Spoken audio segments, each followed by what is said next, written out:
gonna do? It's up to you. Ow!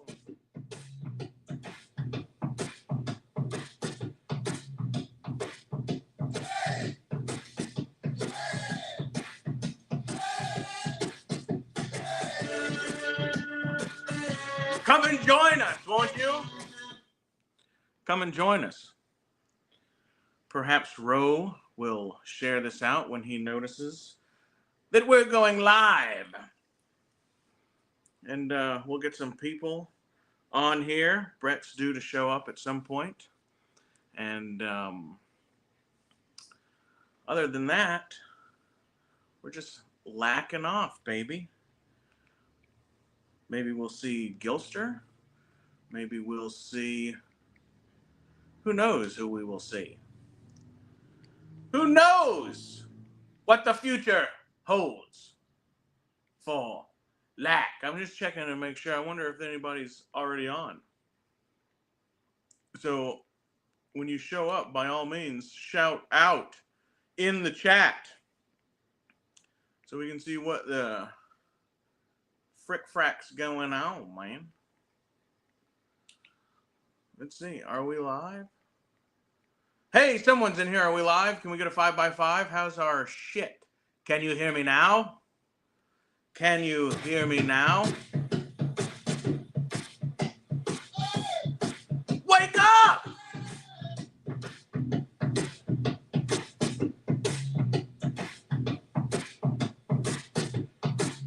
What's going on? If you're lurking, you're jerking. Someone is in the chat, and oh, you know what? Who that is? Person is probably in the chat that's on the fucking screen. What are you? Greetings, Exalted One. Greetings, Exalted One. I bring you these two Jedis. I bring you these two balls. I bring you these two droids as a token. Of what? I'm a Jedi Knight. I'm a Jedi Knight, man. I'm a Jedi like my father before me. Are you? His name's Larry. He wasn't that good of a Jedi. I don't think that's top on his resume anymore, is it? I don't know. I don't know. What you doing? You stuffing your face with some vittles or what? I'm eating. I didn't want you to have to see this. Oh, well, we appreciate it. I was eating earlier too, but it was like this. Oh my. You still have a little on your mustache. I'm saving it. Oh, okay. I'm saving it. I like that. And the flavor savor. Oh my. Oh my. Oh my. Oh my. Oh my. We're not a Star Trek channel. So George Takei would say, oh my. Oh my. Yeah, I noticed that most impressions do kind of overdo it. Kat, I liked your stream today. Hey, Kat. I didn't see your stream today, but I'm sure I would have liked it. I watched the replay. Hey, guys. Hello. Hey, Mary. Oh, you were first. All right. Mary says she was first. I also made Kat an offer in her Instagram mailbox, but I don't think she read it. It was obviously not an offer she couldn't refuse. Well, it was a carryover from something that happened during Rum stream. Oh, well, we know that was there was a hot tub incident involved. I need to go back and rewatch all of Rum stream because apparently I showed up right after you dropped the phone and exposed your whatever. Hey guys. Oh, from yesterday, thanks. That was her stream. Yeah, right on. The girls. Oh. You were on Rum this morning too for a bit, weren't you? I was. Yeah, you were. You weren't? You was. I was. You was. I was. Good. Formerly. I was just in the chat for a minute. I slept a little bit late, and my phone was like, Rum is live. Ed is live. The fuck are you doing? I was like, shit, man. So, but Ed Rum. Yeah, everybody. I missed the majority of all of them, and then the power was out for pretty much right after that. Yeah. So, I just thought we would hop on and, oh, hey, what are you eating? It's like a slider? I had this little neighborhood party thing yesterday with like 6 houses. Oh, cool. And we had a cocktail and drinks at each stop. Oh, nice. A cocktail and a snack at each stop, I should say. Mm-hmm. And I did mac and cheese with pulled pork barbecue. Oh, right on. And a lot left over. I also had pulled pork yesterday. It was my wife's grandmother's birthday. So her grandma pulled your pork? No, no, but somebody brought a big thing of pulled pork, and I ate way more than everyone else. But I had a few drinks. I mean, I thought it was a goddamn get together. You know what I mean? And it was like in Alabama, so I stopped and I got a bottle, and I was, because like I'm used to hanging out with like, super country fuckers. And I was drinking like Miller Lite and shit, and they're like, no, no, no, and I was like, fuck, I thought this was a goddamn party. Yeah. So, I did my part. I got super inspired today. I cut 2 videos. First videos I've cut in like 2 years.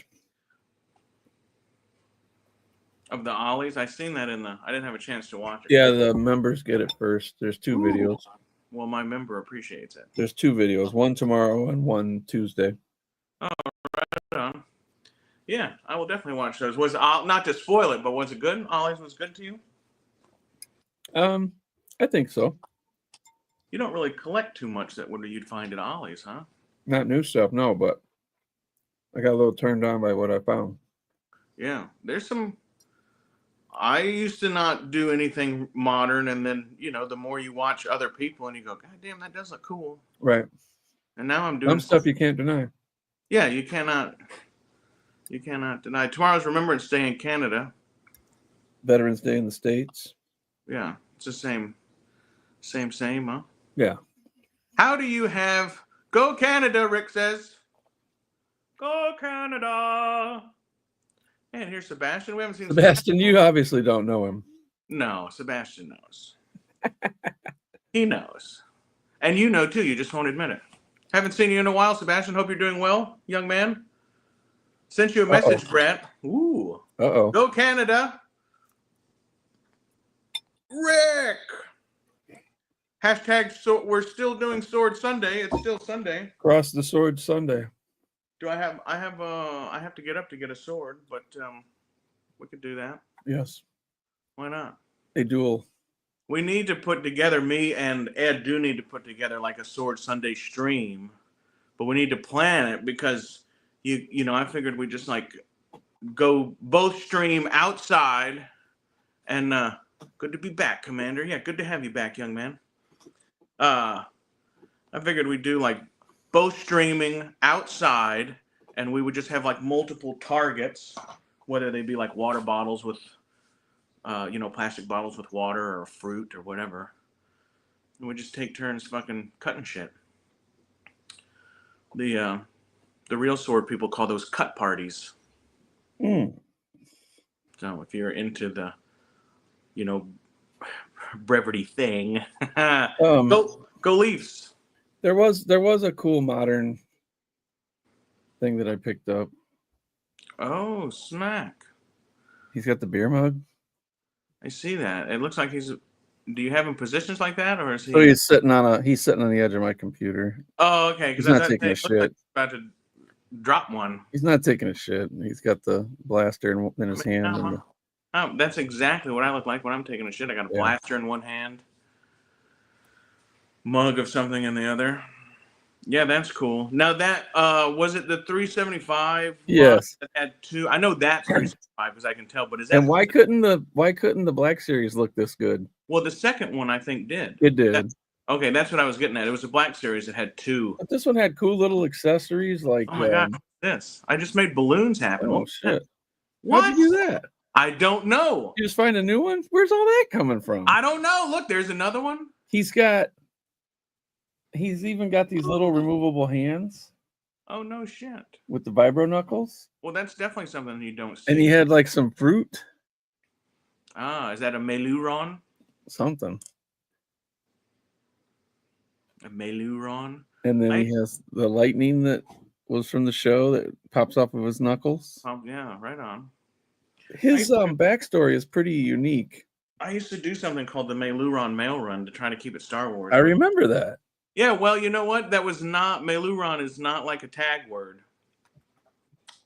And it messes up the rest of your, because if you put mail call or mail, hashtag mail, most of the times MAIL before you get all excited there, Brent. Yes. Usually the algorithm will help you out. It's like if you put hashtag giveaway or hashtag birthday present or whatever, like yeah, you'll get pushed out there. I'm really hoping we get to see Chrysanthemum again or some more. His origin story, he was taken from Kashyyyk. He was stuck in these pits like a pit fighter. The fighting pits, yeah. Then they ran experiments on him, kind of like similar to like Wolverine. Like they screwed with his skeleton. They put the metal vibro knuckles into his bones and everything, and they've got like a shock feature to him. And then he started to become this like champion and stuff, and then that's how he got free. He started beating his captors. Oh, so well, you think that once you start doing that kind of stuff, it's you have to put them in a different class. Yeah, or a better cage. Well, so, I mean, like you can't just have like normal. I don't. So this is an Apple product, but it doesn't. No, I think you have to have. Doesn't do it. Yeah. And then I just did confetti, but I don't. How did you do the balloons? I don't know. I didn't even think I was doing anything. Did you do like a number one? Maybe I did. Did I do a number one?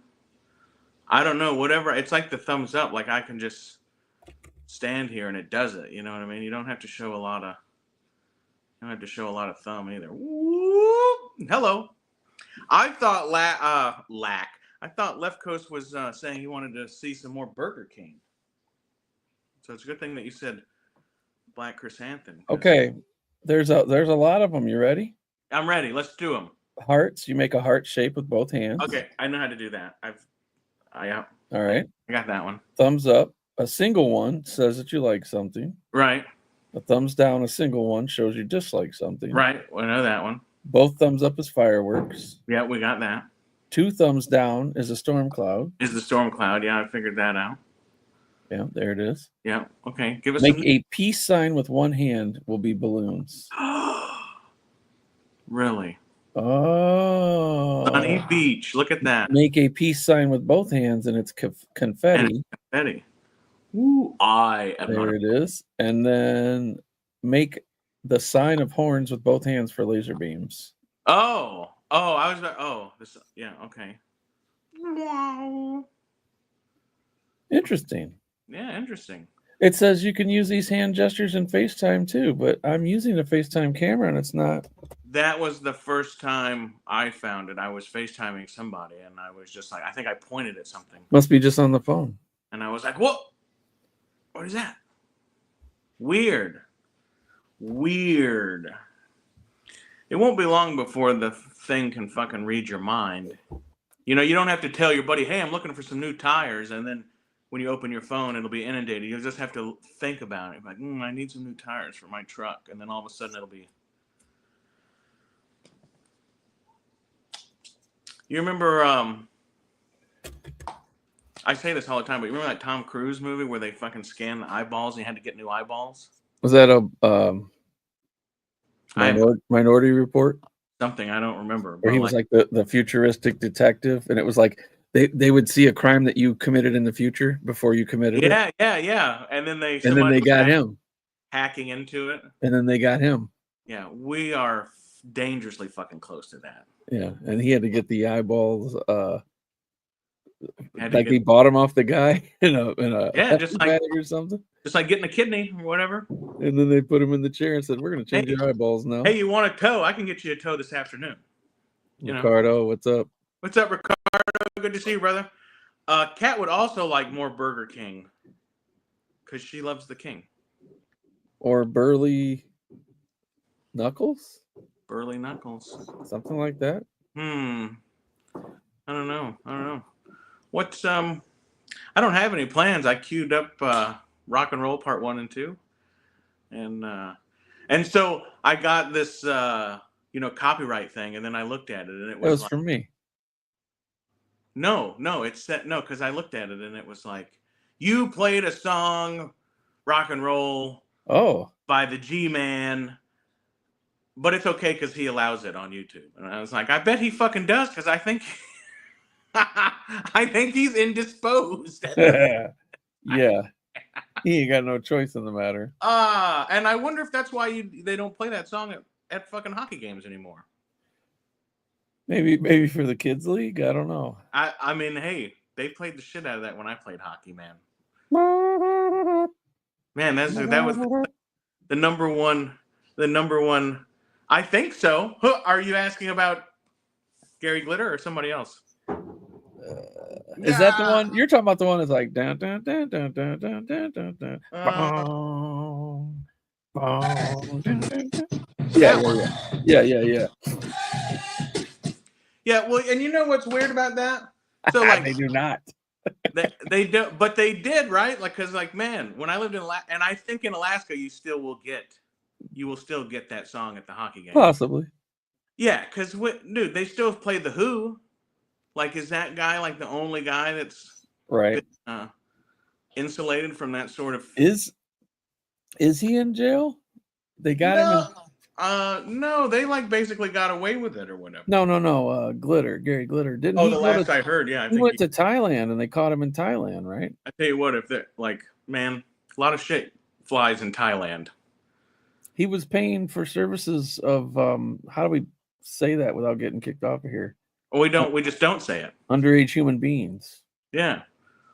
Which, like I said, a lot of shit flies in Thailand. So to get in trouble in fucking Thailand, is right. Like, goddamn, son. He got the. What's up? Yeah. The most dangerous man in Canada, right Wizzy there? Wizard. Wizzy Wiz. Yeah, last I heard he is. Yeah. And I think he's in Thai jail, which probably that can't be fucking good. That's like some, that's like some Papillon shit right there, right? Where was Papillon? Where did they send him? I know he started off in. Let's sing him a ditty. Do it.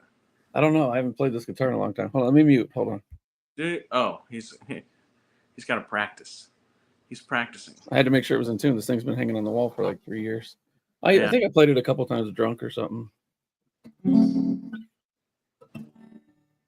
Gary Glitter on the shitter.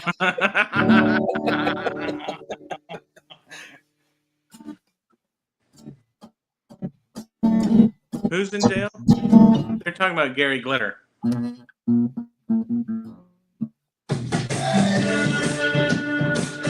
Number one hockey song in history. Yeah. No, that was when I started going to hockey games here. That was the first thing not just that song, but the fucking DJ here sucks. Like they've never seen real hockey here. That song was at every major sporting event from high school games on to pros. We only have hockey in Alaska, so everything in between. I'm just saying, that song. I don't remember it much at basketball because basketball is a big one too. And then they always play "We Are the Champions" when your team wins. Sebastian wants them to free Diddy. Oh, I don't. Whoa. I don't know. I don't know if we all agree. Whoa, Sebastian. Whoa. Yeah, whoa. I don't know. I don't know anything about what's going on, but you know what? I never talk about this. No, I never did like that fucking guy though. Like it's like Tom Cruise. Man, I never liked Tom Cruise. Like just anytime you see him, you're like, that motherfucker is an asshole. And then like through the 90s when he had that whole thing with Rosie O'Donnell, and like I never liked her either. You're just like, you look at him like, those are not fucking cool people. And I would say Vindicate. Hard to dual banjos with Diddy. With one banjo. Did you ever see that Steve Martin sketch where he did the dueling band and he just didn't play? Classic. He's innocent until proven guilty. I will. Now look. That is. There's video proof of some things that we've already seen in the news. Well, I haven't seen anything, but I will say Sebastian is correct. We are in America, and you are innocent until Well, guilty. Looks like he's pretty fucking guilty. physical abuse of a woman, he's guilty. He's on video kicking the shit out of a female. Is he? As far as the oiling up teens and stuff, that's yet to be. Is there like a baby oil limit? You can that only case is yet to be proven. You can't. Yeah, I don't know anything about it. I just can assume because all those fuckers do that same shit. And then whatever happened to the Jello King? Was he not like exonerated of all that shit? What was that one? The Cosby man, the Cos. No, he got let out just because he's like 90 years old and all that shit. Time served or something. I don't know. Yeah, well, I mean, he sure. They screwed themselves. They couldn't keep him in jail because they promised they wouldn't leak anything from his deposition, and they did.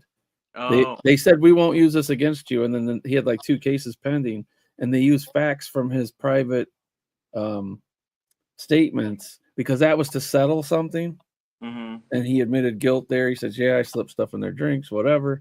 You go to this next case where they promised not to use that, and they used it. They put him in prison, and then the lawyers were like, "Guys, what do you can't do that? You can't do that." Yeah, man. I mean, you gotta let him out. Man, I mean, that's just a fuck up right there, man. Right. You know, I mean, that's that you need to watch your ass. You know what I mean? Hey, what's going on, Bill? Let's see what can. Good to see you. We were talking about you the other day. It was all good. Don't get me wrong. I just can't remember what it was pertaining to. Let's see what Cat finds hilarious. Back into that. They don't sell it. They don't sell. I imagine there's a was it what do they call that? Off-brand? That's what I want to know. What brand was it? Hey, Watto brand. Hey, exclusive. We are the #1 baby oil exclusively used by P. Diddy. I bet you they're fucking. Yeah, the justice system is definitely not perfect. Let's do this. We'll do this. Kat or Rick or Bill, if y'all around and you want to hop on, we have no plan. We might Lak might go 6 hours because why not? There's Zombie who will probably hop on and we can listen to him argue with his kid.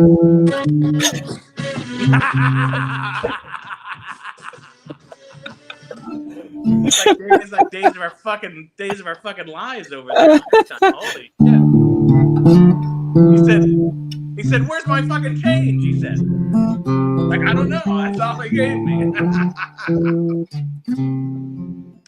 But yeah, hey guys. Hope everyone is having a great night. Tomorrow starts a new work week. Son of a not for me. What tomorrow is not one of those no work holidays, huh? Yeah, I'm off. Oh, are you? How is there so many days off for work, but we still don't get election day off? I always thought that was kind of strange. I don't know. I just feel like that, and that I don't think you have to be politically aligned with anybody to think that like that's kind of bullshit. Could be, yeah. He says, "Not me, Jack." The world will not turn without Bill at work. No work in Canada. I'm glad you. I'm supposed to hit the sack too, but you know what? We're doing it. Hello, Gilster. Good to see you. I hope everything's going well in your world, my friend. Oh, let's see. Yep. Here we go. Gentlemen, start your engines. Here he is, ladies and gentlemen. Hey, people, what's going on? What's up? Not much. We're just lacking off as usual, man. No, there's no days of our lives today because he's at school. Oh. He was really giving you some shit the other night. Yeah. Oh, kids. 2 different streams. He chased you across 2 different YouTube channels. Yeah, I thought I was going to start hearing like, "You son of a." I don't have. He's like, that money will work. Take the damn money. Yeah. He was like, "This is a New Zealand coin. I'm not accepting this shit." He's like, that's not a coin. We have a holiday every month in Canada, apparently. Every day's a holiday if you're Rick. Oh, back the truck up. Or check the microwave, where that was. No, we're just sticking around. We can have up to 6. So, hey, Gilster, the link is in the chat if you want to hop on and tell us how things are going. I know he's been working on some artwork. Yeah, I just got back from golf. Oh yeah. Yeah. Did you strenuous? Huh? Did you win? Yeah, I always win. You only play against yourself or what? Yeah. If I come second, then there's something wrong. Exactly. Yeah. I always argue with myself, but it's probably lose. That's something. How many guitars you own, Brett? Lots, huh? All right. 5. 5? Well, Oh, nice. 3 electrics, an acoustic, and a bass. Oh, nice. And My son's got about 4, I think. I'm trying to sell Wow. two electrics and the bass. So I would just be down to 1 electric and the acoustic. Oh, right on. Let's see. Every day's a holiday for Mary also, because she's reached that age of retirement. Retired. Yeah, exactly. Yeah. No, we're just hey, Sebastian can't wait for the Mandalorian movie. When's that supposed to drop, Brett? Mandalorian? Yeah, the movie. Oh gosh, they keep moving it around. That's like. Did you see though they screwed up and they dropped Andor season 2's date too soon? Did they? I did see your post. What did it say? April 22nd? Something. Yeah. I got the photo here somewhere. Yeah, they totally dropped the ball on that. They shouldn't have posted that, and they did. So now Ricardo argues the voices in his head, and he usually loses. The voices in my head speak German, and I don't understand German, so I tend to. April 22nd. Okay, yeah, the 22nd. I thought that. I just saw that for a second. As soon as I saw it, I grabbed it off the screen because I'm like, they're going to take that down. How do They're you going to have to. Bam! Look, Andor can never be released too soon. Come on, man. Yeah, exactly. That's what I was. Literally the best thing they got going. What would be Andor is definitely the best. They didn't want to give that date out yet because that's going to be the surprise announcement at Celebration Japan that ends on the 20th. No. Oh, nice. It'll start at Celebration Japan. Right, but they put it on the website yesterday, and they probably didn't want to. If that was the marketing surprise, I'm not going to Celebration. It's part of marketing. So with Andor, they won't spend millions of dollars on marketing because it's let already all of us popular. talk about it. But with Skeleton Crew, it's marketing season for Skeleton they'll Crew. let all of us talk about it. Yeah, and now they're calling it. Andor is not gonna miss. Now they're calling it a Star Wars story, which is cool. What's that?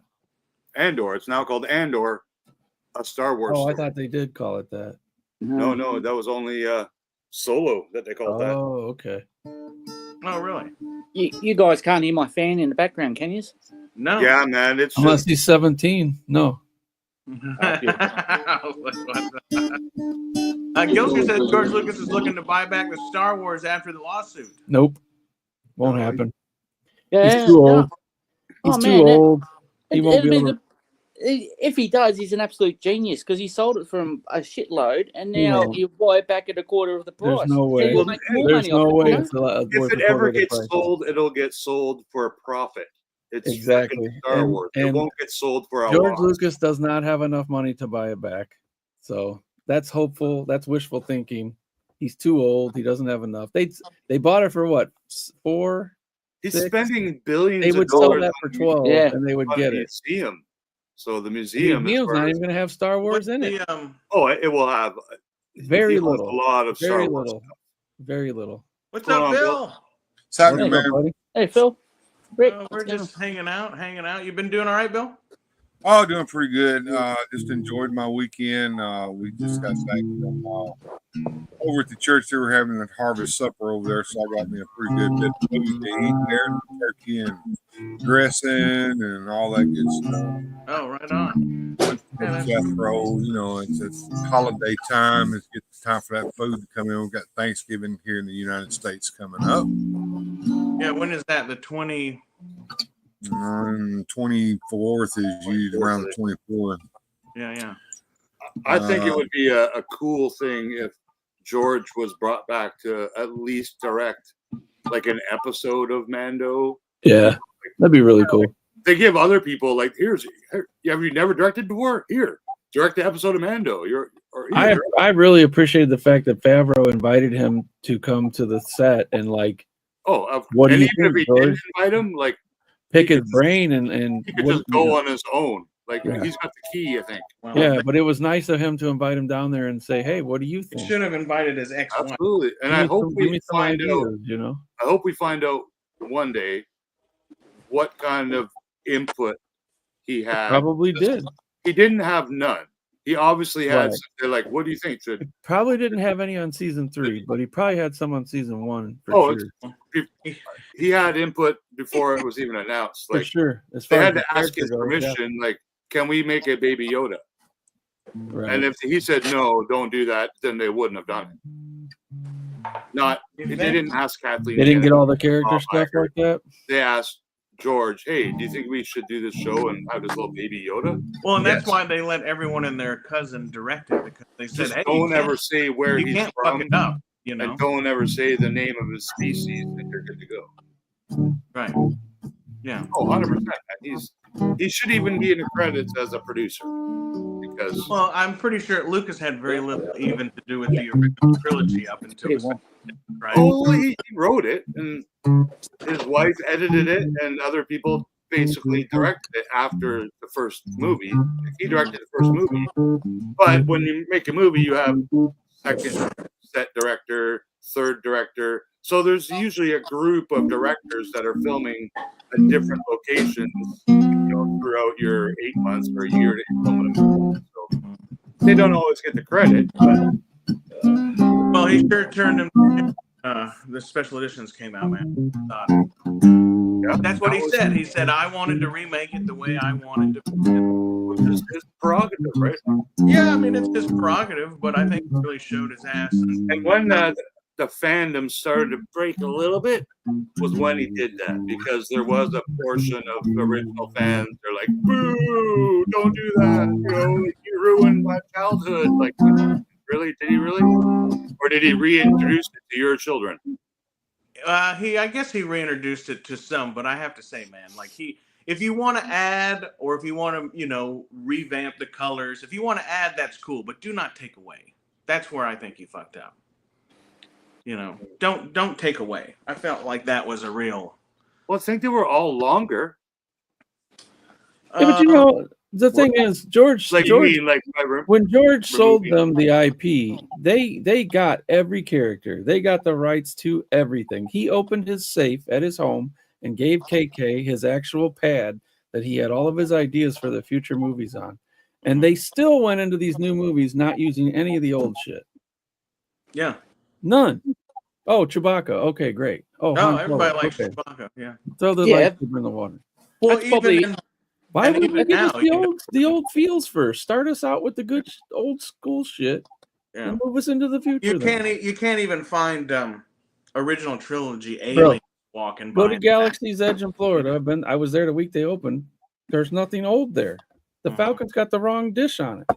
I bet you in the next 4 years, if not sooner, that's all changed. I hope it was originally supposed to be set up to look like Mos Eisley Spaceport or whatever, and then they said no, we can't do that. We got to. They gave it a whole different name. Everything. We got to make it look like the new stuff, and they I get it. All you got to do is change. There is a hammerhead there, though, Rick. All you got to do is change a couple of signs, and boom, it's now. There is an animatronic hammerhead there, though. Yeah, Doc Ondor, yeah. Doc Ondor. But yeah, literally, all they got to do is change that dish, walk around some Jawas and some. Well, Luke they brought out Skywalkers Boba and Han Fett. Solos, and you don't maybe a coat of paint on all the stuff that's falling apart. They brought out Change- Boba Fett. Change Poe Dameron's X-wing to Luke's X-wing, like it's literally like $3 million done. Yeah, it's doable. I still think that there's, they obviously want to push their new stuff, but they didn't have to do that. The original Star Wars and Luke and everything could have been. And I'm sure it was posed as some sort of like, original trilogy fans are getting to the age where they're not going to be around. How do we cater to the next ones, But what I think they messed up on, and like I think like if Be any good, of right? us were in charge, it would be better. But they did introduce like a walk around character of Mandalorian and Ahsoka and things like that. But like after the shows came out, like after the marketing is done for the show, like do that 3 years ago. Like when the Mandos announced or out, now you have that guy walk around the park, not some rebel that we never heard of and Ray, because that's what they had. They had Ray, Chewbacca, and like and that black girl playing like a rebel spy or something, right? It's cool, but they're all. You also got Mickey Mouse and Goofy and all the other characters in that walk around the park. You don't remove Well, them. you know what? Too like let's really break it down. There you go, People keep blaming Disney, but it's not Disney anymore. It's still Lucasfilm. It's just 100%. the new Lucasfilm 100%. with the decision makers at Lucasfilm causing all this, not Disney. If anything, Disney's staying out of it. It's KK. That's why you don't see me calling it Disney Star Wars. It's her. It is her. She is the president. Everything goes through her. They try to throw this smokescreen up that Dave Filoni's got something to do with it, and it's not. It's her. It's KK. And I was a staunch supporter of her when all this started, and I am totally for her and Filoni hitting the door. Hello. I am totally for her and Filoni hitting the door. Yeah. What made you not Iger? Iger is not making Star Wars decisions. It is not. It is Lucasfilm. It is KK. Iger is just running the corporation, the overall corporation. Brett, what made you a staunch supporter of Kathleen? At the beginning? Yeah. Because at the beginning, nothing had been done yet. And she came in with a great resume. She had produced all these classic films, the Indiana Jones, all these great films. It was fine. And she was handpicked by George Lucas. And she was handpicked by George Lucas. Thank you. And so you had this bright open future. And it just began to topple and fall over slowly. It was almost like she was like she made herself into this position, and George Lucas said, "Okay, I think that she's the perfect one for it." And then she's like, exactly. And go back and watch that interview where she was sitting across the table from George because they're trying to make this like transition stuff, and she's basically looking at him, and he's like, "You're not doing what I asked you to do." It's like you're ruining it, No, Iger didn't okay anything. Wiz. Iger just signs the paycheck. Didn't okay anything. It is Lucasfilm. It is KK. Iger is way above that. Way above that. He's not making decisions on day-to-day stuff on film. He's got some pull. He's not doing that though. If Kathleen says I want to make a Star Wars with all Asian people or whatever, she just picks something. That's that lady. He can say yes or no because he's paying for it. He's not making day-to-day decisions on Star Wars shows. No, but I mean, he can make an overall decision. He can, sure. She's like doing say, all he's one of the actors is keeping their stock up. Becomes a PDF file. He's going to say no. You can't use that actor anymore or play Gary Glitter. But Dave Filoni can go with her when she goes because he's turned into nothing but her little yes man. She'll be around longer than he will. He will, but he's not sticking to anything he did and learned from George at all. He's doing whatever she wants. He's supposed to be this quality control guy, and I haven't seen it. He can go with her. He'll be gone before she. I would agree with you, Rick. I would agree with you. What'd you say, Phil? Who's responsible for what? Who was responsible for ruining the book of Boba Fett with that stupid crap with the mini bikes and all that crap? I love that. Or letting Mandalorian steal 2 episodes. Well, That was great. basically it. That was Those like are really good episodes. They were like, we got to do something. We fucked up. Let's go ahead and put in a couple episodes of Mandalorian so we can reel the crowd back in. Yeah. Okay, here's a question for all you guys who are dogging on one of the better things Disney Plus has made. So if the Mando or Boba, let's say Boba, if Boba Fett shows up in the Skeleton's crew, are you going to say, "Oh, that was a Book of Boba Fett episode. He ruined the Skeleton crew"? It's all the same. I didn't say you ruined it by putting that in there. What I'm it's saying the same is, universe. no, Ahsoka, Mandalorian, Book of Boba Fett, and Acolyte all take place like the same week. I think it has to depend on how they do it. I think Book of Boba Fett was absolutely like Bill's describing it. They either were running out of ideas or they thought we don't have any good ideas to make Boba Fett. That first 10 minutes of that first episode was phenomenal. It was like a savior. And then suddenly it went, and then they throw a couple episodes of the Mando in there trying to save it. Yeah, I love that. If Boba Fett shows up in the Skeleton Crew and he's wearing spurs, you know, and he's not a clone, and he's actually Boba Fett and not whatever the fuck. Well, here's a left coast theory. Boba Fett will show up in the Skeleton Crew. You think he will? I guarantee somebody from the Mandoverse will.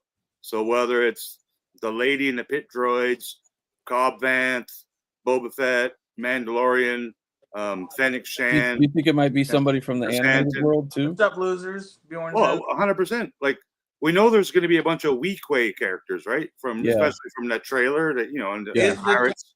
I'm with Gilster. I'm not sure what the timeline of Skeleton Crew is. It's the exact same time as it's Mandoverse.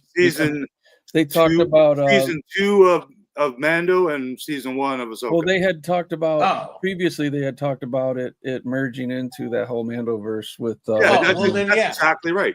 They probably will. Yeah, absolutely. The chick with the droid, she probably doesn't cost that much. They'll put her in everything. Yeah, I mean, back at the beginning,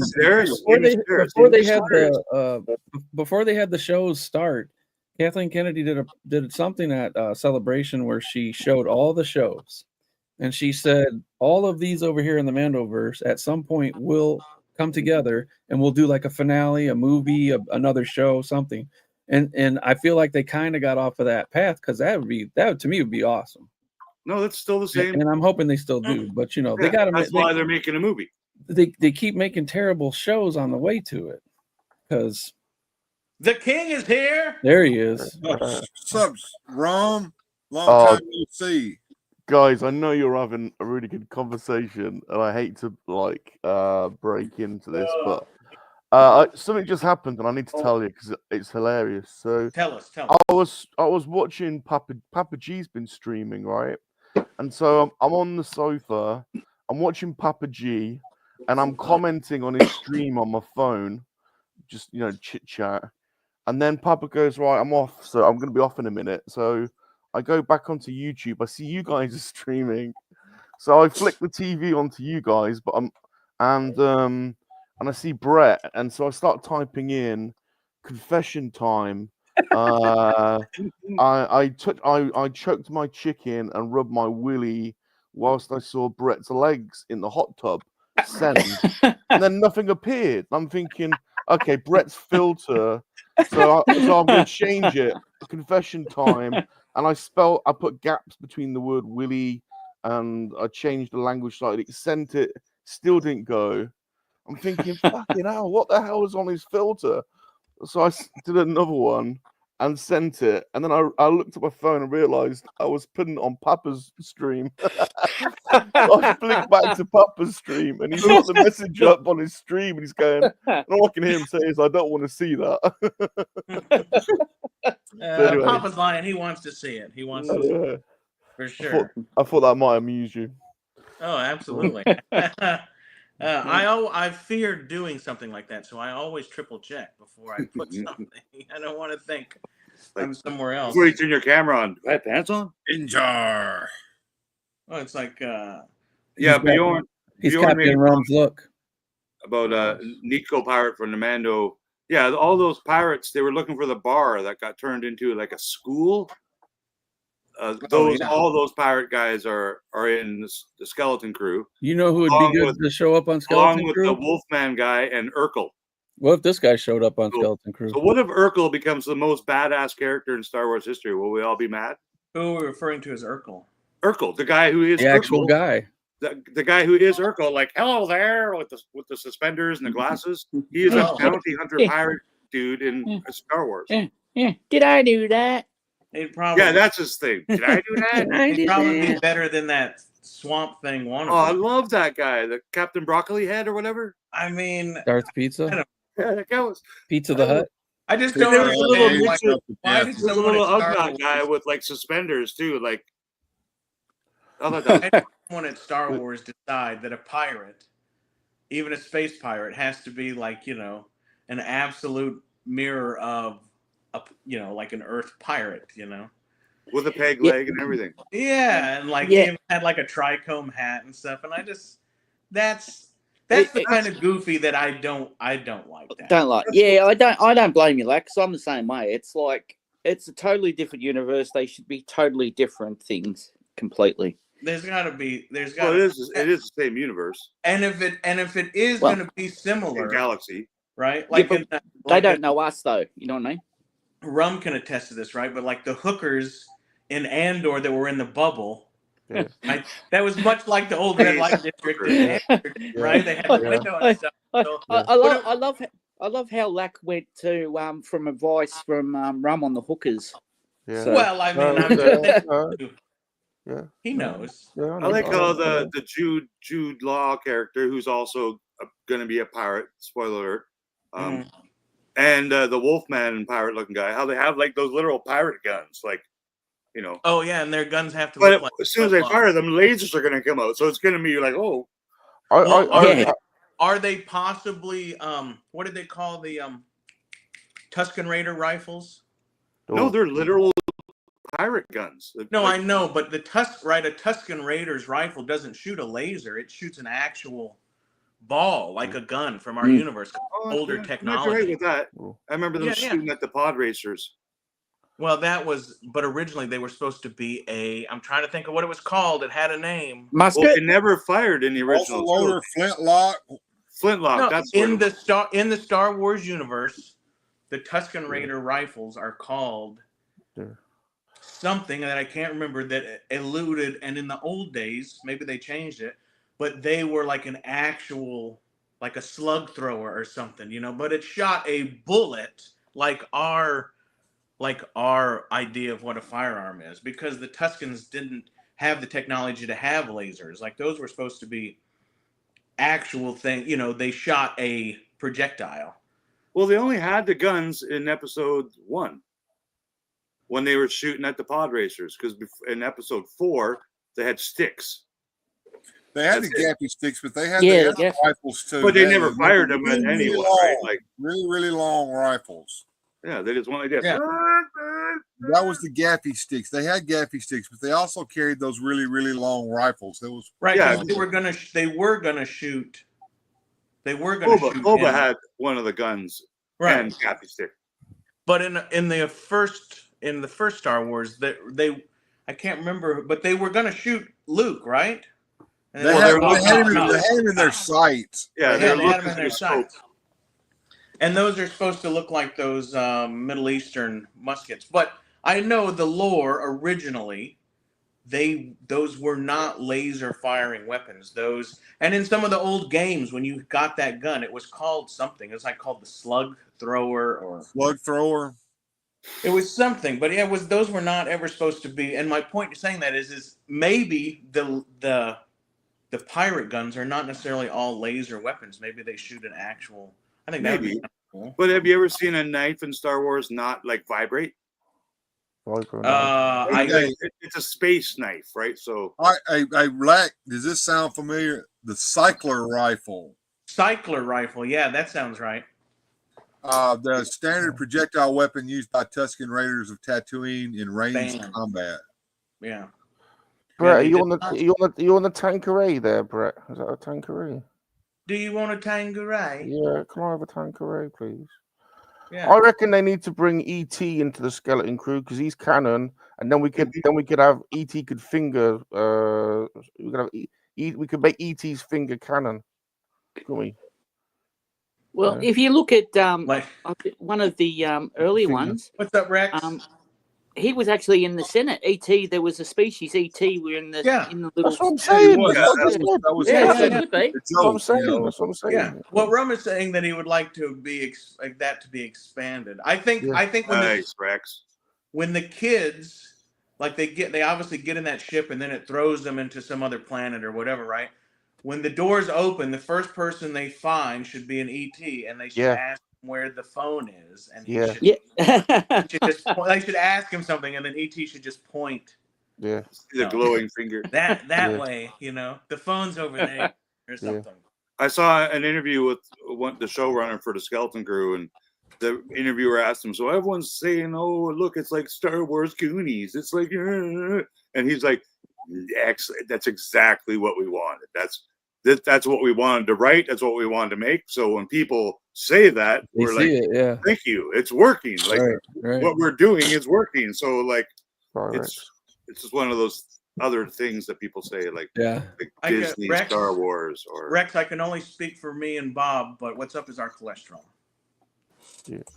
is that Rex's Rancor there, Brett? You showed? Mhm. Yeah, that's what we insane. call here in Canada badass. Yeah. I think he's insane.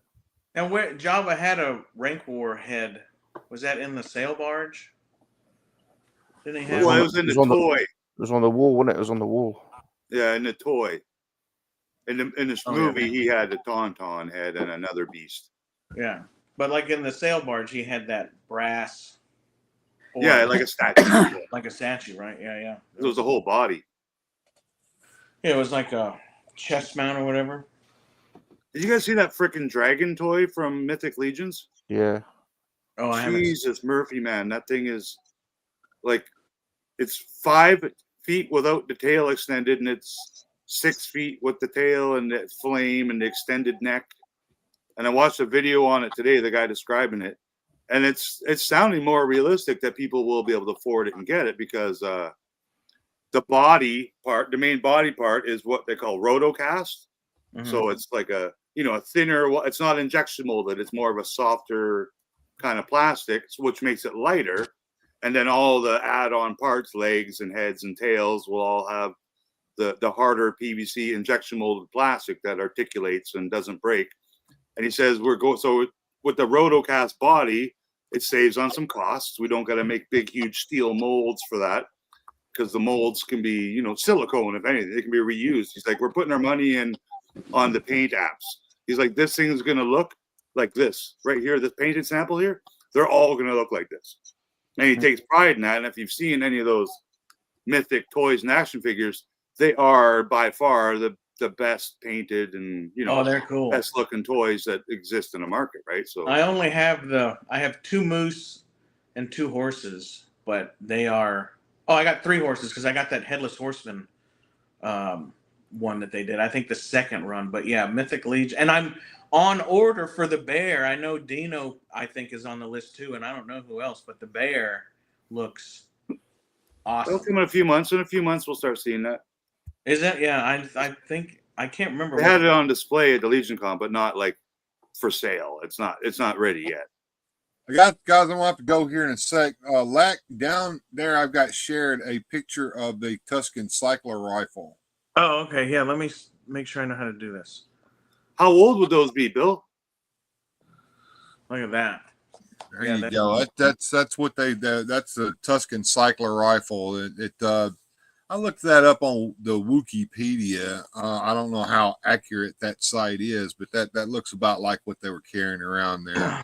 Yeah, that's similar to the one I designed for Gentle Giant for Boba Fett. They're modeled after and I used to could tell you what the local name for them, but the Kurds carried those. Like you see those a lot in like Lawrence of Arabia. Okay, Right. okay. So really old. And they still have different competitions and like in their celebrations, a lot of the guys over in that part of the world, they'll bust out their old family muskets, and they shoot them off their horses and stuff. You can find those videos pretty regular, actually. What is the trick? What is the trick? I don't know. I couldn't figure out how to do that. Let's see. Ricardo says, how much do the horses go for? Anywhere between maybe 60 and 100. I've been getting them off of eBay because with enough time, you can find them down in like the $60 range. But off of the cuff, like retail, I don't know. And if they're not in production now, they immediately go up. Did they sell any of the horses without a figure?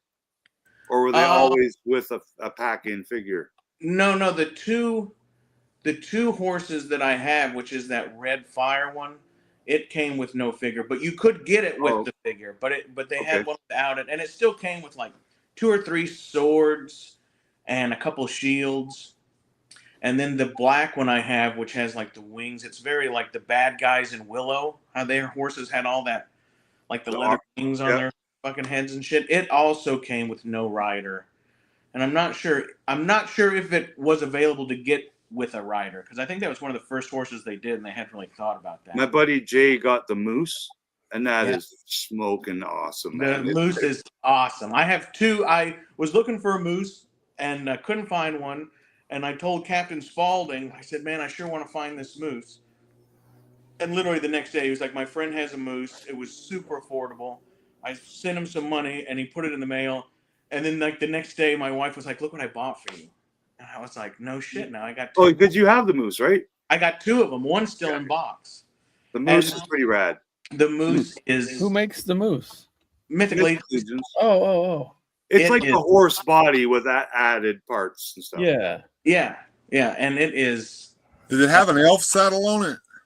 Yeah, it's got a saddle on it. Yeah, that's cool as hell. All right, well, look, guys, I got to run. I got to hit the sack. I got to get up. It's good to see you, Bill. I appreciate you. My friend. All right, man, I'll take care. I'm gonna. You guys talk amongst yourselves. I'm only turning the camera off because I'm not wearing any pants. I'm not. I'm gonna grab that moose. I'm not wearing any pants. Nothing else I've seen before that. Yeah, it's pretty cool, man. And it's a big beast of a toy. So you think that, wow, that's a big toy. That's bigger than, my Jabba and, my Wampa. And then you look at that dragon. I can't put my hands on, I would have to go over to Bob's side, because if it's 6 feet long, and they were I was watching a video of him walking around it, playing with the wings. I'm like, the box for that when they ship it will be like a dishwasher. Yeah. Like you thought the sail barge box was big, or the Razor Crest, or the G.I. Joe helicopter.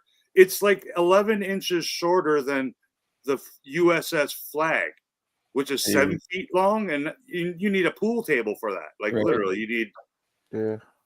How much is that going to be though? Bob bought the Super 7T one. Yeah, so the way they made that too is like the Rotocast, right? So it's a lot cheaper when it comes to making. Yeah, it's like a Safubi. Yeah. So yesterday I was thinking that dragon would be $1,000 or more, $1,400 because of how big it was. And then today when he mentioned the Rotocasting, I'm like, oh, okay, half that. It'll be $500. It'll be similar to like HasLabs.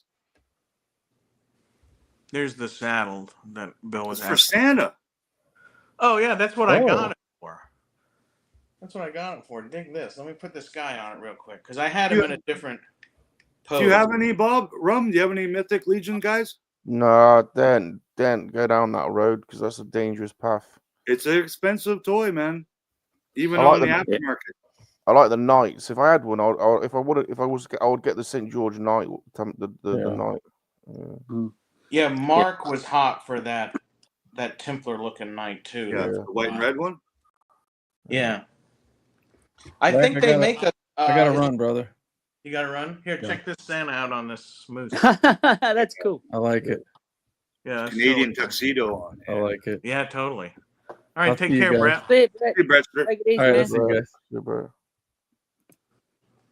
Yeah, I do the same thing. I try to stay away from hot toy stuff as well because I don't want to go down that rabbit hole either. Mm-hmm. The Mythic Legions, I don't know. Maybe I just have more willpower than some of y'all, but like, you know, like the night is cool and all that kind of stuff, but you can't have. I know that you can't just have one, right? So then I go, no, I'm not doing that. Yeah, But with that's you need. and like Oh, I need the black one, and I need a red yeah, one, and like who's and the the knight gonna silver one. fight and all this kind of shit, you know. Yeah, And because then like the two horses I have, I can't remember who it was, one of the multitude of channels, but they were showing off the Mythic Legion's horse with the flames, and I was like, what? That would be perfect for Boba Fett with his flamethrower. And then so I bought it for that. Like I didn't have a Black Series Boba Fett, and I didn't have the horse, and I was like, somebody needs to put those two fuckers together. So that's why I bought it. Could you hold up Santa again? I want to ask Yeah. Bob. Bob, did you guys have these? They're called Mac jackets in Canada. Did you guys have those kind of flannel-looking jackets, like the black and red squares on a? Oh, lumberjack. We'll call them lumberjack. Yeah. Lumberjack. Is that what you call them? Yeah. The brand name was Mac, wasn't it? Lak?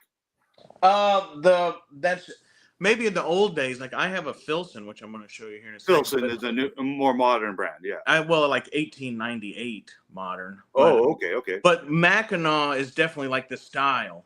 That's the word. Yeah. Yeah, Mackinac, and I think at some point that also had to do with like it meant quite a lot, right? It's kind of like how plaid is not just a pattern, but it is a material. Yeah, exactly. So I think we wore those under our Lee Storm Rider jackets, or yeah. You know, Let me see. I got something. that was our winter jackets when we were. Well, not everyone, just some people. Oh man, no, those are I tell you what, Filson is the greatest brand that ever has been made, but they've gone modern. Like all their shit was made in America, and they used nothing but merino wool, which I think to be merino wool, it has to come from New Zealand. I think. Do you think they're not all made in America anymore? Or No, Australian. they're like made in Vietnam. Mass produced. Okay. Yeah, and it's not the same quality that they used to be, which what is anymore, right? But I'll show you this. I'm sure people have seen this, but this is the Filson double Mackinac. Check that out. There it is. And then it's double because it has this cape on the outside. Because you could always get like a Mackinac, which is whatever it is, 8 ounce, or no, more like, I don't know, like 16-ounce wool. But then the double Mackinac has this cape over it, see? Okay, yeah. And then I added. So you don't need the denim jacket underneath it. No, you don't or need over no. top it, or whichever. When I was working in Alaska, like 68 below, this jacket's all you need. Wow. And like if you put on another Filson shirt made out of wool underneath it, you couldn't stand it. It's too hot. You'd be sweating. Are you going back anytime soon to finish some ice roads? As soon as they call me, I added some cool patches to this. Oh, a Copenhagen patch. Yeah, oil field, and then you might appreciate this, Rick. I do. I like it. And the T-bird. Yeah, a little clinket. Oh, that's all embroidered too, right? Yeah. I found this patch where my folks live. My folks live in like Northwest Washington. So they're in like, Clinket, Shahomish, in the middle of it, So, but yeah, Filson is number one, man. And their shirts are still good. Like the shirts and the socks are still worth buying. Well, because they're heavy duty, like durable. Super heavy duty. And like Squinch. What's up, Blue? Good to see you. I have another jacket with all my community. That's my work jacket, so I try not to put too much on it. That's why I got the Copenhagen oil field patch on it. I wore that to a hockey game the other day, and there's about 5 or 6 rednecks. They were like, man, that patch is really cool. I was like, are you goddamn right it is, son. What were the name of the teams in the hockey game? Oh, was the let's see, our local team is called the Pensacola Ice Pilots. Okay, I know that logo, yeah. And like an airplane, isn't it? What's that? Is their logo like an airplane? Yeah. And I think they recently changed it. Like it was like a group of them flying, but I think now it's just one singular. Yeah, I'm a sports logo whore. Oh, I know. They used to make all the T-shirts for every pro and not pro, and universities and high schools all over the place. I know. I'm good. When you find some of your old ones, You're gonna. Oh, let me. I'm gonna grab something Eskimos related right now. Man, that is the coolest. Man, my dad played college football with Ken Frith, who was like the star Edmonton Eskimo football player back in the day. And I can't remember the other team's name. I can't remember the town, but they were called the Mayhem. So they were like the Birmingham Mayhem or Atlanta Mayhem. I don't remember. It's funny how logos stick in your mind because even I can picture what that Pensacola logo looks like for some reason. I've seen it Yeah. somewhere. Yeah, they're pretty. They're attached. You know, we have the Blue Angels here. Yeah. Which is like this big, like Top Gun type thing, but it's for, Yeah. show stuff. It's like the Red Arrows. Yeah, Yeah. exactly. Canadian snowbirds. Yeah. And We there's all got another our fancy dancing planes as we, Yeah, like the performance only or showboating, whatever you want to call it. But yeah, those are cool, man. I love all that stuff. Yeah, me too. I couldn't find my Eskimos jacket. It must be packed away. Man, I've been looking on eBay for like vintage Edmonton But Eskimo. the Grey Cup is set for the Canadian Football League now. So not that Winnipeg Blue Bombers, which is like very similar name to like your Pensacola team, and the Toronto Argonauts or the Argos, which is like boatmen. Oh, an Argonaut. Yeah. Yeah, that's a boat. And they beat the Saskatchewan Roughriders and the Calgary Stampeders or the losers. Yeah. Well, Rough Rider used to be like a really cool kind of an idea in 1890 when, they charged up San Juan Hill. But now people probably scoff at it, huh? What's funny about the Rough Riders is, okay, we have a team currently called the Saskatchewan Rough Riders, and we've always had them. They've always been around. Yeah. And then originally the Ottawa football team was also called the Rough Riders, but one word. So the Rough Riders in Ottawa were one word. So basically we had a 10-team league and two of them had the same freaking name. Did they have the same different logos and stuff, but I mean, how hard is it? Who approved that? Like, did they have the same looking mascot? No, Ottawa Rough Riders had a beaver. Ruffy the beaver, who actually died tragically falling off the second level of the stadium. Oh, no. Yeah, man, that's bad. Yeah. Saskatchewan's mascot is a gopher.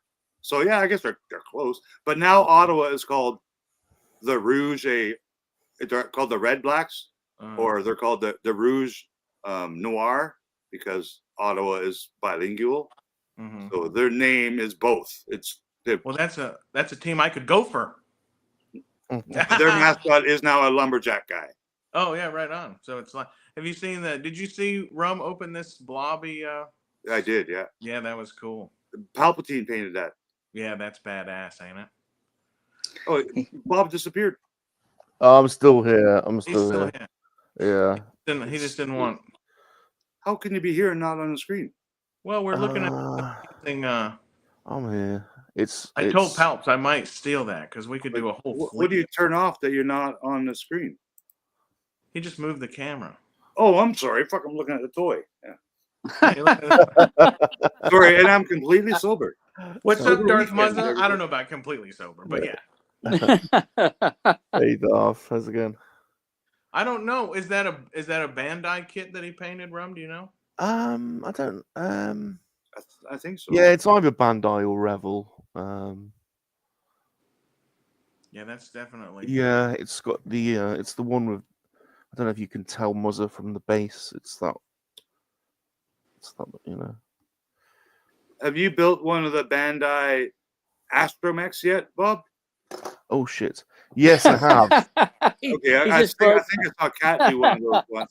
Those are hard, man. Like there's so many parts that they could have just glued 11 of them together to save like an hour's worth of assembling. Yeah, I did the hologram blue one, R2. Oh, cool. And then also the R4 and R2 double set, although it was an AliExpress rip-off version, but it's basically the same thing. Yeah, I got a couple of the all black ones, the Imperial ones, and the fact that every piece of plastic on it is black, it just made my eyes go like, what am I looking at? Like I'm trying to read like B4, and I'm like, all I see is black plastic. that's shiny and like everything's the same and We have a discrepancy. Someone thinks it's Rebel. Oh yeah, it's Rebel, probably yeah. I think he's right. I think it's the Rebel one. I have no idea. he's the model master. Yeah. Cold Bay Games sent me the Star Destroyer Bandai, and I've yet to open it cool. and dig into it. But The first one I got, the Bandai one, was the AT-AT because I'm a AT-AT lover. So I got that, and I also got the speeder bike one, but the AT-AT. And then when I bought that at Star Wars Celebration, and I'm like, oh, and then there's right beside it, there's a snow speeder, and the box is like this big, right? That says, and I didn't notice. Okay, this snow speeder is to scale with this AT-AT. So the AT-AT's like this big, and then I got the snow speeder, which is in a box this big, and it's literally like 1.2 inches. Like it's, and I think it was only like 4 pieces, like. But it was so small. I'm like, what? That's not a model kit. That's just a bubblegum machine toy. Like, but it's to scale with. But it was in scale, right? Yeah. 299,000th scale or whatever Right. it is. Because the snow speeder is like slightly smaller than the foot, right? Yeah, exactly. But I didn't know that when I got it. Is that piggy bank? It looks ceramic. It's blobby. Or what do you call them? It's a money box. It is a piggy bank, yeah. Oh, good call, yeah. I've got a problem with those. How many got piggy you? banks or ceramics? I've got bloody hundreds of them now. Well, I've probably got about. Well, the thing is, in the 80s, NatWest, but you know how like companies used to do stuff to try and get your mum to buy something, like put a free toy and everything, or a mail away. The banks used to try and get you to create a savings account by letting you mail away to get piggy banks, and NatWest had this whole campaign of create a savings account. You can get this little piggy family, and so I've always been obsessed with piggy banks. So I've been collecting all the old piggy banks. I've seen you share a lot of the piggy banks. That's a pretty cool thing to collect. In America, when you open a savings account, you just get a toaster. Oh, cool! Yeah. But I mean, I think that's where the term piggy bank came from. Was banks, and I believe it was in the UK. Would, like what Bob said, like promotion, like get your children to open up an account when they're 4 years old. Here's a plastic or ceramic piggy bank. Oh, look at that. Well, are they plastic, Bob? The old ones, or some of them are. Some of them, no. Some of them are. Yeah, some of them are ceramic, and some of them are plastic. Okay. Yeah. Oh, I saw the Epic Force Moff Gideon today. It looks pretty cool, man. I didn't buy it. Is that what this line's called? Yeah, Epic Force, but now they're called Epic World of Heroes. Oh. For whatever reason. Like, that doesn't make sense to me because that costs money to do that, to change your whole marketing and branding. And it doesn't look I like don't know. The line's buying that line anyway, right? Yeah, because they got the Marvel ones. Same thing, like that little Epic Hero logo on it. In my local stores, it looks like the Marvel ones are moving, but the Star Wars ones are not. That's like not. Yeah, neither are moving here. Like they're only like, even here in Canada, like $10, $12. Unless it's deluxe, then the deluxe ones are like $20, and I'm like, really? So like it has an extra gun, it's $10 more. So I don't know. So the conversion rates on some of the products in Canada are just completely bazonkers. Like, especially Toys R Us. Like, I'm surprised they're still open. I've been telling people for years, oh, they're not going to last the year because no one goes there anymore. It's a ghost town. And I saw an ad on Instagram the other day because I follow him on Instagram, and it just showed Jeffrey the Giraffe walking around holding up signs, 25% off all of this. And then I looked at it and I'm like, okay, 25% off of that. It makes it $49. And I go to Amazon. It's only $25 on Amazon. Like, you're still 80% more than retail, like after your 25% off discount. So I don't know how they must be, I don't know, man. I don't get it. They're not marking it up 500% so they can make huge profit. They're obviously paying more than GameStop and Walmart and every other Canadian retailer because they all sell them for a suggested retail price, which is what that term is for. Like, You're the only place left in the world with Toys R Us, aren't you?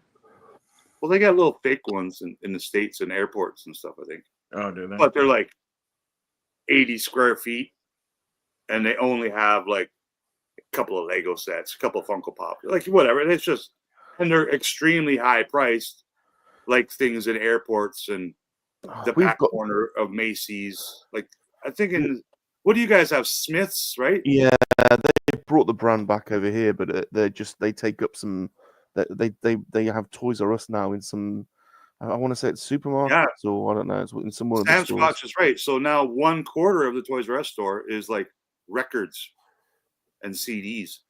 Oh, really? It's part HMV now. Like, so they. Oh, HMV, is it HMV? Yeah. Because we still have those huge stores, like those huge standalone, 10,000 square foot stores where you used to have a whole aisle of Star Wars, a whole aisle of Transformers, and now it's like Star Wars and Transformers and G.I. Joe and Marvel Legends are all in the same one side only of the aisle. Like, it's weird, man. It's just like a Walmart or anything else. It's like one aisle of young adult boy toys, and then the next aisle is the Polly Pocket girl stuff. And I went to Walmart in the mall today, grabbed a bag of groceries, and of course, the first place you got to go is the toy aisle, right?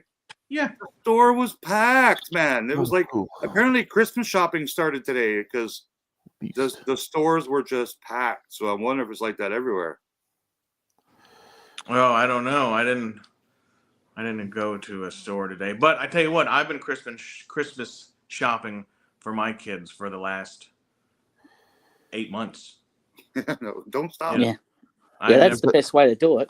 Yeah, I never stop, and I always I only see them like every other weekend, so I always want to have something for them anyway. So like I don't necessarily double down, but like, I find something that's really cool and I go, okay, well, I'll save this for Christmas, or like I found some really cool like shoes that were a little too big for them, and I was like, Christmas, it'll be just right, just perfect, just perfect. Yeah. I got my grand niece is the one kind of child in our family now, but my nephew, he's got a new girlfriend now, and she's got a daughter the same age. So basically, I got two grandnieces now, which is cool because they're best of friends and they do all their stuff together. And I was going to say, Ram, that he was a bit. Last year, I got him an old school Light Bright set, like the exact same Light Bright that we had as kids. Mm-hmm. So I saw that and I'm like, yeah, that's cool. That's what I'll get him instead of like a Barbie or whatever. Bob, we need to get E.T. karate uniform so Rum and E.T. can like do their katas together. Yeah. Yeah. He was a bit sus. The orange dude was a bit sus standing behind E.T. like that. Oh no, that's Mr. Tango Man. He's always Mr. Tugga what?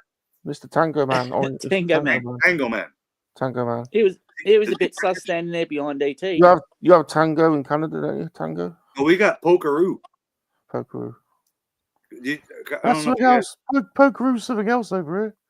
Yeah, no, Pokeroo was from a kids show called The Polka Dot Door, which is a kids show here in Canada, and Pokeroo was like Jeffrey the Giraffe, but with polka dots, like Bobby, but with other color polka, like every color. He looked like a Wonder Bread. Yeah, you have Tango. You have Tango. You have Tango soda, don't you, in Canada? I think. Tango. We got Tango. Who was the What was that? What was the crossing guard superhero that Mr. Green? Oh, the Green Cross Code Man. Yeah, that was Darth. Yeah. That was Darth Vader. That was that was Vader. Is there? Yeah, he came to our school. He came to our school and really. And he did an assembly, and I've got a postcard with him in his uniform. That's awesome. There's got to be some old posters or something of that. There's commercials. You can find commercials on YouTube. I've seen the commercials, but I figured, in England, like there had to have been posters. Yeah, Sam Squanch. Yeah, I've got a postcard. Yeah, I've got a postcard. Oh, you do? Yeah. Yeah, signed postcard. Yeah. That would be cool. I have to make it. We even had like a Canadian version of Sesame Street, like with different actors and stuff. Really?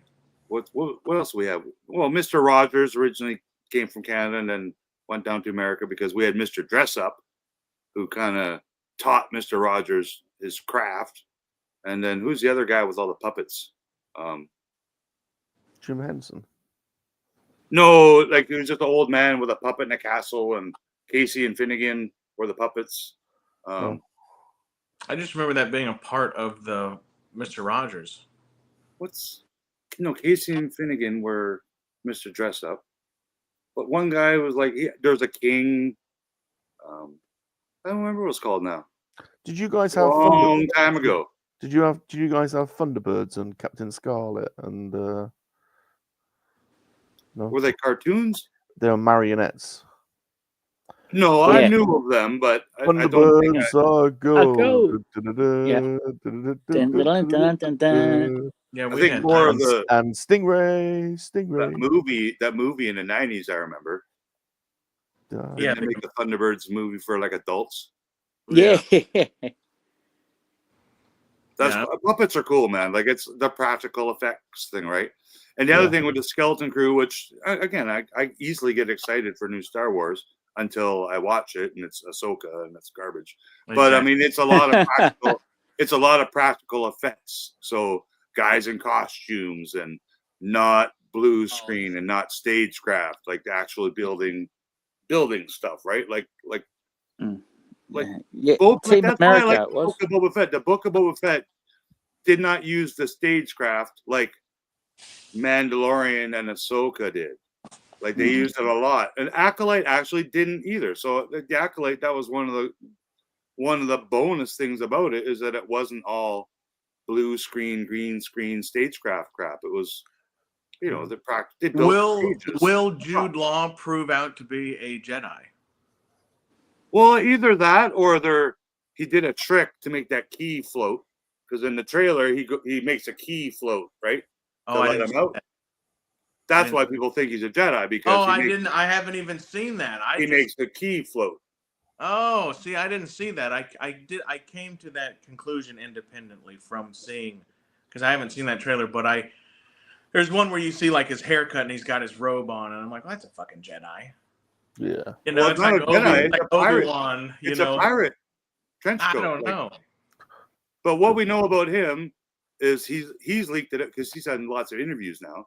He apparently wears a helmet in the movie, so whatever that means, and he's apparently a pirate. So, so he's either a bad guy pretending to be good. Like the kids find something like a treasure, like it's going to be like that, right? And then he's like, "Oh, what's that? Let me help you," because he wants the treasure. So then he'll run into Urkel and the Wolfman, and we'll see what happens. So he'll be like the Hondo Anaka character in Rebels, kind of. Well, that's the other rumor that people are spreading hard now, is that Hondo will be in this show because his ship is in that newest trailer. Oh, okay. Or his style of ship. So, like, how many different YT Corellian fighters have you seen in Star Wars? One, just the Millennium Falcon, right? So if you see the Millennium Falcon, you think it's there was the one in Rebels that was the same as Dash, right? Like, because Dash Rendar's ship is a YT. We've seen a whole we've seen a load of them in the video games. I think there's one video game scene where they're making them. I think yeah. Oh yeah. That's they've definitely been about stealing the Star Wars universe. Is all the ships are all made by the same company. Yeah. Like there's TIE fighters and X-wings and AT-ATs and snow speeders, and they're all made by the same, company that makes Corellian Enterprises or whatever. Yeah, or whatever it is. Yeah. Oh, they've been stealing a lot from animated stuff, like Obi-Wan with the helmet, cutting off Vader's helmet and stuff. And I just thought that like the Jude Law character will have this big Kanan Jarrus reveal. Yeah, there's something to do with these old. There's something to do with these old Republic credits, isn't there? Apparently, so his eyes perk up a bit when they show those. The other thing is too, Cougar Afra, Gilster, Cougar Afra. It's kind of a mystery where these kids live, because in the trailer it looks like it looks like Earth. They got roads and people walking dogs and schools and stuff, like school buses. which is fun. Like that's space. You know, we're talking about space hookers earlier. They got space school and space school buses too. Like, why wouldn't they? Right. Yeah. But so they have those credits, and when those kids show them at that bar or restaurant or wherever they are, and everyone sees them, they're like, because they don't exist in that galaxy. Like, so they're from a planet that's like hidden. It's like a safe planet, like that. No, I think they're bounty old. hunters don't go to, right? That's No, why. I thought the old Republic They're credits old. that guy said, "What are you doing with those?" Like I thought that was part of the treasure that they found, not necessarily. No, that's just their money from where they're from. Oh, so they're just from way out in the sticks that has no. Oh, see, I thought it Which was is not the Empire doesn't know where they are. You know, like they're so no people are like rumors. It was at Mon Mothma's planet. You know, like is it? Not Alderaan, but I mean they keep. See, I thought it was the treasure that they found. Yeah. Don't No, hopefully that's kept secret and that no one spoils what the treasure is that they find. Because I don't think it's money. It'll be like the Death Star planet. You know, it'll be something to do with Star Wars-y stuff. I hope. Mm-hmm. It'll be Vader's codpiece from Endor. Yeah. From the fire pit. You know? And they'll be like, "What is this? Is it a face mask? What is this?"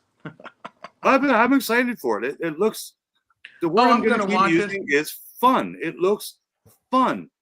And the last fun Star Wars was Solo. I thought Solo was fun because it had this much humor in it, which the original Star Wars trilogy always had this much little humor in it. And it was usually the droids or Luke and Leia and Han making smart ass comments or Lando. And we didn't get any of that with the prequels. There was no humor with Anakin. Well, Jar Jar, I guess, was a little bit of that, right? Mm-hmm. And then they got the There was sequels. a couple of good quips between Qui-Gon and Yeah. So that's why I meant the sequels. and also in the later ones, Anakin and Obi-Wan, they had a couple little, just like a quick one line.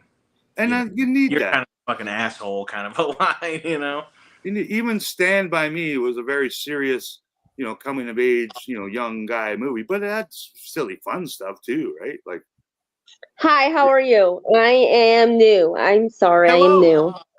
Hi. Hello, new person. Hey. Yes. Welcome. Hey. Thank you. Hello.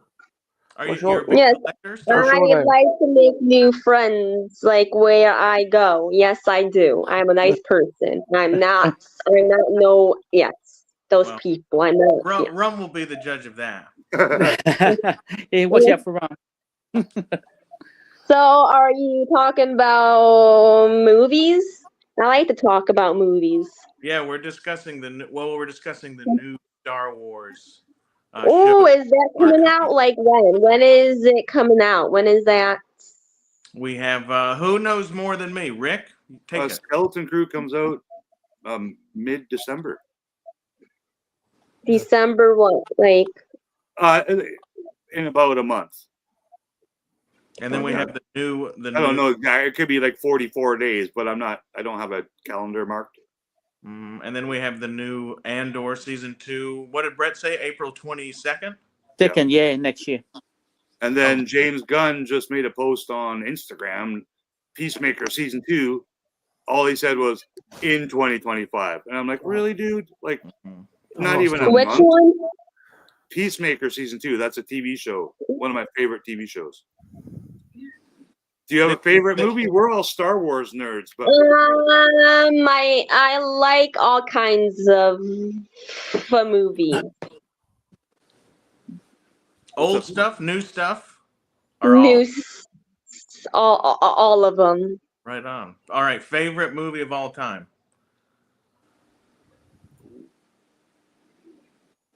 Anybody? That's a hard one. Oh man, I've got about 3 I can name. All right, whoever jump in there. I'll go with, I haven't got one. I've got about 3. I've got Predator, Aliens, and I'll have to go Star Wars, which would be probably A New Hope.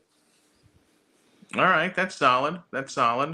Rick, Bob? without counting Star Wars and Empire and Return of the Jedi, without counting those, because we all know those are portrayals of, you know, that's. I'm a huge fan. Always loved The Fifth Element. I've always thought that was like a masterpiece of science fiction with comedy, and it was fancy space taxis. I just loved that, man, when I was young. But Back to the Future 2, like I'm also a huge Back to the Future fan, and I think Back to the Future 2 at the time was some of the coolest shit, man, ever. Like that was, man, the future. We're gonna have flying skateboards and self-lacing Nike high tops. It was cool, man. I can watch that over and over and over again without ever getting sick of it. Same with Fifth Element. Yeah, the ones that are fun. Like as much as Aliens is badass. Like all the Aliens I love. I'm a huge Alien fan. Predator, Running Man, all this old Schwarzenegger and Stallone. Like Rocky IV, Clubber Lang is like one of my favorite drama movies. But I like fun. Like the fun part of movies is what I tend to remember and want to watch over and over again. I can see that. All right, Bob, you're up. Bring us. I very much like bed knobs and broomsticks. Mary Poppins. Bobbing along, and Mary Poppins. Bobbing along at the bottom of the beautiful briny sea. Bobbing along, singing a song. Did she come to your school as well? Who? Mary Poppins. Isn't she British? Rick, I hate to tell you this, but Mary Poppins ain't real. It's a fictional character. What's the actress's name? It's a character, Angela Lansbury. Not Angela Lansbury, Julie Andrews. Angela. Wasn't she in Murder, She Wrote or something? She was in Bed Knobs and Broomsticks. Isn't she? No, she's English. Oh, is she? I thought so, yeah. I know that she was a minx up until she was very old. Yeah, we didn't have David Prowse come to our schools. We had I'm trying to think who anyone big like that. I remember like when the Queen came here, like we would go see the Queen and stuff when she showed up in Ottawa. Like that was a thing when we were children. And then when Chuck and Di came here, that was like one of the biggest things to ever happen. Like when they got married and toured Canada and all that stuff. That was huge, man. That's like right up there with the space arm, huh? They made souvenirs for it, and like they made money like with their likeness on it. Oh, right up there with the space arm. That's funny. Canada arm. That was cool to see that in the Deadpool movie. Hello, Lady Noelle. Yes, welcome. Hello. Welcome. She's got herself muted, Yes, I am sorry. Yes, I'm sorry. I just. Hello. Yeah. My name is Salacious. Nice to meet you. Nice to meet you too. I like. Wow, is that a? Wait, what? Is that a puppy? No, I'm a monkey lizard. I'm a monkey lizard. Thank you very much. It's a monkey lizard. That is a monkey lizard. Are you a puppet? They are for life. They are not for sit roasting. I'm a monkey lizard. What are you? Are you a human? Is it a background or no? What you mean? Huh? He's in a cave. I'm a monkey lizard. What are you? Are you a human? Are you a human being? Are you from the planet Earth? Because I was schooled in England, but I'm from Kowak. Who is that? I'm sorry. Who is these guys on panels? This is I'm Lak. This is my Salacious. I'm Salacious Rum. Yeah, that is the famous Salacious Rum over there talking to you. Yeah. Hello? One of the biggest YouTube stars in history, I would say. Hello. Can I have his channel? Yeah, Yes, somebody put it up. I got some mods in here. Put up some links, Gilster or I think Salacious Rum just created a channel just for you. Like he just created Sebastian's channel. I want Sebastian's channel. Oh yeah, Sebastian, do you have a channel? Blazing Saddles, wow. Yeah, Blazing Saddles. It's been some good ones. They were supposed to show that in theaters for the anniversary, but I don't know if they did. Yeah, try to find that on the streaming service now. You can find it here. HBO? I'm trying to think. No, I think it's like on Prime. Okay. Yeah, you can still There's find not it. too many shows. Maybe not in Canada. Well, I think in North America, there's not too many movies anymore you can stream with the N word in it. You know what I mean? Like, Yeah. not a lot, but I know you can. I think. What's the channel? Well, Yeah, my drop channel some, is we're Salacious gonna Rum. have some. Yeah, if you type in Salacious Rum, you will find him. You'll find 11 channels now. You have 11 channels now? At least. Can you put it in a chat? Yeah, Gilster, hook us up with some links. I don't know who Come on, else. Gil. He's Come no on, Lan- Gilster. I know he's no Rolando, is he? Eh? he's no Rolando. Blue Sasquatch, Darth Muzza. Y'all all have wrenches. Nobody's Rolando. Come on, man. No, but that's very true. There's hey, how is Rum not how do I do this? It won't let me connect to the chat, so I'm going to YouTube. I'm not. There it is. There it is. How do you do that? I'm not sure how you make people. Where are you from, Noel? Can you understand me? I'm from Ohio.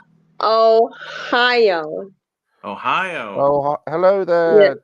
Hello to the people of So, Ohio. can I join on my computer, please? What's that?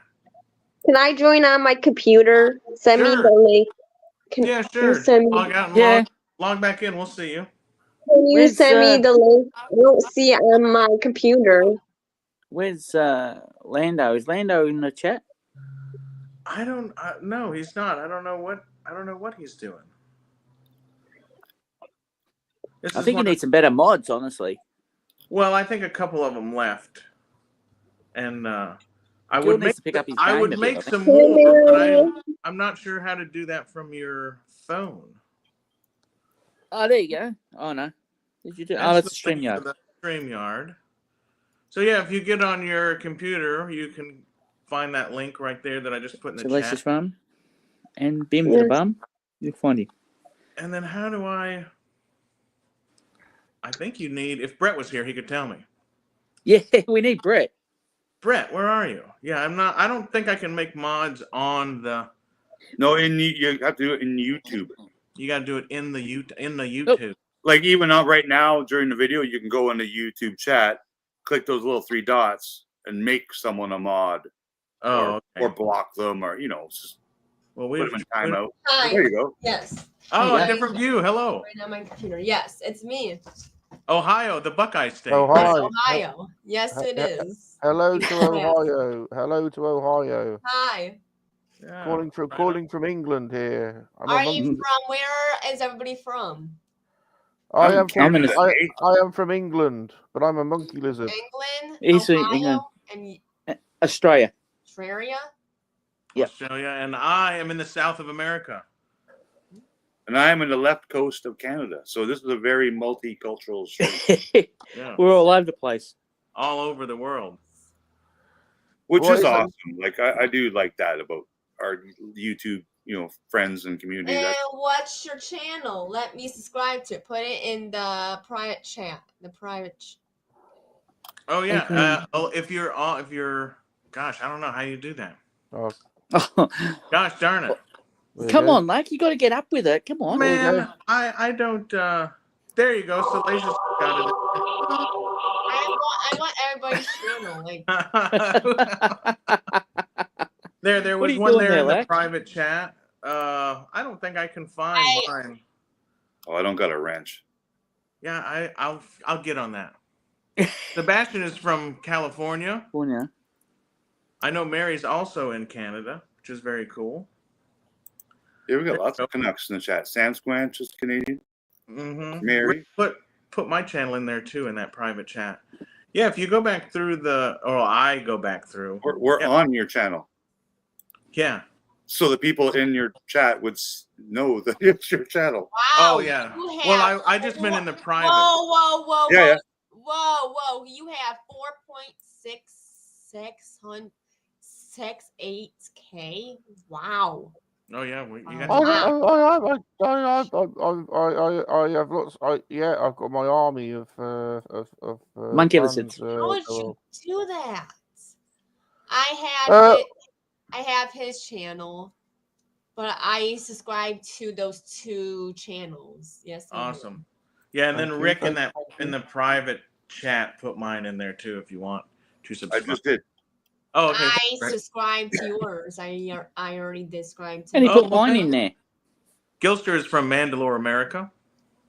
And so, how many days do you go here on live? I haven't seen you. This is my first time. We try to go maybe once a week, but we don't have any set schedule. Rum is definitely the schedule keeper. Yeah. What's your channel called, Zombie? It's Zombie Hunter 1152, I think it is. And what about Sebastian's channel? Sebastian, do you have a channel? I think Sebastian doesn't have a. Do you have a channel, Sebastian? If you do, I've subscribed to it. But Does the other guy have a channel? Unknown. Yeah, I put it in the private chat too. Left Coast Yeah. Graphics. yeah, Left Coast Graphics. Get all of your Star Wars. And I pop In zombies there. in there now too. Yeah. Do you go on the panels or no? I subscribe to everybody's. Yes, I did. Oh, Rick and Zombie are like the Thank you very much. panel anchors, I would do say. that. Yeah, we get around a lot.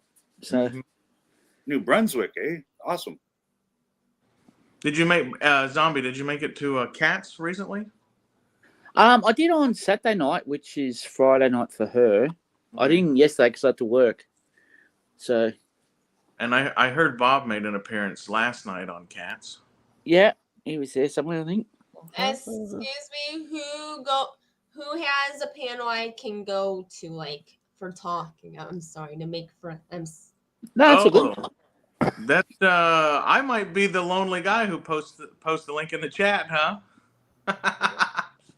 And Sebastian doesn't have one? Okay. Yes, but Sebastian is a great supporter of this channel, so Yes, he is. Nice. want to say thank you to Sebastian, and he thinks Lak is a good guy. So Wow, that's a bonus. No, I think we all think that, Lak.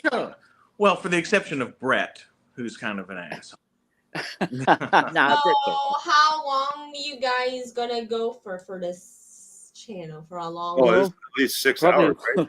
Yeah, It depends. it depends. It depends. Sometimes we like to go until the whole world makes its way to us, Yes, Mhm. thank you. So like the Britishers will start waking up in a couple hours, and Yeah, we'll see. I've actually got to go and get my beauty sleep, to be honest. Because I bet you do. I was going to say, Rum usually goes Yeah. until he gets hungry. The Yeah. guy right next to me. How was your day? How's your day, Rum? Delicious. my day has been very nice. Very nice day. Very nice day. Do that. What? That looks super cool. Wow. What? What's up, Duff Man? What do you mean? What do you mean? Does he show his real face or no? I'm sorry. No, he's too shy. This is That my is face. his- That is his face. Don't you like my face? You might get to see Bob. Bob? Who's Bob? I wanna He's see- the other We dude. don't see Bob. We don't want to see Bob. Don't you like my face? I've been told I'm very good looking. Thank you, Sebastian. I have, Yeah, I have, I'll lo- say, I you're have the lots best looking monkey lizard I've ever known. I have lots of special lady friends that want to be my special girlfriend. Where is Bob? Who is Bob? He's the one of. I'm sorry. You don't want to know Rum- Bob. Bob, you don't, Salacious is here. don't get and then Bob Bob's the other involved, zombie. Don't get Bob involved in this. You don't, Yeah, Hands Bob is- busy. don't want Bob Bob. is busy. chloroformed on Yeah, the Oh, Bob is Bob. just average anyway, so it doesn't matter. Don't leave Bob out of it. He's average in every way. Mary, Oh, thank you, Mary. what's up, Mary? Look at these two. Yeah, Lak is very knowledgeable. Look at that. Yes, I agree. Wow. SMRT. That's right. What's I up, got a Duff BRN. Man? Yes, Rum is a generous lover. Duffman knows Yeah, that firsthand. Yeah. That's Yeah. just coming from Duff Man. That's cool. very good lover. It's true. It's Yeah. true. And DJ. Yeah. There you go. Well, awesome. Right. Well, Bob, I Well, know you got rum. yeah, I'm gonna go now. Well, Rob, Yeah, if Nice Bob wakes talking up to you. chloroform nap, tell him we love him. Will do. Will do. Love you too as well, Lak. Yeah, War love you Chief. too, Rummy. The War Chief. Yeah, we'll have. See you later. If I could get up early someday, I'll come on your Saturday Sundays. But I'm always. are you do a monkey lizard hangout tomorrow? No, I haven't got anyone tomorrow. I haven't No. got anyone. Oh no. No. Hi. Well, let me know. We're I'll come from hang out with you. Ohio too. So, Right. I'm sorry. I'm on another. Right. See you later, Well, Rick. All See you, right, see you, Zombie. Rum. Yeah, Love see you, you, Rum. see you, War We'll be Chief. here crossing this. If we're here when you wake back up, come see us. I will. Yeah. Okay. See you later. Bye. I'm gonna go See you, Rum. touch myself for a little bit. Yeah. Looks like EP's doing it for you. I have started 10 minutes Got ago. us on mute again. But so yeah. Crazy. But yeah, no, Rum usually does a monkey lizard hangout tomorrow. So, but he's got no one on tomorrow. Yeah. Well, he's. I mean, I don't know how many of those there's been. We got to be up in the hundreds of them, right? Oh, he's got a lot. He's done a lot. Yeah, he's always introducing us to new people in the community, also, which is cool. Yeah. Yeah. Which That's some right. of them, I mean, there's some that like you kind of don't see around again, but you know, they're always a fun hangout for sure. Oh yeah. Yeah, Definitely. Lak should do a more in-depth show. You should do one with collections and stuff. Yeah, well, you know, I just kind of masquerade as a collecting channel. You know, I'm just It's just a front. It's just a front. It's totally a front. No. Well, I used to do, and I don't know what's been my problem lately, but I definitely got into it with customs, you know. Yeah. And I was Oh pumping man. customs left and right, and then I just kind of been, I don't know, the muse isn't there at the moment. You need a Yeah. foot of snow. That usually helps. Do what? Yeah. Like a foot of snow. Like you need to get snowed in, so you have to make customs. Oh yeah, there's Rolando. He was Hey, there he He is. was- Hey. he's So if you probably say off his to- name 3 times, he pops up. Look, we think that Rolando is like, you know, he is everywhere, and everywhere that we know where we go, he's there. But I have a theory about him though. What's I that? reckon there's 6 of him no, I think there's because one. he's always around somewhere. He's always He popping might up have everywhere. 6 different devices, Yeah, he's got 6 Yeah. laptops. so he can like, Yeah. he's like, So he could be on everything, you know. because look, there'll be times where Rolando will send me links to, because me and Rolando have other cross streaming interests, you know. Yeah. And I can tell you one thing: Rolando is not just known in our community.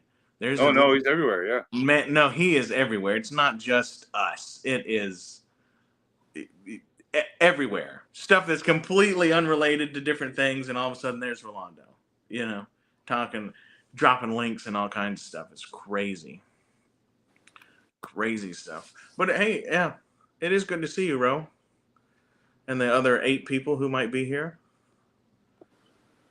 And we hope Gilster's all right. Did y'all? So we're on day 47 of Mark Blue Harvest missing. Yeah. You know what I've been doing? Like separate of like, you know, just Googling him to see if he's around somewhere or Oh, I heard he's all right, well but he's that's yeah, that's worth 3 grains of salt to me. Like the guy is actually a close friend of mine, and yeah, I think Lak got to know him pretty well over the past year or two too. Like yeah.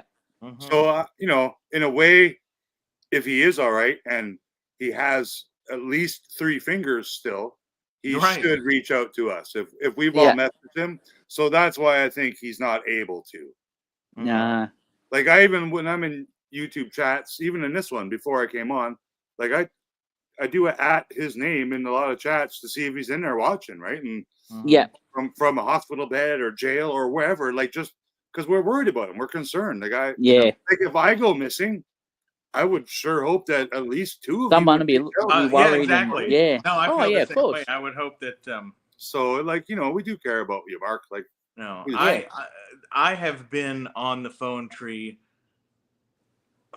since the 26th of September, and everyone that we know, and everyone that I know that Mark knows, which is not, again, it's like Rolando. It's not just this community, Yeah. right? You get, there's like, Hen and TJ and Yeah. Bell and Tam. Like, there's a bunch of like local people that do different stuff than what we're doing who know him, and there has been zero Communications. communication Yeah. with anybody, from people who have his phone number and call him, to the what's it called, the WhatsApp app or whatever. WhatsApp. Yep. And of course, like on Instagram, it shows you if they've seen the message. It And he says hasn't seen. Same with Yeah. Twitter. Same with Twitter too. Yeah. And I've been, I have a tab open with his eBay store, and like, Nothing's been. he's gotten negative feedbacks and he's had to refund people. So he's obviously not able to push letters on a keyboard. So Yeah. he's either gone or incarcerated somehow. Like, I don't use that. Like, he's not able to use internet, or Yeah. Right. he's on a Well, and breathing tube or something. Like, I am concerned, man. I Well, don't that's like the to joke conclusion about it. too. Also, after so long, it's apparent that he's not able to communicate. Yeah, and I don't know him as a illegal doing kind of guy, so I really don't think that's the thing. But I also know over the past 4 or 5 months, he likes, he makes YouTube content, makes videos. He buys Google glasses with the camera on it, and walks around with this big freaking apparatus. Hey, it's me, I'm filming. Right. And I know you're not allowed to do that in public places, but I don't think they arrest people for that. So Right. that would be the only Well, not there is a legal lot of thing I can strange. see him getting a slap on the hand for, but I Yeah. don't think it's that. There's a lot of strange. It appears that there's a lot of strange laws going around in England for all kinds of things. We post stuff and share stuff on Instagram that apparently, like, the police will come and knock on your door in that country. Yes, in America, you guys have something called what? The Fifth Amendment, the First Amendment, the third, whatever the amendment. You have amendments. You have freedom of speech. That Elon you're allowed talks to pretty much say what you about, want. that Elon talks about every day on Twitter. Like, the world, we have free, and I reply to him all the time. We don't have that rule in Canada or in any other country on the planet. Well, you're the only country that has these rules where everyone's allowed to say F you and carry a gun. Like, they're the only country in the world that has that. So right, it's not. Which arguably, and I get it. I'm glad you guys have rights on that. Everyone needs rights, but I mean, it is different everywhere. So, like what you said, yeah, he could have said, "Hey, bite me, Elon," on Twitter, and maybe you got arrested for it. Like, I don't know. No like, it sucks to not know. The only official, and when I have this firsthand because I took the time and it was a whole big deal, but I contacted the police in his area, and like, I know his name and I know his birthday and I know where he lives. And I also told him, I was like, look, I'm his fucking half brother, because in this country we do know that, like, you can't call the hospital and ask how your friend is, but you can call the hospital and ask how your brother is, your family member, or your uncle, right? And those fucking cops over there, they said he is safe and well, and because of privacy laws, we cannot disclose. Yeah, and I know one of the that's UK what I guys, heard too. Yeah, one of the UK guys on one of their, because he was on a weekly chat with these UK toy collectors, and he literally drove to his house. Yeah, I remember that. And knocked on the door and no answer. Twice. And then he called the police, and he sat there in his car and watched the police go to his apartment, and then nothing happened. Like, he didn't see Mark, or he didn't see them go in, and the police didn't see him watching them. But the police later called that guy back and said what Lak said. All we can tell you is he is safe and he is well. So, it was because he's in a cage. Like, is that how he's safe? Like, that's a stupid word to use. Right. Yeah. Safe and well is like not. I'm like you, Rick. Like, that doesn't. No, it doesn't fly for me. Like, that's definitely something that the man said. If I called the cops and said, "Hey, I can't find my brother, my sister, my mother, my cousin, whatever," and if they said he's safe and well, I would probably go to jail for arguing with that cop for saying something so disrespectful to me, because that's you don't say that to people, man. Like that's stupid. No, that's not a. Yeah, there was a lot of people that said, "Well, it's good to know he's safe." But I'm like you, Rick. Like that just added, like that was a red flag. Is he safe in the trunk of his car? Like Right? Is he guy? right? Is he getting X-Man type experiments Yeah. done on him? Like, well, He's now going to be Mark Vereen. You know, sneaking. Yeah, who knows? And I will continue to attest that, like, the cops knowing where you are is probably never a fucking good thing. Yeah. Well, and I'll know? tell you this: if I wanted to hide from law enforcement people, I could. They couldn't. If I wanted to hide from people like that, you couldn't call any local police, and they couldn't tell you I'm safe and well because they wouldn't know where I am. Right. Right. Like, well, and I know, the guy you're talking about, he did the show with. He ended up calling the fire department and the paramedics too, and they said, "Well, do you know that he's in? Do you know if he's actually in his apartment?" And the guy said, "Well, no, I don't know that." And they said, "Well, we can't break a door down unless you know that they're in there and they could be hurt." So hopefully he goes back like in the next, let's say in the next week or two, does the same thing, go knock on the door or whatever, or someone try to phone him and the phone's disconnected. So usually phone bills, if you don't pay your bill in 60 days, 90 days, it gets cut off, right? Right. And with your internet and your things like that.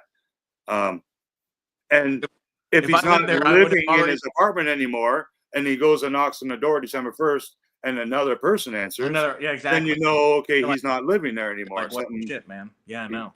Maybe he lives in Canada. Like, I don't know. I wish he would reach out to somebody. Ricardo said in the chat, he said he just posted on it. Mark just posted on Instagram today. No, he didn't. No. Well, that's what he said. He just said in the chat. I don't know. Well, I can't look at Instagram and be on here, so whoever has a phone. I've done those missing in action posts. I've done like 3 of them, and I have tagged him. And then what is it called? You can invite somebody to collaborate.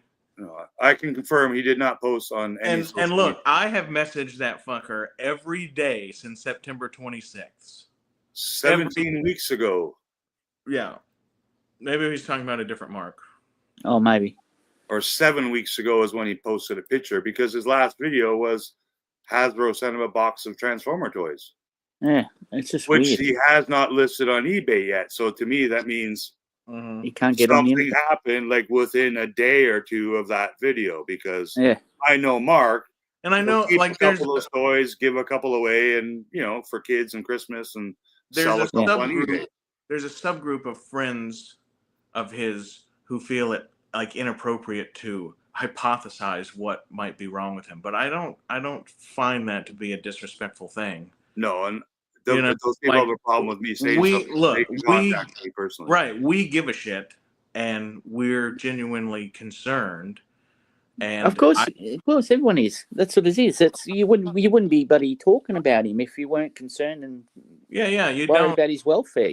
I have, like I said, I've messaged him on Instagram every day since the 26th, and it was hey, are you doing all right? And then now it's just like, are you live? Yeah. Are you there? And then like at some point I sent him this long, hey, I know eventually you're going to see this. Reach out. If there's anything that any of us can do, I hope he knows that we would do it. Right? If somebody said, hey, Mark got in a bar fight and he knocked a cop's teeth out and he needs $10,000 in bail, I think none of us are going to hold bar fighting and resisting, or what I mean, like right? And so like if the man needs $10,000 bail, like, man, everybody get your dollar out, and I think exactly. But we just don't know. I think that's part of the frustration too. Is like, well, that's the thing. We don't know what to do. Exactly. Exactly. Yeah, it's a real pain in the. Hope all's well, buddy, man. Yeah, we hope you're doing all right, Mark, wherever you might be, and that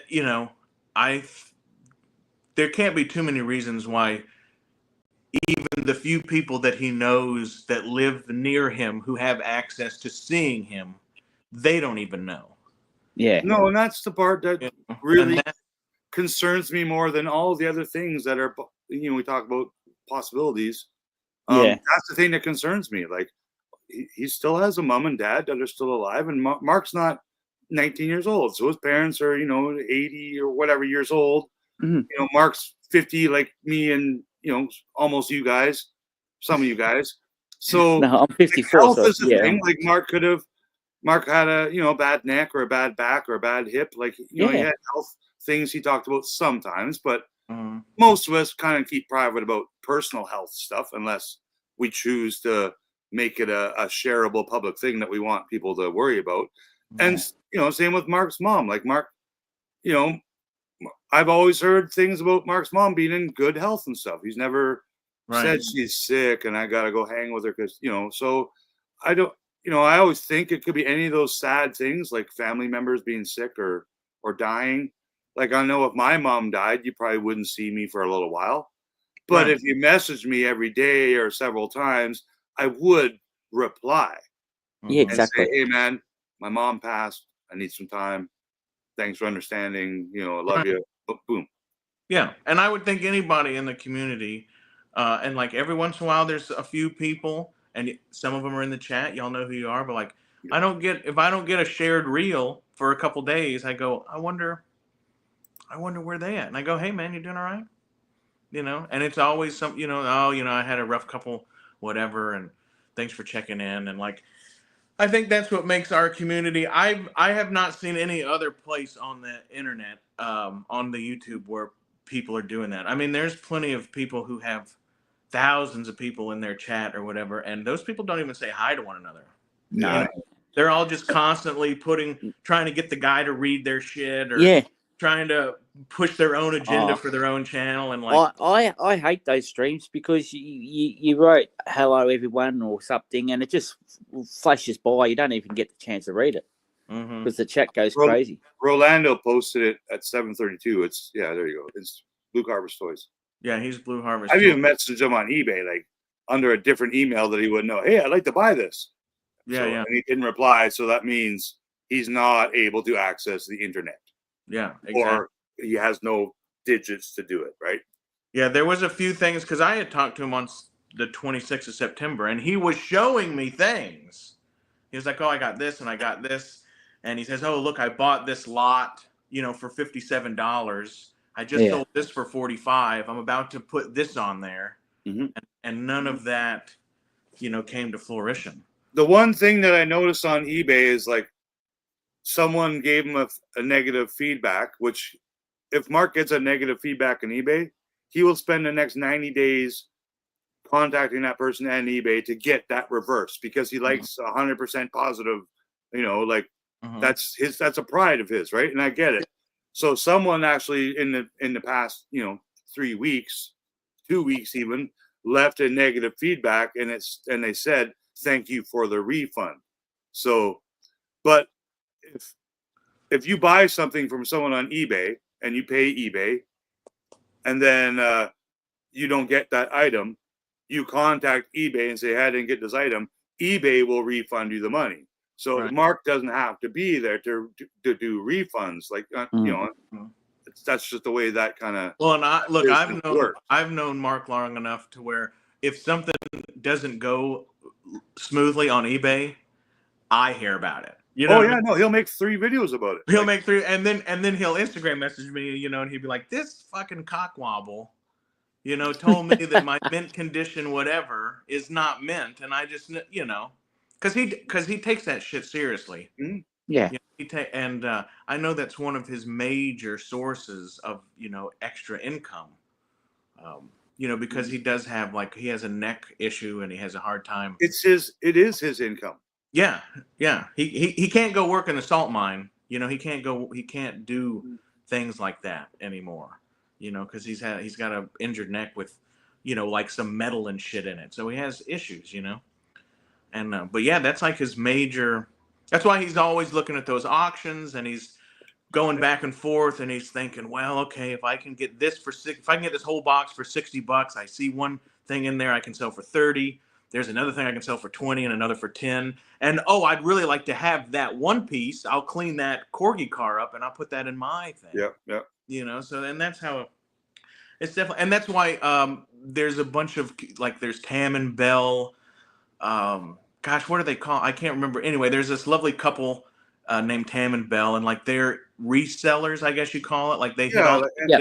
You know them, and Yeah. so there's a whole community from Mark's chats. I know them. Yeah. Yeah. So there's a whole nother community that he is friends with because they all talk to each other about how to market stuff and where to go to find stuff, and that's what I mean by like I've reached out to more people than just the people that we all may think of first. Yeah. And no one, I know a couple very lovely ladies that I know like Mark, and Mark likes them. And when one of them told me I haven't heard from Mark in 2 weeks, I knew something was wrong because guys don't stop texting girls. Nope. Like guys don't stop texting girls. It doesn't matter what it is.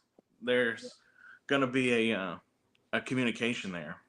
And I don't have WhatsApp, but I know I've been told that it has the feature where people can see if you've sent them the message or that they've opened it. And I have gotten no confirmation.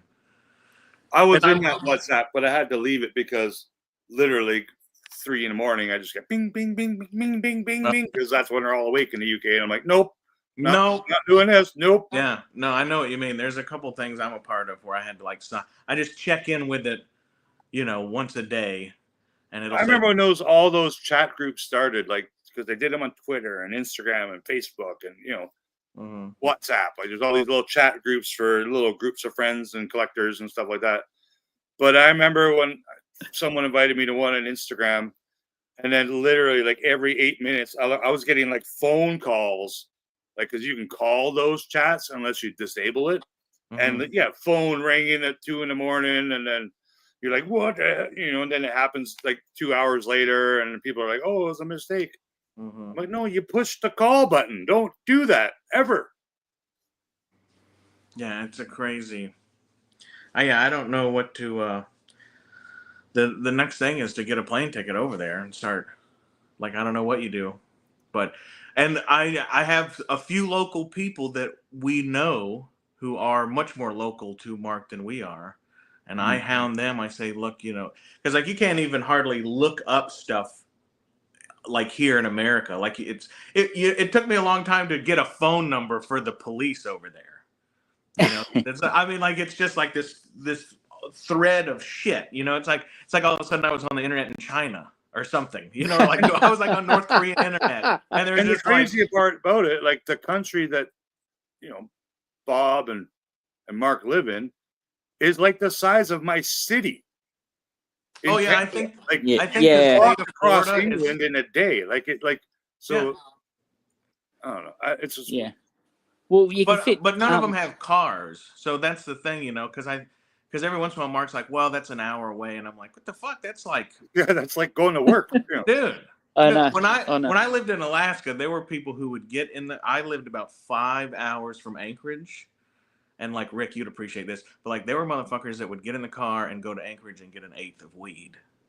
Yeah, people here, you know what I mean? Like I live in the suburb of the big city of Vancouver. Like I'm 35 minutes away. But if you commute during rush hour, Monday to Friday, that 30 minutes away becomes an hour and a half away every time you go during rush hour. So it's like driving across England, Yeah, no, exactly. I think it's not that small, but I mean, no, but I think you can fit 1 million Englands in Canada, like exactly. Well, you can fit Englands in the state of Florida, I read that the other day that Florida is like either the same size or slightly bigger than the state I live in, Victoria, you can fit England in our state comfortably.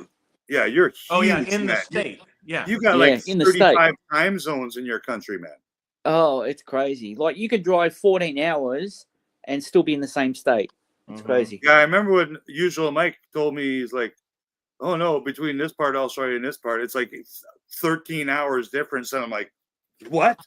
He's like, yeah, it's like 4,000 miles. And I'm like, holy cow, man. Like Canada and America are 2,500 miles, wide, and Australia is just huge. I used to drive from this town where I'm at now to my house in Alaska, and it was 6,684 miles. Wow, there you go. There's a check. You Because know, I've and driven like, across Canada, and I've Yeah. driven halfway across. Like when I was in my 20s, my grandmother died in Manitoba, so that's like almost Eastern Canada. It's not really. It's kind of in the middle, like Saskatchewan. But I remember driving from here to there, which is like 3,000 kilometers, so 2,000 miles, and we did it like in 20 hours. Like you know, you can do it without sleeping, like in one go. But if you want to go the rest of the way to like Ontario, Toronto, or Ottawa, then now it's weeks. You know, right. because you got to go around all those Great Lakes and stuff. Like it's thousands of more miles added onto your Yeah, trip. that's the one thing between here and Alaska is it is a relatively straight. If you pick the correct route, it is relatively straight. Like the longest it ever took me to do it was 14 days, and it was Wow, still. I was coming from Alaska to here, and I didn't have a schedule, and I just knew like I didn't want to spend the winter. I was working up there, but I had my truck, and I was just kind of like dicking the dog. I didn't want to leave, but then there was a point where I thought, well, I don't want to really stay here for the winter, because once it's winter, right, you're not going nowhere. And I was going to try to stay till my birthday, because I want to have my birthday in Alaska, you know. And when's your birthday, like? What's that? When's your birthday? In the beginning of October. Oh, nice. Oh, yeah. It's just before mine. Yeah. And mine is in 9 days. Hey, happy birthday. Yeah, No, happy birthday. Wait 9 days. Huh? What? Wait 9 days. I'll be here. Well, Yeah. I'm gonna tell you happy I'll birthday. still be here on this I'll still be 32 here. days live chat, this 7-day live stream. But I was Yes, I wanted to birthday. spend my birthday there, right? And so I was dicking the dog, and I went to bed one night, and I was staying in this old rundown little shack that my granddad built. And I woke up the next morning, and it was 27 below zero, and there was 4 feet of snow on the ground, and I went, oh shit, you know. I was like, and so I left, and it was scary. It was scary driving, because the whole Alcan had been shut down. All the gas, there's gas stations about every 200 miles on the Alcan. Some of them are closed. They're all closed. When it gets cold, all them fuckers, they're called, we call them snowbirds, right? I'm sure you call them too. Yeah, they pack all their shit up and they leave and they go back to wherever, Vancouver or upstate New York or Phoenix, Arizona, wherever the fuck they live, because they do not live there. Yeah, that's a popular term here. Like a lot of Canadians in the winter go to Arizona and they call them the snowbirds. Yeah, snowbirds. It's so I can get to Alaska from here, where I am, in probably about 10 or 13 hours. Okay. That's not that bad. Like 8 or 9, 10 hours, I can get to Prince Rupert, which is 15 minutes from the border of Alaska. Like it's okay, right? But it's not close to it, like the major cities. It's just right, not mainland, where the border is, and right, where the is. Yeah. Well, if you go in the summer, because I used to do a lot of, I'd maybe drive up at the beginning of summer, and then stay until fall, and then come back.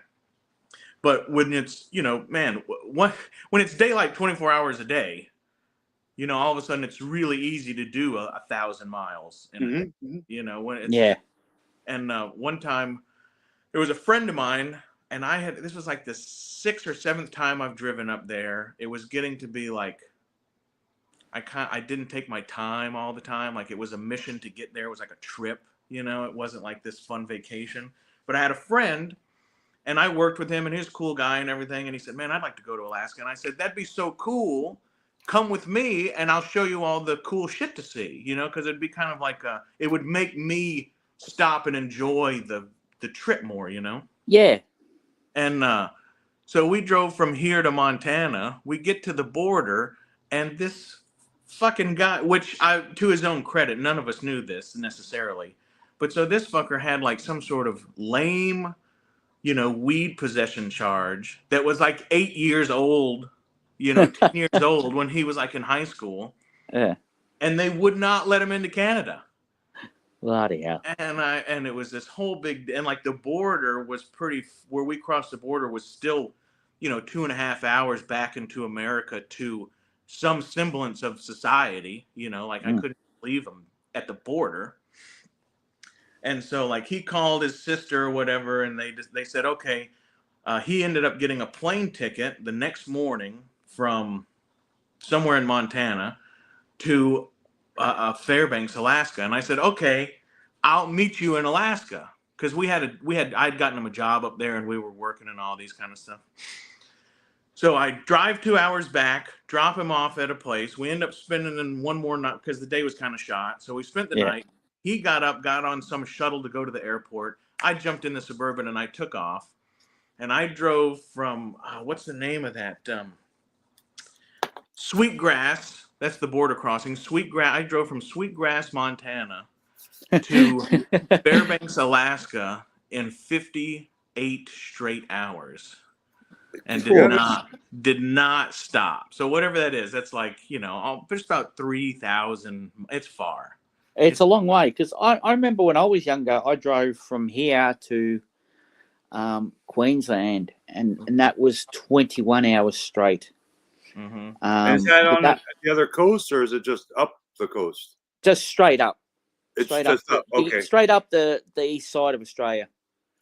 Yeah, there's no driving up in Canada. We just go left or right. Yeah, we go up. We're in the territories in Alaska. Right. Yeah, you can't go up too far, huh? But yeah, Australia. Yeah, you're like a huge.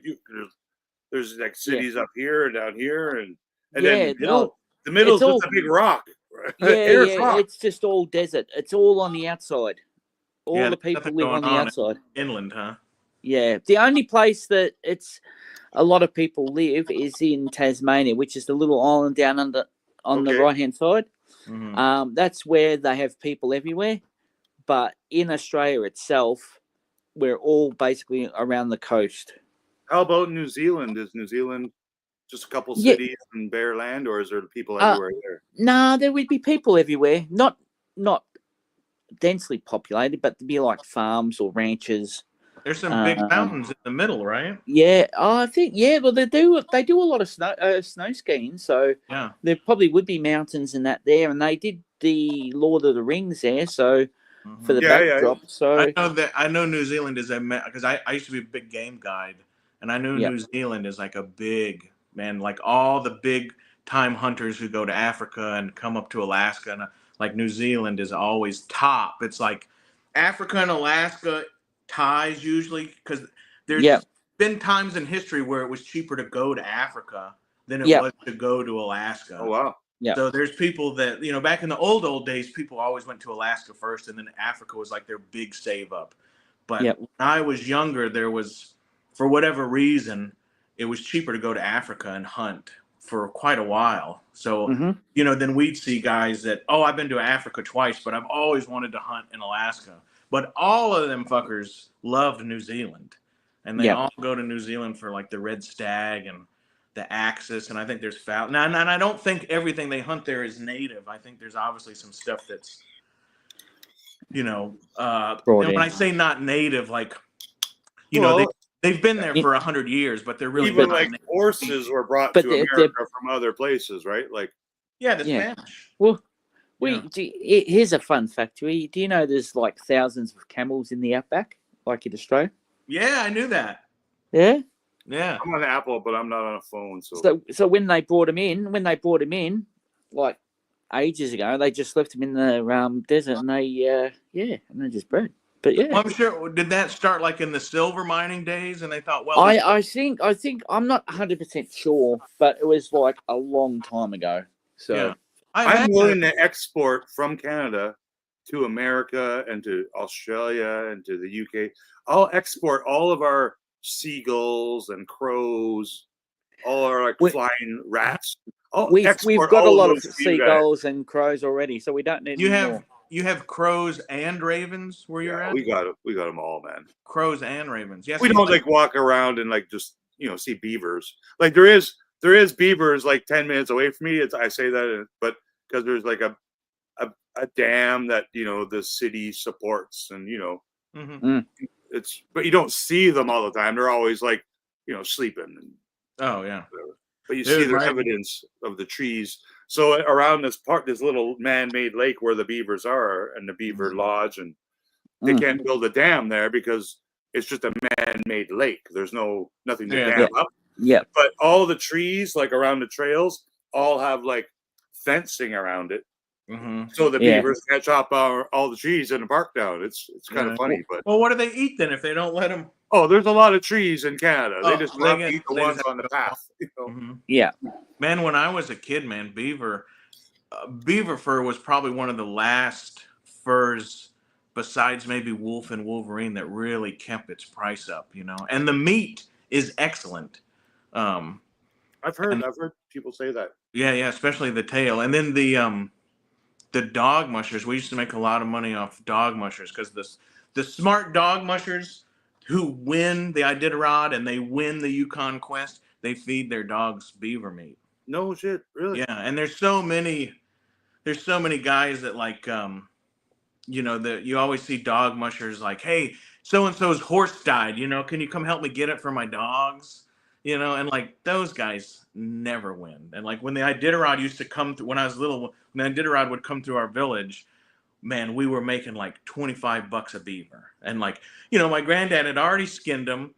We took the tails to eat, and then we just had, because there used to be a lot of beavers, man, and we would just go out there and all the hardcore dog mushers, $25. And them dog mushers knew, man, they'd flip out a couple hundred, you know, like I need 8. Like, there you go, bam. Wow.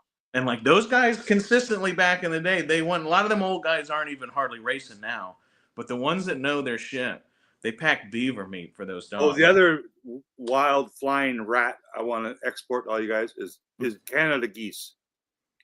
Oh, I love those. Yeah, but they're just. We have a lot of them. They're not anywhere near extinct. Let's put it that way. No, there's so, you know how many people tell me you can't hunt Canadian geese because they're almost extinct, and I'm like, well, no, you can't hunt them because they're like rats. Like you don't want to eat. It's not. No. We hunt and eat the shit out of them, and I'm not sure just people Alaska, do, but like in all of America. Man, people just go, and I love bird. Maybe people do. Maybe people do, like in more rural environments. Like, but I mean, like I'm always been in the city or the suburbs, you know, like not very rural. So if we have a lake and there's ducks and there's swans in it, you can't go hunt them. Like they're there to look at. Like to look at. It's almost like not a zoo, but I mean, they're protected. Right, and people kind of like you can't just go eat them bread your neighbor's cats and dogs, right? I mean, they but say maybe if you live in rural parts of, you know, Duck or whatever. Well, I know they have a huge feral cat problem in Australia, and like there's that guy. What's that famous guy, the old dude who hunts cats? Oh, I thought kangaroos were kind of. Yeah, everything is like kangaroos, crocodiles. Animals grow wild, yeah. Rabbits, well, yeah. I think about Florida. All I think about is all the dinosaurs walking around. Yeah. Yeah. Well, then there's not other than like the crocodiles, you don't have a lot of large predators. Like that's why the rabbit population went. They had the Great Rabbit Wars, right? That was at Australia. Yeah, we got a lot of foxes as well. Yeah, they're making everything's making a comeback, I guess. Yeah. Well, they've stopped. Pig hunting. You can't hunt them. So if you can't hunt them, they're just going to multiply eventually, aren't they? Yeah. You know, but the crocs up north are really bad apparently. So there's a lot of them. You got to be careful walking around the streets in Darwin, because you might run into one. You have to be careful walking around, Lak, like because of alligators. Here, like if you get in a few places, you have to be a little careful. And you know, there's still quite a bit of wilderness, so they're not lots of water and marshy land, right? Yeah, if you go down in southern Florida, there you have much bigger issues with that, because I'm up in like the northwest panhandle, closer to Alabama, and it's, you know, even though I live in like a city, like it's the only city until you go, you know, 60 miles across the border to Mobile, Alabama. Okay. So it's not as we're not as encroached as like South Florida. The big thing around here, almost anywhere, especially this year, is like cottonmouth snakes and what's that other one? Water moccasins. What is there for hunting in Florida? Deer and pig is the big. There is. Okay. Yeah. Yeah, hunting's still a thing in Canada. Just again, like if like my neighbor just 2 doors down. I see him like every weekend. He's either going fishing, driving for 2 hours, going to the best fishing place for salmon, or he's going hunting for for deer or even bear. There's times a year where we can hunt bears, but he might travel a little more, like maybe 3, 4, 5 hours, and go spend a day. Maybe I've never seen him do overnight trips. Not that I monitor him, but usually he goes fishing and hunting and comes back the same day, kind of thing. Uh-huh. Yeah, Canada geese is. It is not my favorite. Not my favorite thing to eat at all. How you doing, Dylan? Good to see you, Dylan. When I was a kid, Hey, Dylan. The old natives used to still hunt swans, trumpeter swans. And really, I remember when I was a kid, my dad hunted rabbits. Oh, rabbits! Not often. I just know it did happen several times. Oh, rabbit is well. And do you and have us as kids? Were like, no, not little cute rabbits. No, that not was the rabbit first thing stew that again. my granddad and dad, like, we used to put up rabbit snares all the time. That's like that's like a kid's job, is to go snare rabbits. And but we have, I guess where you live, do you have snowshoe hares and cottontails, or do you just have one species, or what? Like rabbits? Yeah. Well, where I am now in British Columbia, I am the only, like, this was in Ontario where my dad hunted rabbits. But the only rabbits I've seen since I've lived here on the left coast is there was a ritzy area in downtown Vancouver, the West End, right? Mm-hmm. Where it was more high-end, expensive condos and, fancy clothing stores and boutiques and all that kind of stuff. There was a little area of train tracks that crossed like a main drag. And then, there's some train tracks. And when we were young, 17, 18, we're, drinking beers and doing what we're doing in downtown. There was I don't know what the word is, an epidemic or some kind of word where wild rabbits, because all you need is one male rabbit and one female rabbit, and they can turn into 20 rabbits really quick. Yeah, they breed like rabbits. Days or whatever, weeks. So all of a sudden there was like hundreds and hundreds of these black and white rabbits just all over this downtown core. Really? And I think they did have to go and get rid of them or cull them or capture them all and sell them to pet stores, whatever they did. But there was hundreds. Are always a good place to hunt rabbits, even in Alaska. If you're, and like we would generally hunt them more for fun because we were always setting rabbit snares. But we have snowshoe hares. We don't have any other kind up there. Those are bigger, right? Yeah, they're hares are much bigger. They're like small dogs. Yeah, they're awesome. And there's like down here we have cottontails. And then they have a thing called a swamp rabbit, which I think maybe if you look in like an actual biology book, I think they're supposed to be different, but they sure look similar. Whereas like a snowshoe, a snowshoe hare turns white in the winter, and then it turns back to regular rabbit. Gray brown or whatever. Yeah, gray brown in the summertime, and big feet to run across the top of the snow and stuff. Yeah, I did have some rabbits too as a kid, but I don't think they told us. Oh, really? I think I found that out years later. My mom told us, like, oh, yeah, remember when your dad used to go hunt rabbits? Yeah, yeah, we ate them, Yeah. My granddad used to trap lynx. Oh, and those are cool. He bobcats and lynx are cool, man. Yeah, we don't have bobcats. We have bobcats here where I'm at now, but in Alaska, it's just lynx. But in the wintertime, the only thing lynx can eat are rabbits. Like, there's nothing for them to eat, really, And so, but did you see on Instagram? Let me finish real quick. Hold on, let me finish. 2 seconds. So he would trap these lynx, right? And then he would skin them, and then he would cut the meat up small and boil it and feed it to everybody and tell them it was rabbit. And it tasted really? It tasted just like rabbit because that's all that they really eat. It tasted a lot like it. But yeah, everybody they go, wow, there must be 5 or 6 rabbits in this pot. You go, yeah, they were big this year. And it'd just be this big giant lynx that he'd cut up. But I always thought that, he always clued me into the jokes, because he was. I don't know if you saw this, but about a week or two ago, like there's a bear. That's 1 block from my house. Oh, I see it. Oh, yeah. And it was in like a fenced off lot. Mm-hmm. And then I went, hey, buddy. And he ran away. But it had nowhere to go. Like, it was like, I'm going to say 9-foot high chain link fence. And you know the top of chain link fence is like this. Yeah, So it's sharp. Can bears climb that? Oh yeah, and like a chain link fence with sharp razor wire, not razor wire, but I mean sharp. Hi, I'm back. Oh, you're back. We're talking yes, I was on Zoom. We you know, Rick, more probable is that bear pushed it. I am back. I'm sorry. Okay. I was doing a Zoom call with some other people. I'm sorry. No, it's okay. You traitor. I'm not traitor. So what are we talking about now? I'm sorry. What are we talking about? Animals. We're talking about animals. The animals. Which ones? All of them. What animals do you have where you are that you see? I have a lot of animals here. I have one cat. I have one cat, and that's it. What about wild animals? You see a lot of deer where you're at? Yes, a lot of deer, and And then Mary, she's got the. She never found out she ate rabbit either till she. That's how they did it in Eastern Canada. They didn't. They wouldn't tell you. Yeah, we were always had to ask. Those of us who knew my granddad would say, "What is this?" And he would just lie to you.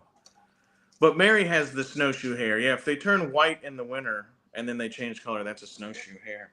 Yeah, I just remember the hares were bigger. Yeah. And a couple times as a kid, I do remember seeing, bobcats or lynx. I can't tell them apart as when I was a kid, but I mean, those are just cool. Like they weren't going to attack you, because they don't attack humans. That's not what bobcats and lynx do. But here, besides the bears, like I live right beside mountains too. There's mountains all around me. So bears will come down and go in people's garbage and cars and whatever. Go in the mall if you let them in, right? Yeah. But we have lots of trails and mountain biking and lots of nature stuff around here.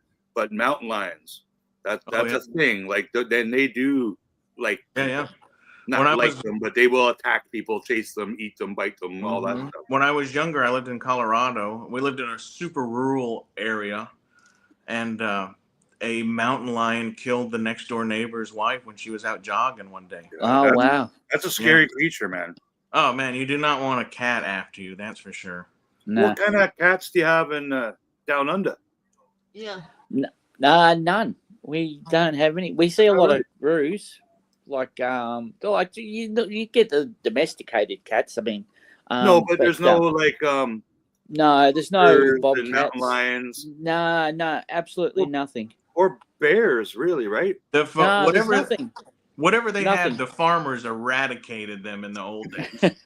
Just like England, But they have some of the craziest creatures on the planet over there, like spiders like this and snakes. Yeah, we have a lot of spiders. Koalas, they got so many of their own. They're original animals that we think of when we think of their country.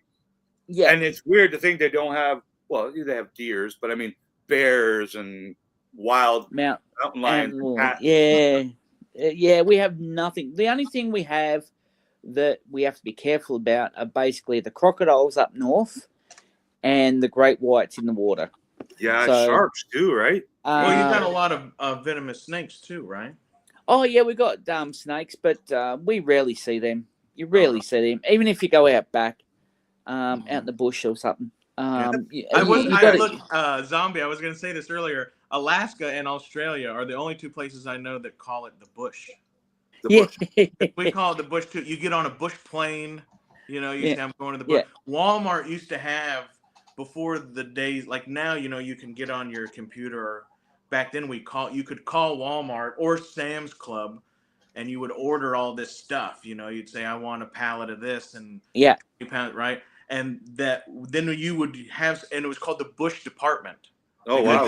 It was all packed up on pallets and saran wrapped. And then, they would usually get picked up by some flatbed truck and they would drive it to the airport and they'd put it on. Yeah. But it was called, it was called the bush department, and that's where, but you're the only other place that calls it the bush that I know of. Yeah, no, like I said, you rarely see a lot of snakes. I mean, you'll see the odd one every now. Like I've only seen one. Like I haven't seen a snake in 20 years or something. So, Crazy. Same as the redbacks. Thank you for me. No, thank you to snakes. I killed 2 cottonmouths that were trying to get up on the porch a few weeks ago. Yeah, no, we don't. We don't have them here. Like, I don't like want really no bad snakes. no alligators, no crocodiles. Yeah. I'm cool with just worrying about bears and mountain lions. Yeah. Yeah, I don't know about that. Going out walking and seeing a mountain lion or a bear, that'd freak me out a bit. Mm-hmm. When I was in, there's this place in the Yukon territory called Laird Springs, and I wish I could remember like what mile. It's about a day from the border. You know, it's like maybe so. It's it's like maybe 12-hour drive to Whitehorse. Yeah. You know, south of there, but there's this place called Laird Hot Springs, and we were there in '93, I think. And there was a black bear that came. I think I've told this story maybe before, but there was a black bear that came down from the top of the mountain that we were at, and it's a huge tourist spot. But this bear came down, grabbed a kid, was killing this kid. The kid's screaming, Yeah. And the kid's mom runs over there to save the kid. Bear turns around, whaps her, kills her. Oh. Then this guy, who is unrelated to all of them. He's going to rescue them. He runs over there. Bear kills him. And then finally, this old dude came out of his RV with one of them had a gun, at least, right? Well, this fourth person came out with a shotgun, killed the bear, and then it was found out that the guy didn't declare the shotgun because you could take firearms. You can take firearms. You just have to tell them, hey. Yeah. He didn't do that, so he ended up. Yeah, where's Rolando at? What part of? He's in America, right? What part of America? Utah. Okay. The beautiful state of Utah. He's got rattlesnakes and spiders. Ooh. I've had recently ladybugs. Like I just see them crawling. I don't see them now, but over the past couple weeks, I've noticed. I'm like, what is that? Is that a spider? No, it's a ladybug. Is it a real ladybug, or is it that? Because there's a. No, it's like those red with the black. It's a ladybug. Right. But did you know? I just found this out the other day because I saw a ladybug, and I was like looking at it, and I was like, "Wow, that doesn't look like the ladybugs looked like when I was a kid." Apparently, in the United States, and I'm sure maybe there too because we're connected. But there's this invasive Chinese beetle that is commonly mistaken for a ladybug. Oh, okay. And I can't remember the whole article, but there's a part to it where it's like it eats different things, and they're really kind of concerned about it. But so now when I see a ladybug, like you have to look at the top spot, and I think the invasive one, it's not really a spot; it looks kind of like a bow tie. Okay, I'll have to check. I don't see any right now, but I did last night. And I'm sure I know somebody else has probably seen that article, but it blew my mind. But I got no open windows anywhere. Yeah, they just come in. They just slide under a crack or. Yeah. Hey Rick, since you're having problems with birds over there, do you want me to send some of our bird spiders over there? Nope. You can keep all the spiders. You guys have spiders that can eat Canada geese, like. Yeah, we've got spiders that eat birds up north. Yeah, I've seen some of those videos. Yeah. That's insane. Yeah. I've seen the ones that they make their nets above the water and catch the fish that jump too, huh? Yeah, that's crazy. Yeah, man. I just want I would like to run into Bigfoot. I'm being totally honest. I'm not scared of a Bigfoot or a wild man or a Sam Squanch. I want to encounter one. I want to be the one who has a modern iPhone, not an iPhone 1. He won't let you do that. I want to be the one to get HD quality and shaking his hand. Maybe we'll smoke a bowl or something. You could do all that. You could do all that, but he probably will not let you take his picture. No, he'll take my phone. Oh, yeah. No, he'll put it on airplane mode. If you have the intention of doing something like that, he'll never let you see him. Of course. Because he knows. Smarter. But look, I'll tell you this. My granddad told me this years ago, and I'm sure they have the same type of stuff where you're at. Maybe not exactly in Vancouver, but if you go a little further north, you get in the boreal forest, right? But my granddad told me, he said, you go to the foothills of the mountains, and you go where the lichen turns from green to red, which I know you've seen that, right? Yeah. Like the top of those hills before the big mountains, they're red. He says, you go there, you find a spot, sit down, make a fire, And for lack of a better term, you have to meditate. You have to become one with the earth. With so the nature. which entails a lot more than most people think. Yeah, no ghetto blasters. Yeah, you have to be, and you have to, like love yourself, right? That's why most of these people on these TV shows, like, they can't sit in the woods by themselves alone because they can't. I think there's aliens everywhere. Sebastian's saying, do we have aliens in Canada? I think aliens. Oh yeah, have been spotted in every known city on the planet. But look, you go to the foothills where the lichen turns from green to red. You sit down, make a little fire. Might take a couple days. He may not ever come, but if you are chosen, Bushman, which is what we call Bigfoot, he will show up. And when he shows up, he'll sit down by your fire. You're supposed to offer him whatever you might have, whether it be some Copenhagen or a cigarette or whatever you have. Oh yeah, Bigfoot's totally smoke. Yeah, totally. And right. But so you trade with him, and he looks you over, and then he will get up and he will motion to you to follow him, and then he will take you to where he lives. Yeah, that's granddad. Now they're getting scary. Yeah, well, he'll take you to his. Yeah, that's what, and like, so he'll take you to where he lives. My granddad says the one that he knew, right, lived in a cave. He takes you in the cave, and he sits you down on all these furs and grass mats, and he bring you a wooden plate with mushrooms on it. And he eats a mushroom, and you eat a mushroom. And when you both are in the right frame of mind, then you can communicate. Yeah, then you understand them all of a sudden. And you understand each other. And he will tell you the secret to life. And then he will tell you that you can tell anyone you wish how to find him, but you cannot tell them what he told you, because that's for him to decide if they're worthy. Sounds realistic. My buddy Jade, you think you've talked to him on Instagram? Yeah. He's Sasquatch, man. He's got some cool Bigfoot stories, man. Like nothing like that where he's gone and chomped on mushrooms with one back in his cave, but he's got some places he likes to go in the woods and hang out, and he'll leave a little gift. Like he'll leave a painted rock or like a little Kinder egg or a little trinket or something, right? And he'll come back like couple weeks later and it's gone, and there'll be something else in its place, like a little square wooden peg, like just little things like trinkets, he calls them, right? And I hear those stories and I'm like, yeah, that's scary, dude. That's because if it's not Bigfoot, it's a freaking weirdo doing it. Like, and that's even worse than a Bigfoot. So I'd rather encounter a Bigfoot an hour in the woods much less scary than some random dude who brought a bag of Lego or some guy just watching you in the woods behind the bushes. Even scarier. Mm-hmm. No, yeah, Bushman is a big thing in Alaska. Cheers, Muzza. Oh, Muzza's gotta go. Hey, we'll have a good night. It's good to see you, Mr. Muzza. Love you, brother. Glad that you're back. He had an extensive. What do you call it? The other Aussie I haven't seen in a while is Ed from Rebel Ed 5. Oh, he's got all the snakes and dinosaurs in his collection. Yeah. Well, there's at some point later, there's a whole thing about that, which I will tell you. Okay, hopefully he's doing good. I'll tell you all that. Not to but it's it's not my place to broadcast shit. I just remember all the scary animals. He'd like pull out snakes and be like.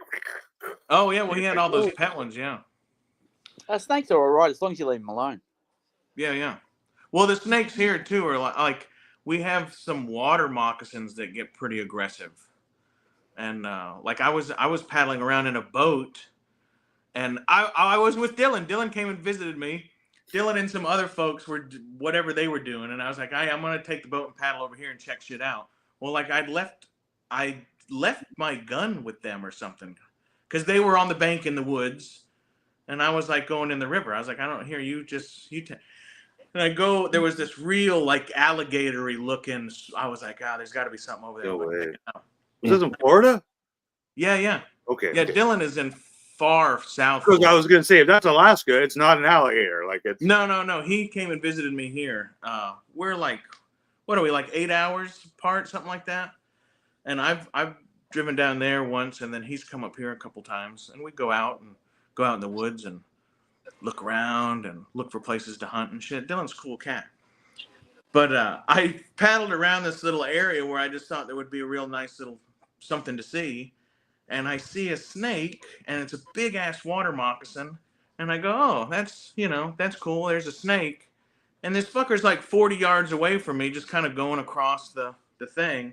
That fucker turns, looks at me, gets up, and starts coming right at me. It was dinner. Yeah, he was like, man, he was fucking pissed. And I had to, like, at first I was just like throwing water on him with the paddle. And the more I threw water on him, the faster he came. And when he got to the boat, I just started, I was like, because, I mean, if I'd have had my gun, I'd have just shot. It would have been easy to shoot him.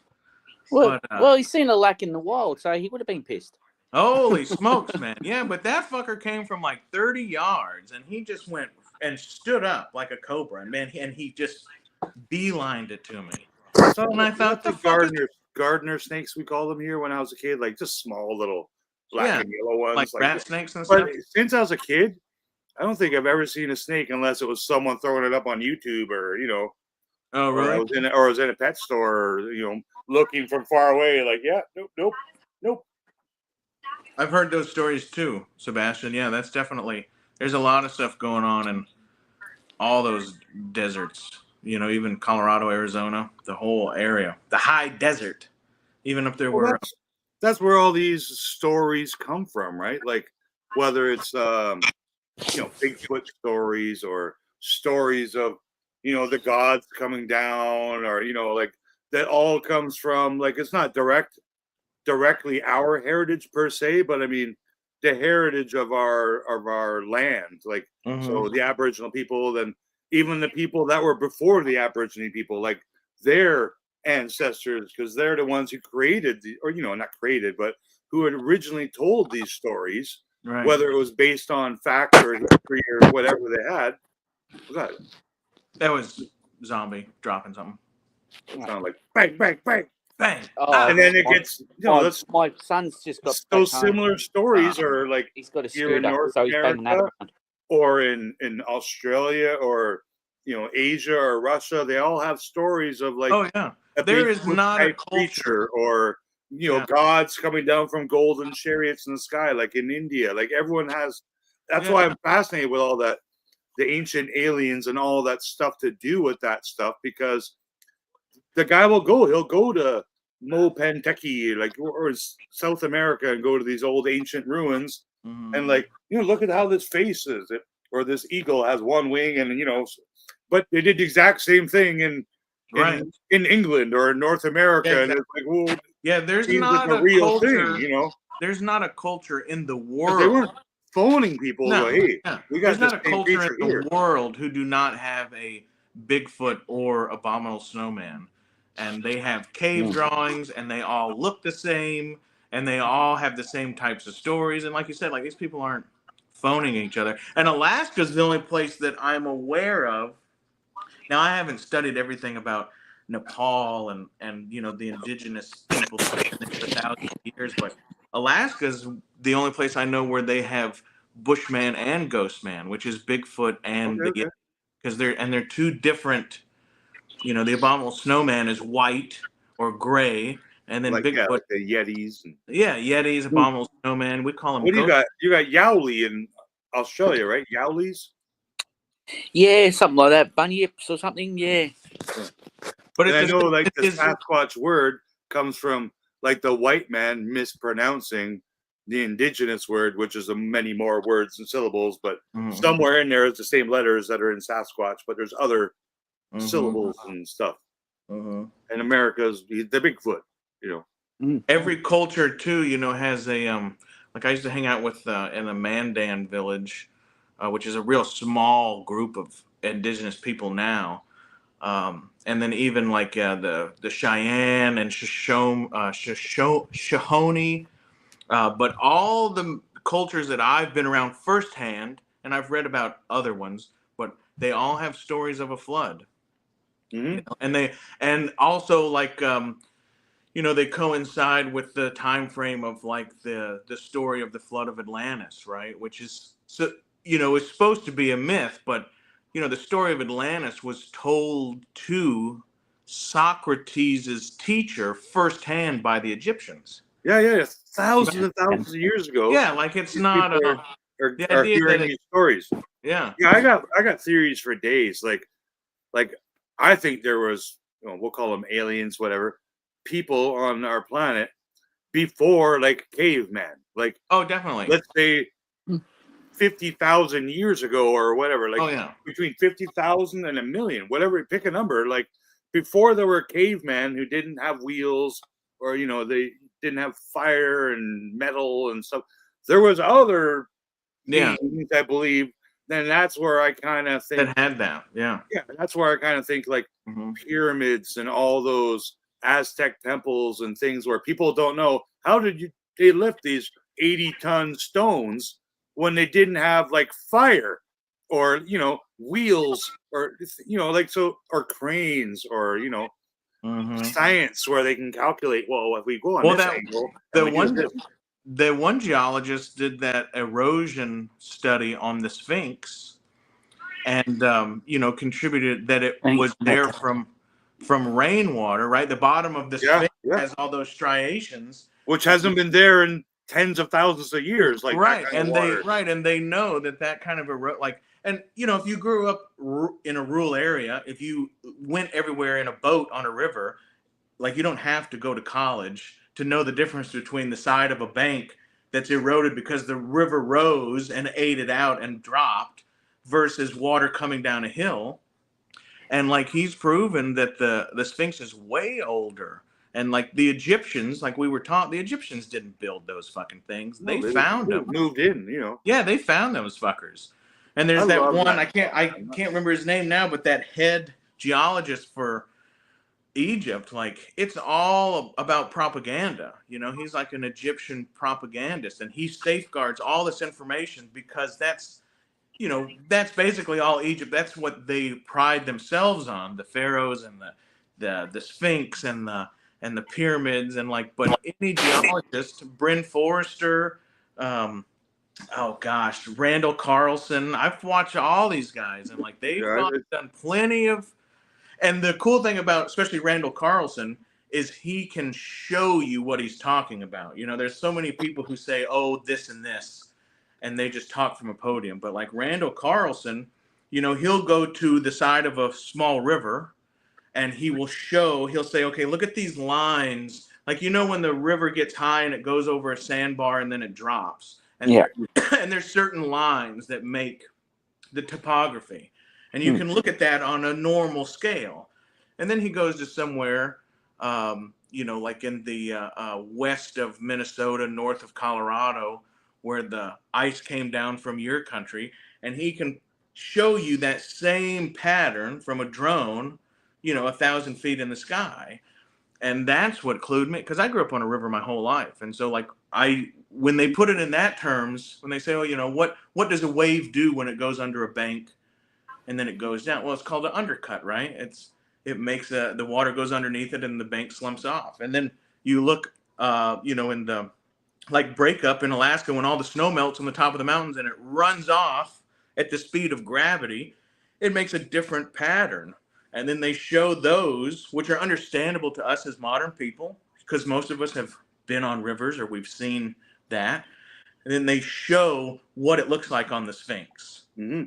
And it shows plainly that it's a rainfall.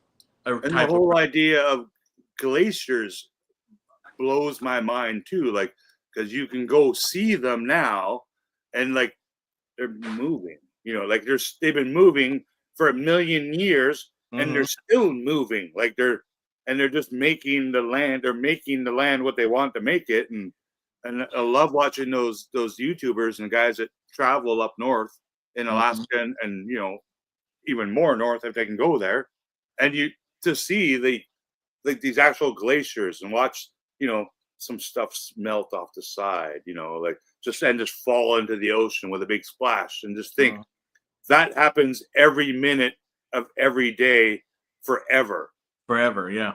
And it always as far as we know, as long as there's been no ice on the planet, maybe 1 million years ago there was no ice. It was all hot water. We don't know. We'll never know, right?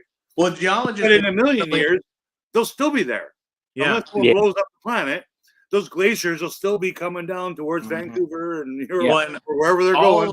All geologists will tell you, and this is not like a new thing, and this like goes into all sorts of political shit, which we won't get into. But a geologist will tell you that the ice age, the massive covering of ice of the whole planet, is really the normal. Yeah, that's the normal thing. And because of core samples and everything, they can see ice covers the Earth for a couple million years, and then in between those, there's about a 15 to 17,000 year area where the ice recedes, and the modern man, right, which would basically be considered, since we've been able to communicate or write, right, the history of written man, or measure that kind of stuff and research, right, has only happened in that time frame, right? Yeah, like 100 or so years, right? Yeah, well, and like officially, right? Like man's only supposed to have been around for communicative man who can impart knowledge by writing, whether it's hieroglyphs or whatever. That's only like 10,000 years old, right? Yeah, because even before that, there was no writing that we know of. It was just stories passed on. And we all know those games where you're going around in a circle, you say a sentence, and by the time it gets to the end of that sentence, it's completely different words are at the end. Like, because there was I think that that's a modern thing, because there's a lot of indigenous tribes, like they spend a lot of time training, and the same thing even back in like Greek history, Socrates and stuff. There was a lot of time training people to be able to recite the story as it should be.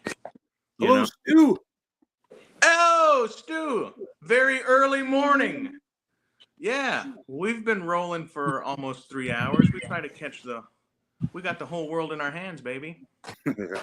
Yeah, well, I would love we did a chat like this, and I think Brett's on board with it too, where we just talk about our ancient alien theories and the Bigfoots and the paranormal, like, because I love that stuff. Like, that's there's so much of it now. Some of my favorite content on the YouTube, besides all my friends that in our community.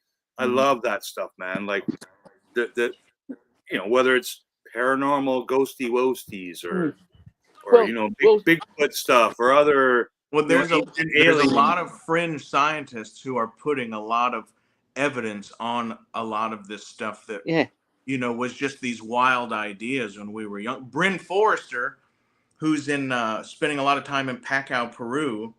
So, and this is a worldwide phenomenon, right? But every culture that we know that talks about a flood, a major flood that happened in our history, they also have a story of, and sometimes it's just generalized as a giant, but a lot of them go to the extent of saying a red-haired giant came to, now whether you're an Athabascan Indian or an Inuit Eskimo or Yupik or Snohomish Indian or Mandan, all the way down to Chiricahua Apaches, right? They all have stories that a flood came. And this also, I can't remember what the people in Pacau, Peru are called, but this is where they have most of the evidence. But they all have stories that a flood came, and right before the flood came, a red-haired giant came amongst them. It wasn't a woman? Them, huh? No. Well, the same stories are that it was women and there were cyclops, and they're the ones that built some of these things in Peru. And some of them are. But God made the flood to kill the giants. Well, I think I don't. Yeah, right. God. Well, that's not my theory. No, but that's definitely part of this. That's part of the spiritual part of it, the idea. But all of these people say in their history that a red-haired giant came to their village, into their culture, and explained to them there's going to be a flood, and we need to do something to save your people. There are stories of people building boats. There are stories of these red-haired giants taking them to the top of mountains. The Mandans, they have a guy, they call him Stick Man, and he gathered a bunch of sticks and built a wall on the top of a hill, right? And any Mandan cultural village you go to now, they have this statue, and it's a ring of sticks, and they have a red stick in the middle, and that's Stick Man. But all of these people say a red-haired giant came and told us a flood is coming, and then they gave us a solution of one or another. Carried us up the mountain or whatnot. Yeah, right? Get up the mountain. We got to build a boat. We got to go over here, whatever. And now Bryn Forrester in Pacow, he is excavating skulls of red-haired people, indigenous people that. And when we were kids, they said that hair changes colors during the mummification process. That has been debunked. Oh, interesting. Okay. That has been completely debunked. And I can't remember the guy's name who did, but that has been debunked. Your hair does not change to a red color in any situation, right? Because there's certain. Thank God. Who wants to be a ginger, right? Well, right.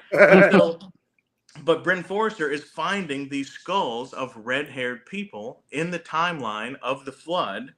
And the other thing that he's finding, all native cultures. Have y'all ever seen the cradle boarding? When there's a lot. Eastern Indians did it a lot. They told us about it in school, and the Egyptians did it for a time. But when there would be a newborn baby, they would cradle their head in a board, right? To make them longer skulls. Make them a longer skull, okay? Yeah. And that was, in all cultures that's ever done that, it was explained that they did that to pay homage to the people that saved them during the flood. Yeah, those are real things. Like, that really happened. So yeah, and like there's never been a debate that indigenous people cradle boarded babies' heads. That's never been questioned. So we know that's true. Well, so Bryn Forrester has discovered these elongated skull. The thing with elongating a skull, so says the experts, which there are many now. If you cradle board a head, you can change the outer dimension of the skull, but you can never change the volume of the inside of it. That does not change, right? So, and the other thing was too, like, humans have that one crack down the mandible, the one crack down the middle, and then that's how human skulls work. And when you're children, it's actually separated. Until you're like in your 30s, and then they kind of fuse themselves together. But that line's always there, and then they go and they find, well, here's a bunch of skulls that are elongated, like we're talking about the boarding. But they don't have that crack down the middle. Right. So some of these theorists are like, well, either it's an alien or it's a crossbred at least alien human. Of human. Yeah, that's not. Well, all those theories are just. They're not. Rick, they're basically not theories anymore, right? No, but I mean the theories about them being half alien or being actual aliens or like. Right. I think that is still in question. But we can definitely say that they are a human-like species that are not related to what we are, what are Neanderthal and Homo sapien. But he has found skulls now, right? Because the whole trick of the thing was you can elongate a skull, but you cannot change the volume on the inside. Well, now you can make it fatter. Yeah, that's only outside dimension. You cannot change the inner dimension of where your brain goes. And then where is it? Africa, where those ladies, they do those things on those necks. Yeah, they stretch their necks. Like, where did they get that from? Like, whose great great great great grandma thought that was a good idea?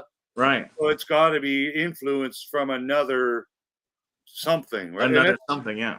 Well, this guy. Because I hope one day we can actually learn what some of this stuff is, like that we might never learn in our lifetime. I think it'll be Bigfoot, extremely hard, aliens, or ghosts. Like, will we learn any of those things are for real in our lifetimes? I think yes, at least one of those things in our lifetimes in the near future, will be proven to be real. The officials, for whatever kind of reason, I think will have a really hard time, because a lot of these guys that we're talking about who have had these theories and been searching for these theories for 30, 40 years, they have been discredited by every other person that would possibly listen. But now with their discoveries, like the erosion on the Sphinx and these skulls, people cannot discredit them. It comes to a point where you can't discredit them, because now it really shows your hand that you're just trying to muddy the water. And this guy, I'm gonna finish one sentence. The guy has found, Brent Forrester has found elongated skulls with a larger internal volume by like 25%. And that is completely and utterly 100% anatomically not possible to do.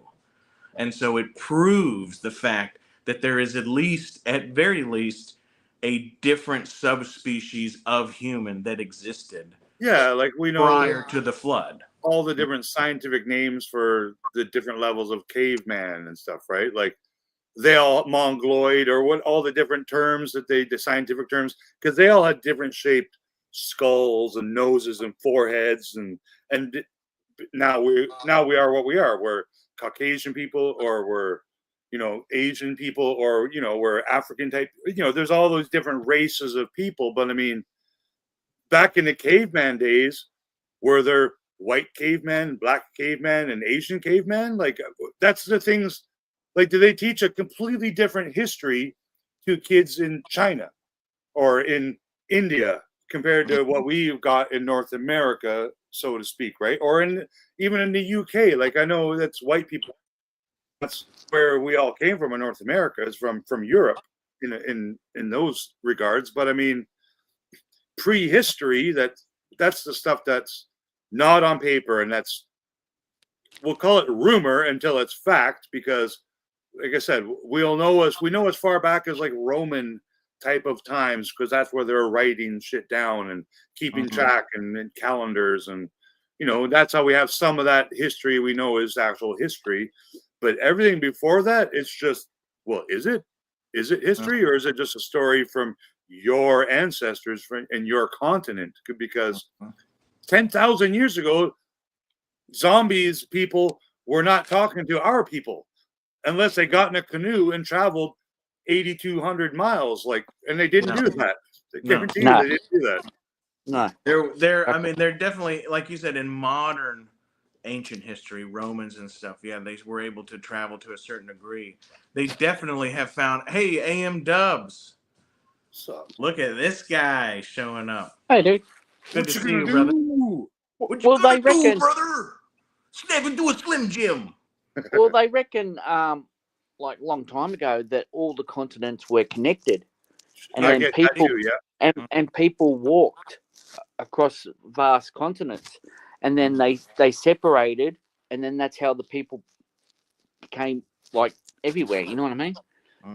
That's what they reckon.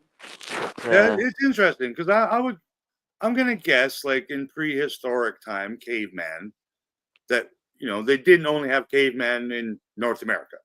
They had cavemen also in Russia and Africa and Asian countries, and I'm pretty sure they looked different. Like, yes. I have to assume that's where the different races come from, was the origination of mankind, so to speak.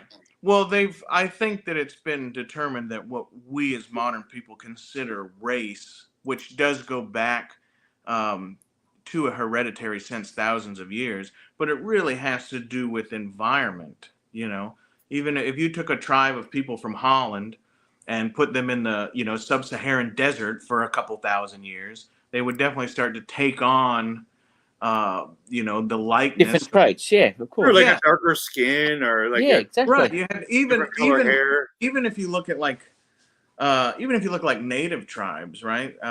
Like in Alaska, okay, if you all the Eskimo tribes are lighter skinned than Indians, right? And in Alaska, we still say Eskimo and Indian. They do not like being called native, because they feel like it clumps us together as one. It's like how they say white people, and you go, well, I'm from Australia, I'm from Ireland, that's kind of a bullshit term, and like that's how the word native is thought of in Alaska.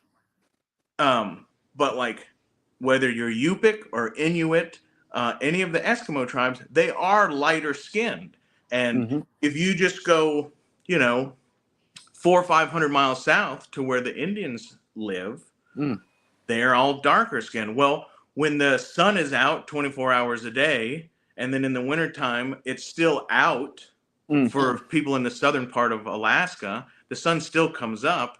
Those indigenous people are darker. And like, Right? And then like Eskimos on a whole are lighter skinned because when the sun goes down there, they spend 6 months in absolute darkness. Yeah, exactly. Early happy birthday to AM Dubs. Yeah, happy birthday, bro. I was going to feed my cat. I'll be right back. Okay, feed your cat. Happy birthday to you, my friend. I hope you're having a wonderful time. But yeah, scientists reckon there's like thousands of planets too in the so-called Goldilocks zone as well. So there's got to be abundance of life out there. We just haven't found it. You know. Oh, there's so much. I mean, look at just the bottom of our ocean that we know. What did they say? It's like less than 20%. Yeah. You know, and they've said for 60 years we know more about space than we will ever know about the bottom of the ocean. Yeah, exactly. And then so to think about an area of space that you will never see in any of our lifetimes. Yeah, I think it's a strange, hell, Pluto was a planet made of ice when we were all young, and now it's not a planet. It's, and they could still be wrong about that. I always talk about this thing. It's called modernism, and it's the prejudice that everything today is better than it used to be. And there's a lot of shit, if you look at like just the general health of people, the type of food we eat. Exactly. There's a lot of shit that mental health of people. Yeah. There's a lot of shit that dictates that no, there was some shit that we knew more about and were closer to, back in the old days than we've lost it. So I'm against this, and it's a prejudice. It's called modernism, and it's just everything we know now is the correct answer, and that's the way it is. And like even like the study of germs, going back, even just 100 years. Look at all the stuff that we were completely wrong about. The greatest scientists, the greatest doctors of the time, 100 years ago, have been proven wrong, and then some of them were proven wrong, and then proven right again. And so there's this modern idea of we're the fucking greatest that mankind has ever been, but we don't know how to build a pyramid, and we don't know how to do, and like if the fucking power went out across the entire world, only the tribes in New Guinea and the places that we don't. What's that island off of India where nobody's allowed to go? Yeah, those would be the people surviving. Yeah. Those are the only people, right? If they wake up, the rest of us will all eat each other. Right. Yeah, exactly. Everybody's going to be dead in 3 days because they don't know how to get clean water. Yeah, I had no internet for 3 days last week, and I was like, "Oh no! Oh my god! I no internet." And you're like, "What is that? The sun outside? Birds chirping?" Yeah. I see that here with hurricanes too. A hurricane happens, and people are putting their fucking generators in their garages, and they're like, "Oh well, my water's not unhooked, so I'll keep drinking the water from the tap." But, the water treatment plant is all fucked up and the shit water's backing into the drinking water. And, like, they don't have any idea and that they shouldn't do that.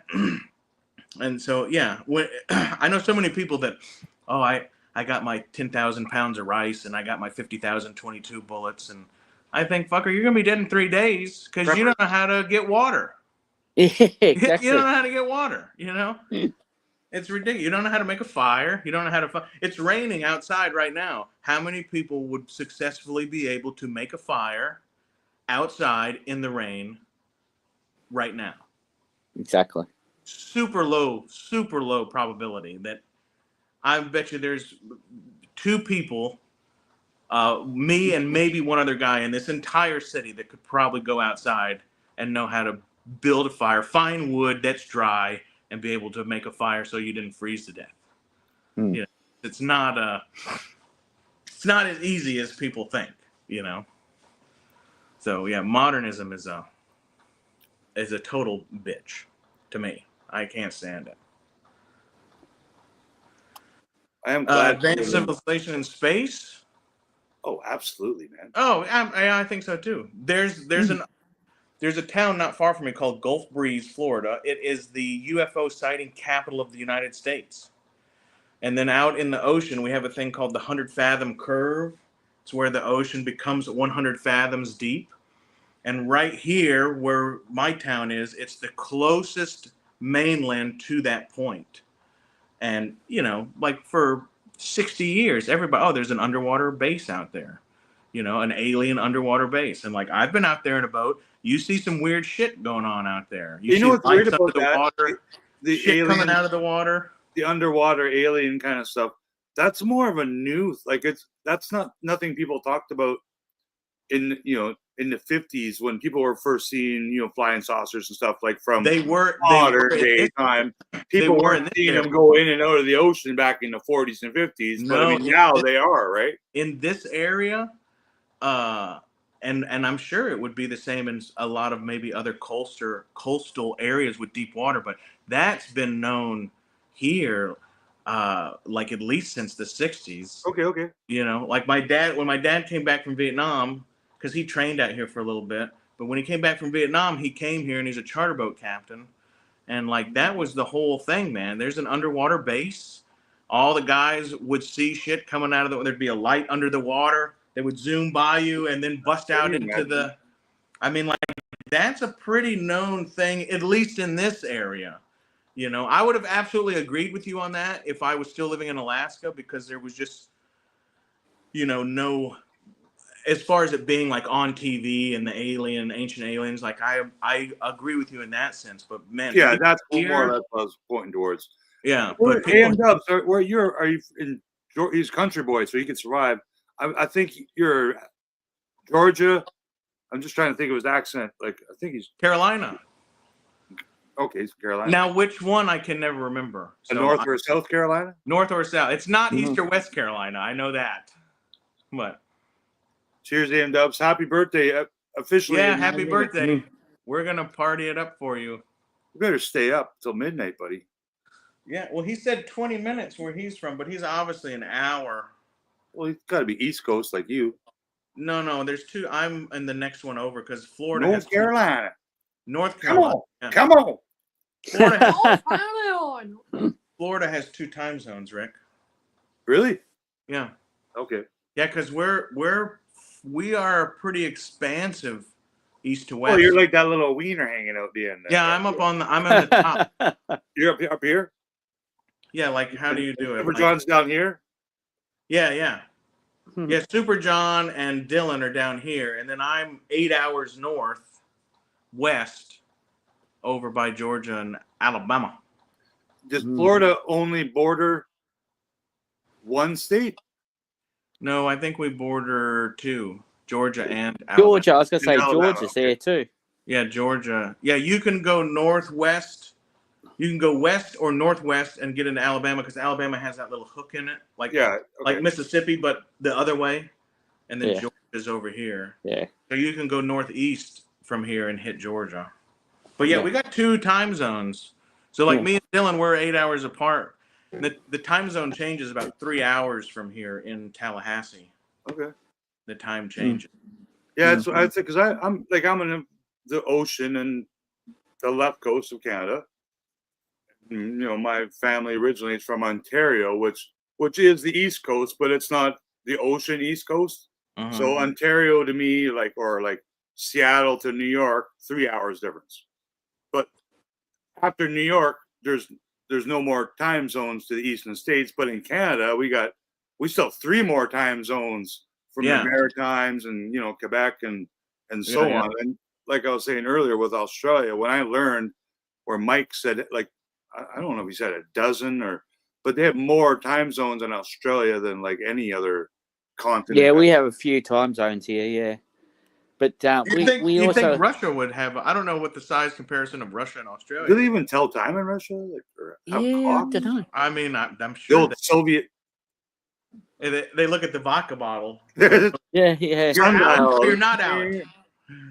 No, that's what I mean. Like all the stuff that we know is whatever stuff they figured out in like Russia.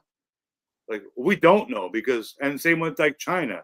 Like they keep that stuff to themselves. Like, oh yeah, there's probably a lot of shit known about Russia. There could be aliens walk around there right now. Yeah, part of their work crew, and they don't even tell us. Yeah. Well, knowledge is power, right? So, So why share it? You know what I mean? And I'm sure China too. China has a history of what? I don't even know. That's what I mean. Like, it'd be interesting. Way longer than whatever you call it, Western European civilization. Like, I've got lots of multicultural friends from different parts of the world living in Canada. We are the most multicultural country on the planet. Like, I guarantee you that. Like, I'll walk outside I and beg to differ. For population, really, or because you? No, because we have two official. We have Native people, Asian people, Ukrainian people, like every people. Yeah. In my building, like you name a country, I go knock on that person's door and they're from there. Like, there's a lot of people. Australia's the same. People in the running with that. I mean, America's Australia's the same. Based on that whole premise, right? Give us your tired, your hungry masses. You know, not anymore. I mean, I think as long as you fill out the paperwork, they'll still let you in. I think it's the ones who are not filling out the paperwork. There was an announcement today that they said in the next 3 months, Canada and our border to America, like I'm an hour away from the States, they're adding more lanes and stuff like that. I'm like, do you think really? Like, they're not going to build a wall between America and Canada now? Like, build a wall. But I mean, our relations always been good that way with Canada and the U.S. So you used to be able to ride a horse. You used to be able to ride a horse between the borders without, and I can't remember what the law was called, but it was basically driving a car on the government-owned roads is what makes you be checked, right? Like, you're being checked on behalf of, you're using our fucking road, you know, and we have the right to check you on our road. But we used to ride across from Alaska to Canada on horses to buy horses. We'd go from probably still can. Yeah, and I think you still can. Yeah, the only border between Alaska and Canada is like a sign. There's not like people there. Well, if you drive across, you're gonna get it's still a big fucking. Yeah, but it's not like it is here. And it used to not be. Yeah. When I used to I'm gonna say 5-6 years ago, between Canada and the U.S., we could travel without even having a passport. Yeah, you used to not have to have a passport. But now you need a passport. You have to have a passport, yeah. And I'll tell you what, as somebody who has driven across Canada multiple 7-8 times, getting into Canada used to not be a big deal. And but it has always been a fucking bitch as an American to get back into America. Yeah. You know, and like motherfuckers are like that way. And then like the last time I went through Canada, and like I have an Alaskan driver's license and all this kind of shit, and they're like, "Why are you driving through Canada?" And it's like, motherfucker, because it's between me and Alaska. Like, I don't have a fucking, you know, like I wouldn't fucking spend $12 a liter in fucking gas in your country if I didn't fucking have to, you know. Like, you know. And like, Canada's beautiful and I like it and the people are cool, but like these motherfuckers at the border, you know, like, why are you here? I was like, bitch, I'm here because I have to be.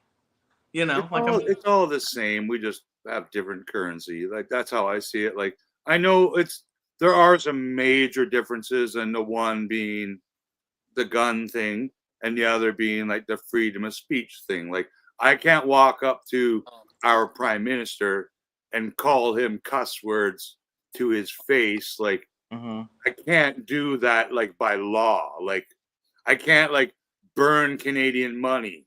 Like, there's, you know, like, I'm thinking of States too. You can't really burn American flags, but you can walk up to the Donald. You can burn a flag here. That's still well, you'll go to jail. No, in America, you can still burn an American flag. That's mess. But you can go up to your president and you can call him you can say, I don't bad name, and yeah, they're not going to. You might get beat up by a Secret Service guy, but I mean, you can't. You're not going to get in trouble, so to speak. Well, they also taught us, and I'm sure they taught you too, which today's generation doesn't understand this. But you know, sticks and stones may break my bones, but words will never hurt me. And like, now you got people who need safe spaces from words. Yep. You know what I mean? And like, that's like, regardless of like political agenda, you know, if somebody comes up and says, "Hey, motherfucker, fuck you," in the heart, you know, like, that should be totally fucking allowed. Our goddamn country was fucking based on that. Yeah, Ideally, we had some things going on here a couple years ago. I think it was just before the pandemic kind of thing, where we had, I don't want to use the word racist or whatever, but we had people talking shit to other, races of people. Oh yeah. And they got in trouble for it, like, because you can't do that. Like, you can't walk into the corner store and say, "Hey, you N-word," or "you," or whatever, bad Asian word, or whatever word you can think of. You can't do that here. It's still a big thing, and you can get in trouble for it. Like, and we were talking about a little earlier in Europe or in England, even recently, because they had some political strife and stuff going on over the past year or two. There too, like, their freedom of speaking came to, like, oh no, you can't say that on Twitter. Oh yeah, we'll come knock on your door. It's weird that we have all these different rules and regulations. Like Australia during the pandemic, I saw stuff on the news where people were just getting arrested for going to the park to walk their dog. You know what I mean? Like, I don't know how real that was, but it was kind of real. Like, there was laws in place where people were not allowed to go out, or buddy, will come knock on your door. Hey, were you out, man? Were you out? You can't go out. Like, you don't go out. No, I find that, and it might be because I tell you what, it's not just like an American sentiment, but Alaskans do not hold with any shit like that. Like, I get it. You do not fucking tell somebody what they can and can't fucking do. Like, that's just the and if you want to fight, we'll have a fight. It's not a big fucking deal. And when the cops are called and you say, hey, that motherfucker said this to me and I knocked him out. And they'll say, well, all right, have a good day. Well, sometimes just because somebody called you a name, you can't hit them. But if they called you a name and pushed you, or if they said, I'm gonna fucking cut you, then you're allowed to do what you need to do to protect yourself.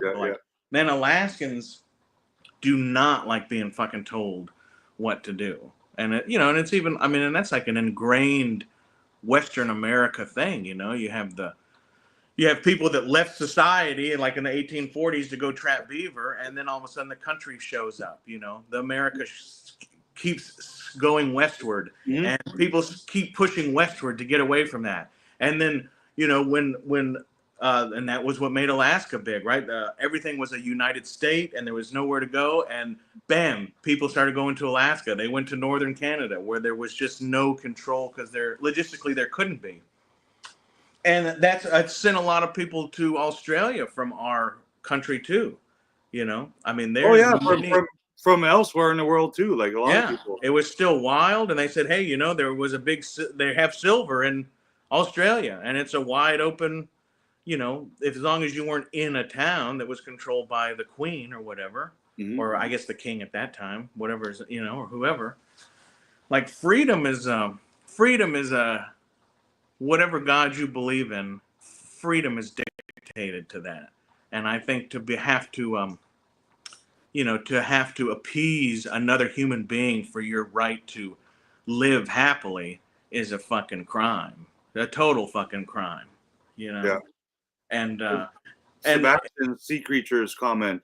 We have in Canada, in British Columbia, we have a big lake here where apparently we have a sea creature called the Ogopogo, which is like Canada's Loch Ness Monster. Oh, really?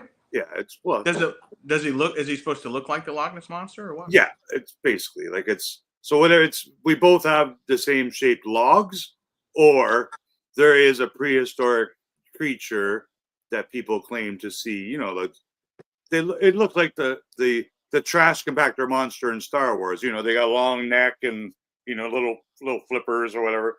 I'm sure creatures like that exist. Like, we have people pull up fish, like catfish or sturgeon. Like, you ever seen a sturgeon? Like, they look like freaking dinosaurs as well. Like, they could be like 20 feet long. Like, those are, you could see a couple of those swim by and go, yep, that's a sea creature, all right. Yeah, like, what the fuck is that? Those eat alligators, and those eat, well, then there's whales. Like, I've encountered whales, and that's the most amazing. I don't think there's another animal I could ever, unless it's Bigfoot, could ever encounter like a killer whale. Like I've only seen the killer whales, orcas. I haven't seen bigger whales like blue whales or beluga whales, like the super giants of all the giants.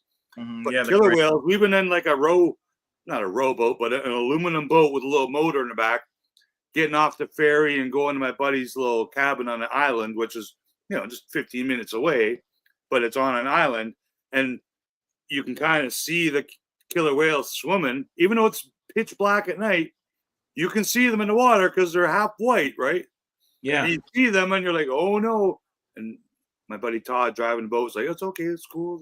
They'll just come, they'll swim underneath. They're not going to tip us. And that's exactly what they did. They came and it was like right underneath us. And we're like, oh shit.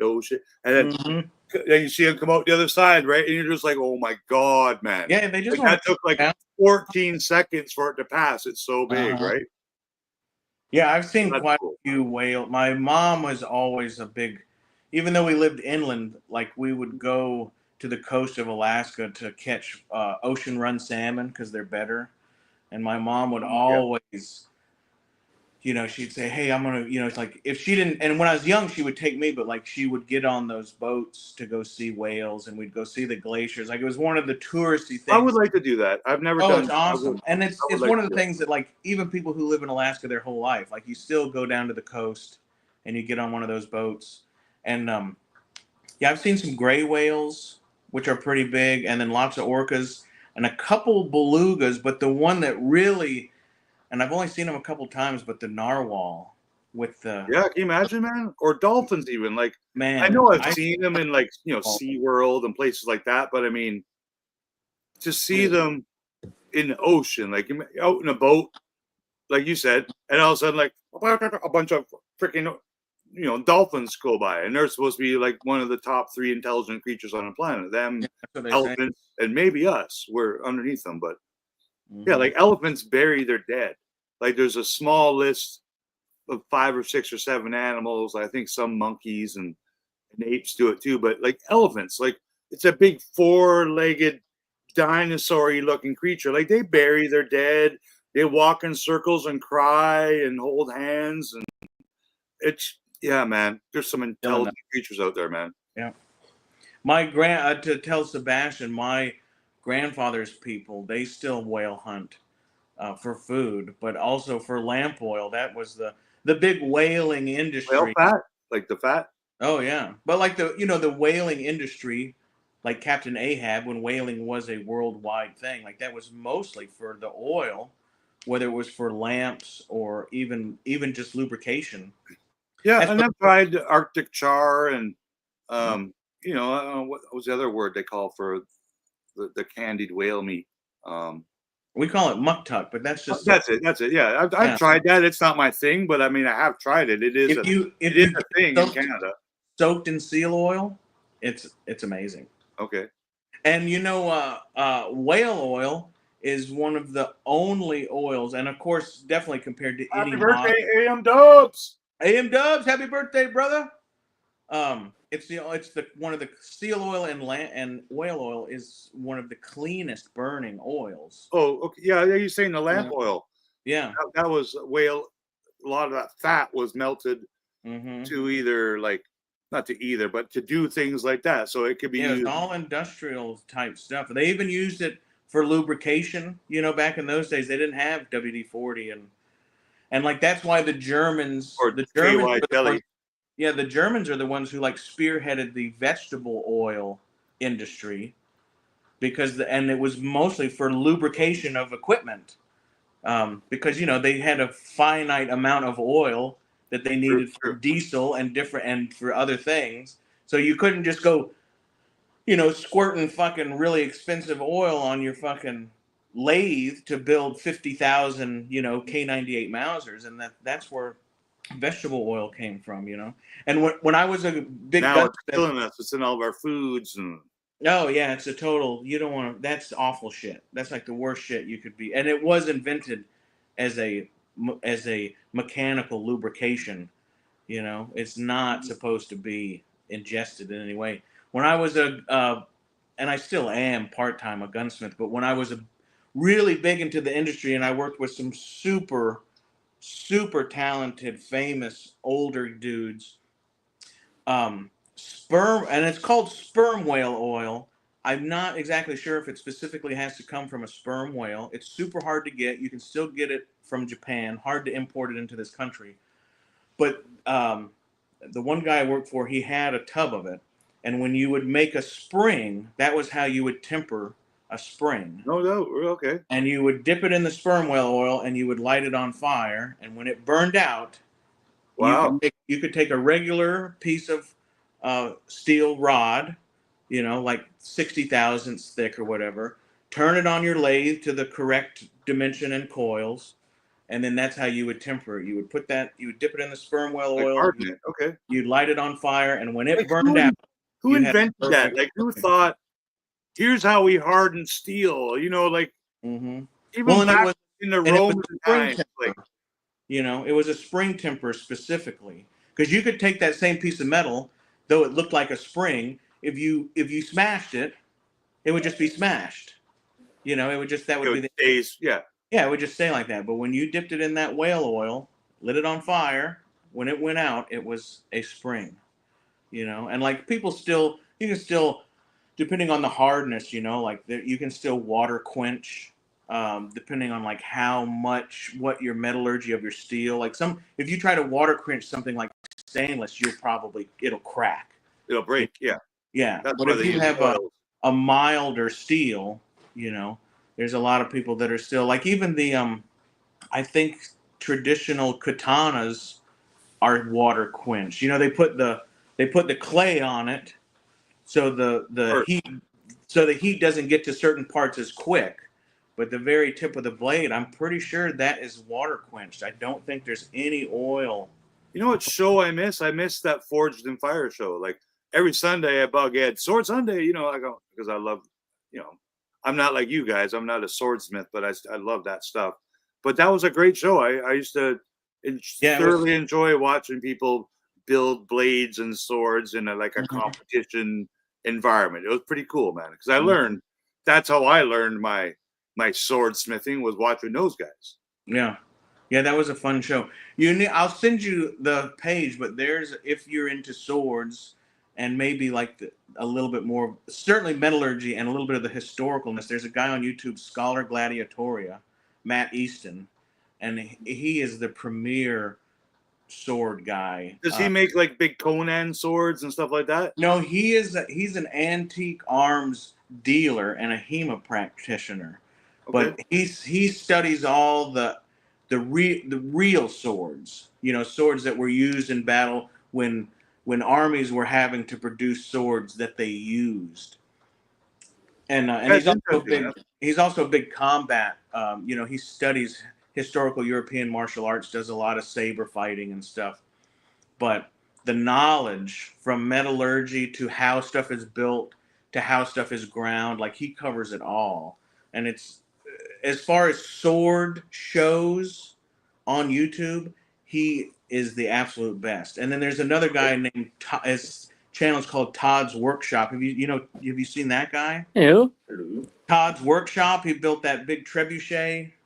Yeah, that's the guy I'm thinking of. There's a couple of guys I've seen that build. Yeah, those guys are all buddies. Exact replicas of like Conan and the sword and the stone and Excaliburs, and like they try to make it the exact same way they think that could have been made or was made. But they attribute actual knowledge of how to make it. Yeah, that's what's cool. I'll have to send you some of those links, because they are just, you could be on those guys' channel and just learn just an infinite amount. And like, I have always been a historian. I've read everything there was, and man, these guys teach me stuff so much now in modern times that it's unreal. And I'm just blown away from the stuff that I learned from them. And like, I don't consider myself an expert, but there are people who would, because I try not to, be a horn tooter or whatever, but these guys are just, and then they have practical craftsmanship. I built a forge out here in the yard a couple of years ago, and me and a couple buddies we would get together every Friday. We called it Forge Friday. Forge Friday, Sword Sunday. Yeah, and every Saber week Saturday, it's all good. we would Drinking walk Saturday. Saturday. We would walk up and down the railroad tracks, and we'd get the railroad spikes, and we'd go visit machine shops and say, hey, like the one teacher we had at a machine school, he introduced us to some cool guys' machine shops, and he said, you go take these guys a case of beer, they'll let you go through the dumpster, and shit like that. And so we do that. We know you like Miller Lite or whatever. Can we go through the dumpster? And they go, yeah, take whatever you want. So we'd have all these different kinds of metals, and we'd forge out different knives mostly, because we homemade all of our own anvils, and that's what I liked about that show. Like they'd have an episode where like, here we're giving you a rail spike, and we want you to make this particular blade, or here's like you said, here's a dumpster full of lawnmower blades, broom handle. Like we're gonna throw in some crap metal here, so you gotta kind of know which metal is gonna work and which is not gonna work, because some of this is just aluminum and or what tin, or so when they get the lawnmower blade, or they get certain types of the steel that they know is gonna get hard or perform well. Right. It's cool, man. It makes that competition a little more like, oh, so these guys, even though they're amateurs, or some of them are amateurs, some of them might do it for their jobs, but I mean, they gotta know, what they're doing. Like when I learned like all the different folding and layers and all that kind of stuff, and how many times they do that, like, oh, this has 300 folds. So right. this, what's that word? Not lamination, but it's called like the actual Japanese term. I don't know. Anabascus or. But I mean, yeah, you're talking about Damascus. Damascus, where they put different types of metal together. All those different layers, and then finally, when they get the blade done, you see it looks like wood grain, like it has all those different textures and lines, because it was like 158 layers of metal that they folded over each other. It's also different combinations of metal too. Sure, yeah. I knew a guy. Hey guys, hey, I'm gonna have to get going for about 20 minutes. No, I have to get their kids some dinner, so that's takeaway night. So yeah, all right. So I'm gonna get them there. I will be back though. So. We will probably be here. I don't. My wife is home, so if I get the high signed, then I'll be gone too. But I think. Yeah, that's right. But yeah, I'll be back. I'll be back later. All right. All see right. you, boys. Take care. Just let me know in the chat when you're back. I'll put the link back in. Yeah. Sure. Probably can't scroll up enough to get it. I'll see you soon. Bye. All right. Take care, brother.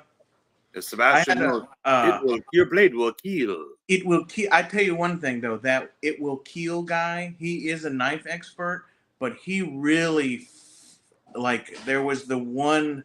Gosh, I can't remember what episode, but you remember when he hit the pig and the blade bent? Okay, if you slow that footage down, that guy's edge alignment was off. He hit it with the side of the blade. He hit that pig wrong. And like I will contest that guy is an expert in his field of knife combat, but he did not know how to handle a sword. And edge alignment is the key to cutting with a sword blade. Sure. But they also have to have balls of steel the size of like great apes, because they're some of these guys will take their knife, what that the guy just made, right there, if you made it properly or not, even though they all watched it, throughout the day, you're still taking this, and all you got on your hand is like maybe a little glove or, and like you can kill yourself, man, because that guy made a shitty blade and it broke. Bling! Like, right. Yeah. I'm so amazed that nothing bad ever happened. Like many guys got injured, like the Asian guy got injured, and it happens because they're doing stuff like that. But here, we're going to take your sword and we want you to puncture this plate metal steel wall. And then the tips break off, and then the guy still goes, oh, it's not broken yet. I can keep going. And then you hear bling, bling, bling, and then it breaks in slow motion. You see the blade goes like right by there, and you're just like, Jesus, man. Like, you don't have to like risk your life. Like, but it's interesting. It's a neat, call it a hobby. It's a neat trade. It's a neat skill. all those and things. it's coming back. It's coming back as a I mean, there's not too many people like we used to. When you're guiding and stuff, like they taught us, you have to know how to shoe horses. You have to know how to run the forge and make a horseshoe and all that kind of stuff. Mhm. But like, that's a real small percentage of people who own horses. And then on top of that, there's not near as many people who have horses anymore. So not every, it's not like it's not like you got to go get your horseshoe before you go on a trip, No, true. And it's not like if you made the horseshoe not completely level or it's a weaker metal, it's probably not going to matter in the long run. Like it might not last as long because you made it poorly. But it's still like it's not going to kill you. Yeah, it definitely does. Being level and fitting the horse is definitely a big deal because you could make your horse lame. And the one thing that they taught me years ago, which I was taught by old dudes, which I see a lot of people, even so-called professionals. So we used to do what they called cold shoeing, where you would file down the horse's hoof, you'd nip him, you'd get the horse's hoof like it should be. And then you would take your shoe and you would look at it. You'd put it up there cold. And then you would they always told us, you make the horseshoe fit the horse's hoof. Yeah, you bend the horseshoe instead of carving his foot. Well, now there's another thing they call hot shoeing. And a lot of people do this now, which if you tried to even tell anybody that I worked for to do this, they would whoop your ass. Okay. But now they will go down, they will, do their cleaning and cut the horse's hoof because the horse has to stand at a proper angle anyway, right? But then they will heat the horseshoe. They'll make the horseshoe look flat and they'll make it look even, but then they will heat it up and then they will press it into the hoof. And then, right, and that's making the horse's hoof fit the shoe. Yeah, that sounds. And there's so many people now, like that is the way people do it now.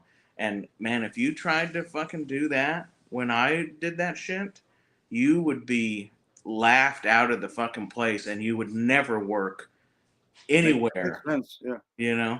My Canadian legend Tom Green, he lives on a farm now in Eastern Canada. Moved from California. He spent most of his life in California as an adult, but he lives in Canada. And he bought a farm, and he's got a bunch of horses and donkeys and mules and chickens and all that stuff. And I was watching one of his videos, and he's got this little jar of cleaning fluid, whatever it is, and then his little chisel or whatever, and he's picking up his horse's feet one at a time, just kind of cleaning out their their toenails, their hooves and stuff, cleaning them out, and put some of this this lotion or medicine on it and clean them up and scrape off whatever's left and stuff. And I'm just sitting there waiting for that horse to literally kick them in the head, right? But I mean, but they know you're doing good, like.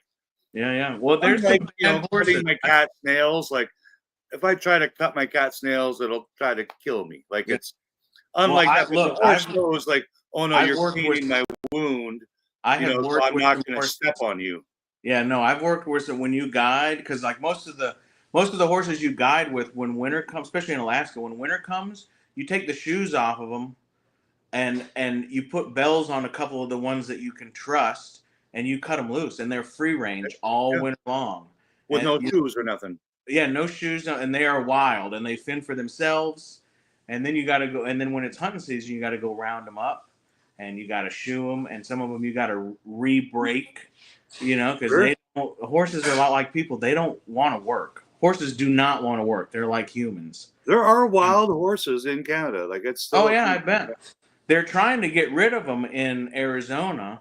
But I think they still have them too, right? I think Arizona and parts of New Mexico, Montana, maybe. And like they're protected, and I think like literally there's like some crazy fucking Chinese company that wants to put solar panels up, and the horses are stopping them. And now there is state legislators who have decided that because the horses were brought here by the Spanish in the 1400s, they're not native, they're invasive. And like they're trying to get rid of their status as a protected American thing, Yeah, and it's all because they're in an area where some motherfucker wants to go put in solar panels or windmills or some shit and they can't because that's the range of the wild. So like that's a big political. It's kind of localized, like because it's like that's not shit you see on fucking ABC News. No, it's state by state. Everyone's got their rules, right? But and like it's kept. It's just like that water. Oh God, I can't remember the name of it now. But when they were putting that pipeline through the water reservoir of the native land. Yeah. And like, that was a battle for a long time. And somehow, luckily, it leaked to a national level.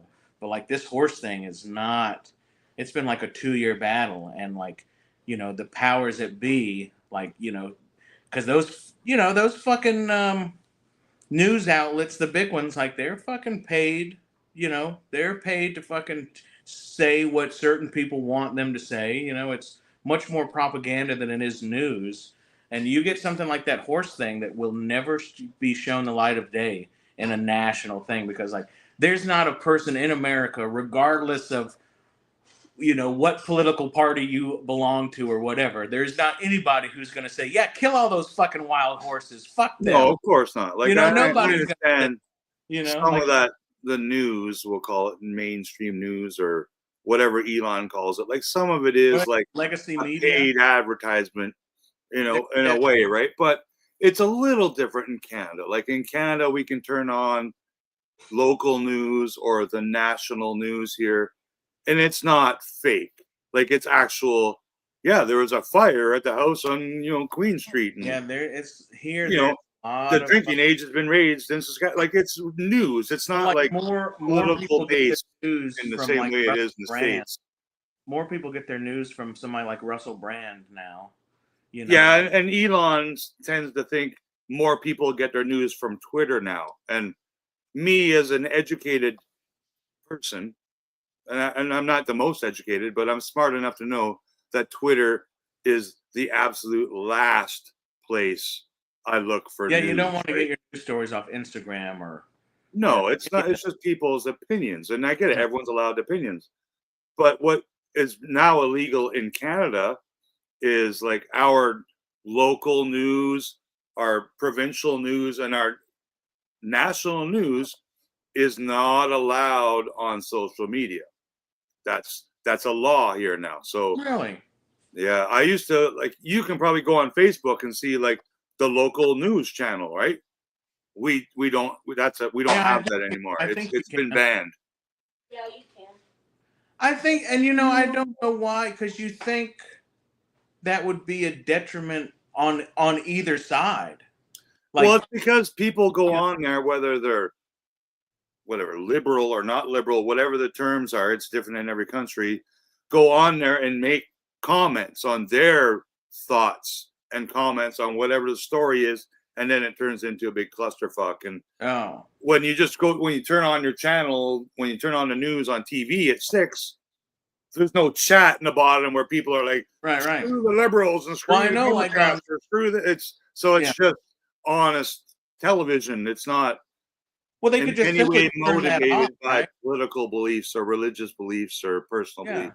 It's just the news, man. Like the Canadian dollar is worth this much. It's going to rain tomorrow. Like literal news, right? Right. Normal shit. Yeah. Well, but it's not like that in the States. It's everything. They'll pull up like, here's an article we saw on Twitter. Let's talk about this in the news, even though it's not real. Right. It just takes up 5 minutes of the news channel. But I know, like on YouTube, if you go to certain most news channels, like on YouTube, like the comments are just turned off. Yes, but that's what I mean. Like, so that's where there'd be a way to impart the news without, because if the problem is people talking or chat, like I'm just saying, I don't know why anybody would want to not have news, unless it is what you're talking about. There's so many people that go off the rails. Well, and that's not the exact reason. I know they have other reasons why it is, like because we have lots of laws that are different in the States, like Netflix and Disney Plus and Amazon Prime and all that stuff here in Canada. Mm-hmm. By law, they have to have like 30% of it made in Canada content. Like, but that's not the law in the States. Canada first, motherfuckers. Well, no, but just Canada. Some. is what it is. Like just a little bit of Canada. You're a big American company, Amazon. You want to come to our country and charge everyone $20 a month to watch your program, and you know what? 30% of it's got to be made in our country. Right, so right. Well, there has we have to make money out of this somehow. Right. Or not we, government, but I mean Canadian people who work in your industry, so to speak. Mm-hmm. And that's why a lot of movies and TV shows are made here, because a lot of it, because we have tax breaks, much like Georgia in the States gives tax breaks when, James Gunn goes down there and makes Peacemaker and Batman and all this, because they get tax breaks, but they didn't 10 years ago. They did in Canada. That's why everything was made in Canada for the longest time. Yeah, most things are made in Canada because they got kickbacks, and it still is a good thing. It's a good business here. Well, and that's why probably like in the, in the 60s, like a lot of stuff, if it wasn't made on set, a lot of those films were made, in national parks and places like that, because where they can get away with it. Yeah, they can get away with it, or at least they don't, because I would think, they didn't have those incentives like that back then. People were there. You remember there was a time where like everything was made in Las Vegas, when they were tearing down all those hotels, and like nobody was going to Vegas, and Vegas is like, hey, motherfuckers, we'll pay you to come make your movie here, please. Yeah, that's how it's. We're fucking dying out here from thirst, and we have no money. The mob moved out, and Vegas went to shit. And that's a good thing if states can do that. Like, hey, you want to come make movies here, or you want to make cars here, or you want to build microchips here. Well, you know what? Mm-hmm. You don't have to pay tax on any materials you buy in our state to work for your company, and that all makes sense. Like, there's reasons why Elon builds Teslas in Texas, and why he moved his space station to Texas, because Texas, like, come to Texas, free handies for, whatever the reason is. Like, whatever. He went there instead of Florida or Georgia or Seattle. Like, Seattle has Boeing. Like, so there's a reason why the biggest airplane company in the world stays in Washington. Like, it's not because they got pretty trees and clean water. It's because they get tax breaks and stuff like that, right? So I get it, man. Like, I worked for a big company that moved from New York to Alabama, and it was all for that. Some of it also had to do with like they were trying to unionize in New York, which was probably going to happen, And so, but yeah, Alabama, they were shopping around for a different place, and that Alabama was like, hey, we'll match you on fucking funds on shit. Like the state literally helped them build their company and their buildings and stuff, and like no taxes and good prime. That's great. So me and Lak right now, we can make Canada and US friends. Where there we go. Yeah. We did it. Hell yeah. Peace, man. Yeah, peace, man. And now I like I've only been like, from Edmonton to Calgary and then west, which is all fairly, other than Edmonton, which is like the fucking hardest goddamn place to drive through ever. It's like that's like the butthole of Canada. No, dude, is that the biggest? That's at least the biggest place in Alberta, right? It's a huge city. It's just that place is massive. It's not the most modern, fanciest city we have, and none of the roads make any fucking sense. Like, there's a lot of places like, man, like, Dallas, Houston, 5 o'clock interstate. That shit is easy compared to Edmonton. Edmonton is a fucking bitch. Well, we don't have roads that are 12-lane highways, and like we got 1 or 2-lane highways, because we don't have, 350 million people or whatever you guys have. So I get it. Like, even just going down to Seattle, it takes 3 or 4 hours to get to Seattle from Vancouver. We have good signs, though. You go through all the small towns, right, where it's just a single road, with stop signs. Good roads. Then you get to Seattle, and it's like, boom, it's 10 lanes wide in both directions. Yeah. And it's like just insane, man. But definitely my biggest complaint about Edmonton is that they have shit communication on road signs. Like America and like, you don't need many road signs once you get out of Edmonton. But like, you don't fucking know where you're going. You don't know where the fucking turn is. You look at the map and it'll say a number. And then in Edmonton, like nothing has a number. They're all names. It'll be like Rick Left Coast Drive. And I'm like, well, is that 42? Because my map doesn't say Rick Left Coast Drive. It doesn't say Lac Sivrac Way, but the fucking signs say that shit. And like, man, I once got turned around in Edmonton, pulled over into some neighborhood, got out, and waited for the fucking sun, because it was cloudy, waited for the sun to come out, looked at the sun, knew what time it was, and I said, okay, I just need to go that way. You know, and I just drove around, and every time there was a road that went northwest, I was like, I'm going northwest.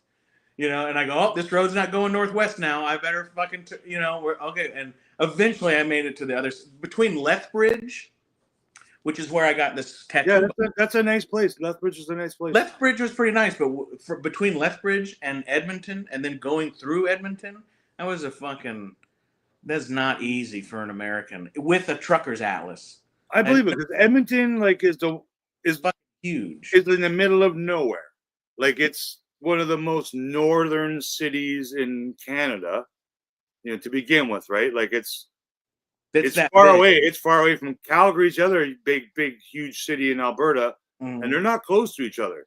And there's not a lot of small towns around Edmonton. Like, I'm in Vancouver, one of the bigger cities, but we've got lots of small towns. Like I'm in a small town that's away from downtown. I'm a suburb. Like all big cities have their suburbs, and they're become a huge, metropolis, so to speak, with not lots of trees and it's all houses and businesses. Yeah, back in the day, town. Like in Alberta, like to get there, you got to drive for hours and hours through nothing. Yeah. To get to this place that's, it's probably the last place I would want to live in Canada, to be honest. Edmonton. Yeah. Yeah, I could see that. I've been there, and I just absolutely did not like it. It was hard. Like Calgary, you can go like around and through Calgary without going into Calgary. You can, yeah. And like Edmonton was not like, I was looking for the hazardous cargo routes and where they and like Calgary's you got to go into fucking Edmonton, motherfucker. Like Lethbridge, Calgary's a pretty city. Like they have lots of modern buildings and sports stadiums and stuff like that. And Edmonton is not so much, man. Like, dude, Edmonton was such a bitch to get. That was like the worst. Every time I drove to Alaska, I'd be like, fuck, dude. And like you would, and I'd be looking, like I said, hazardous cargo routes. How can I go around this motherfucker? Because you would just get turned around and lost. Fly over it. Man. But Calgary, I loved Calgary. Super. Calgary's party town. Dude, I went through there twice when they were having Stampede. And it was, man, and like I'd check into and like I was guiding and stuff, and like I had my rifle in my saddle and shit, and so like I just roll up in the fucking hotel with my fucking saddle and my fucking chaps. And those are like the only places you can do that. Yeah, totally. Really, in Canada. Yeah, I come through Canada all the time. As long as you declare them and say, hey, they want to look at them, and you fill out a little form, and they go, okay, no big deal. You couldn't bring a handgun. That was the only thing. No. Oh, absolutely not. Nobody. And you could, but you had to have prior. You had to have a whole bunch of other shit, which I would just box up my handgun and take it to my FFL and send it to my FFL up there. Because I don't need a fucking handgun in Canada. I mean, like, I wanted to have. Nobody does. Like, that's the thing. Like, so if you were driving across the border and like, say you did have a handgun, even if it's in a locked case or whatever, you're not getting into Canada. And you might not ever get into Canada again, and they just got a free gun. So right. Yeah, well, it's been a while. You got to notify Canada in advance, way in advance, through paperwork and interviews and forms that you want to apply to bring your firearm across the border because you're driving to Alaska to go hunt. Like, you know what I mean? So because you have to go through Canada to get to that. Right, it's not my fault. But you see there's all those TV shows that are like the border TV shows, right? They're all over the place.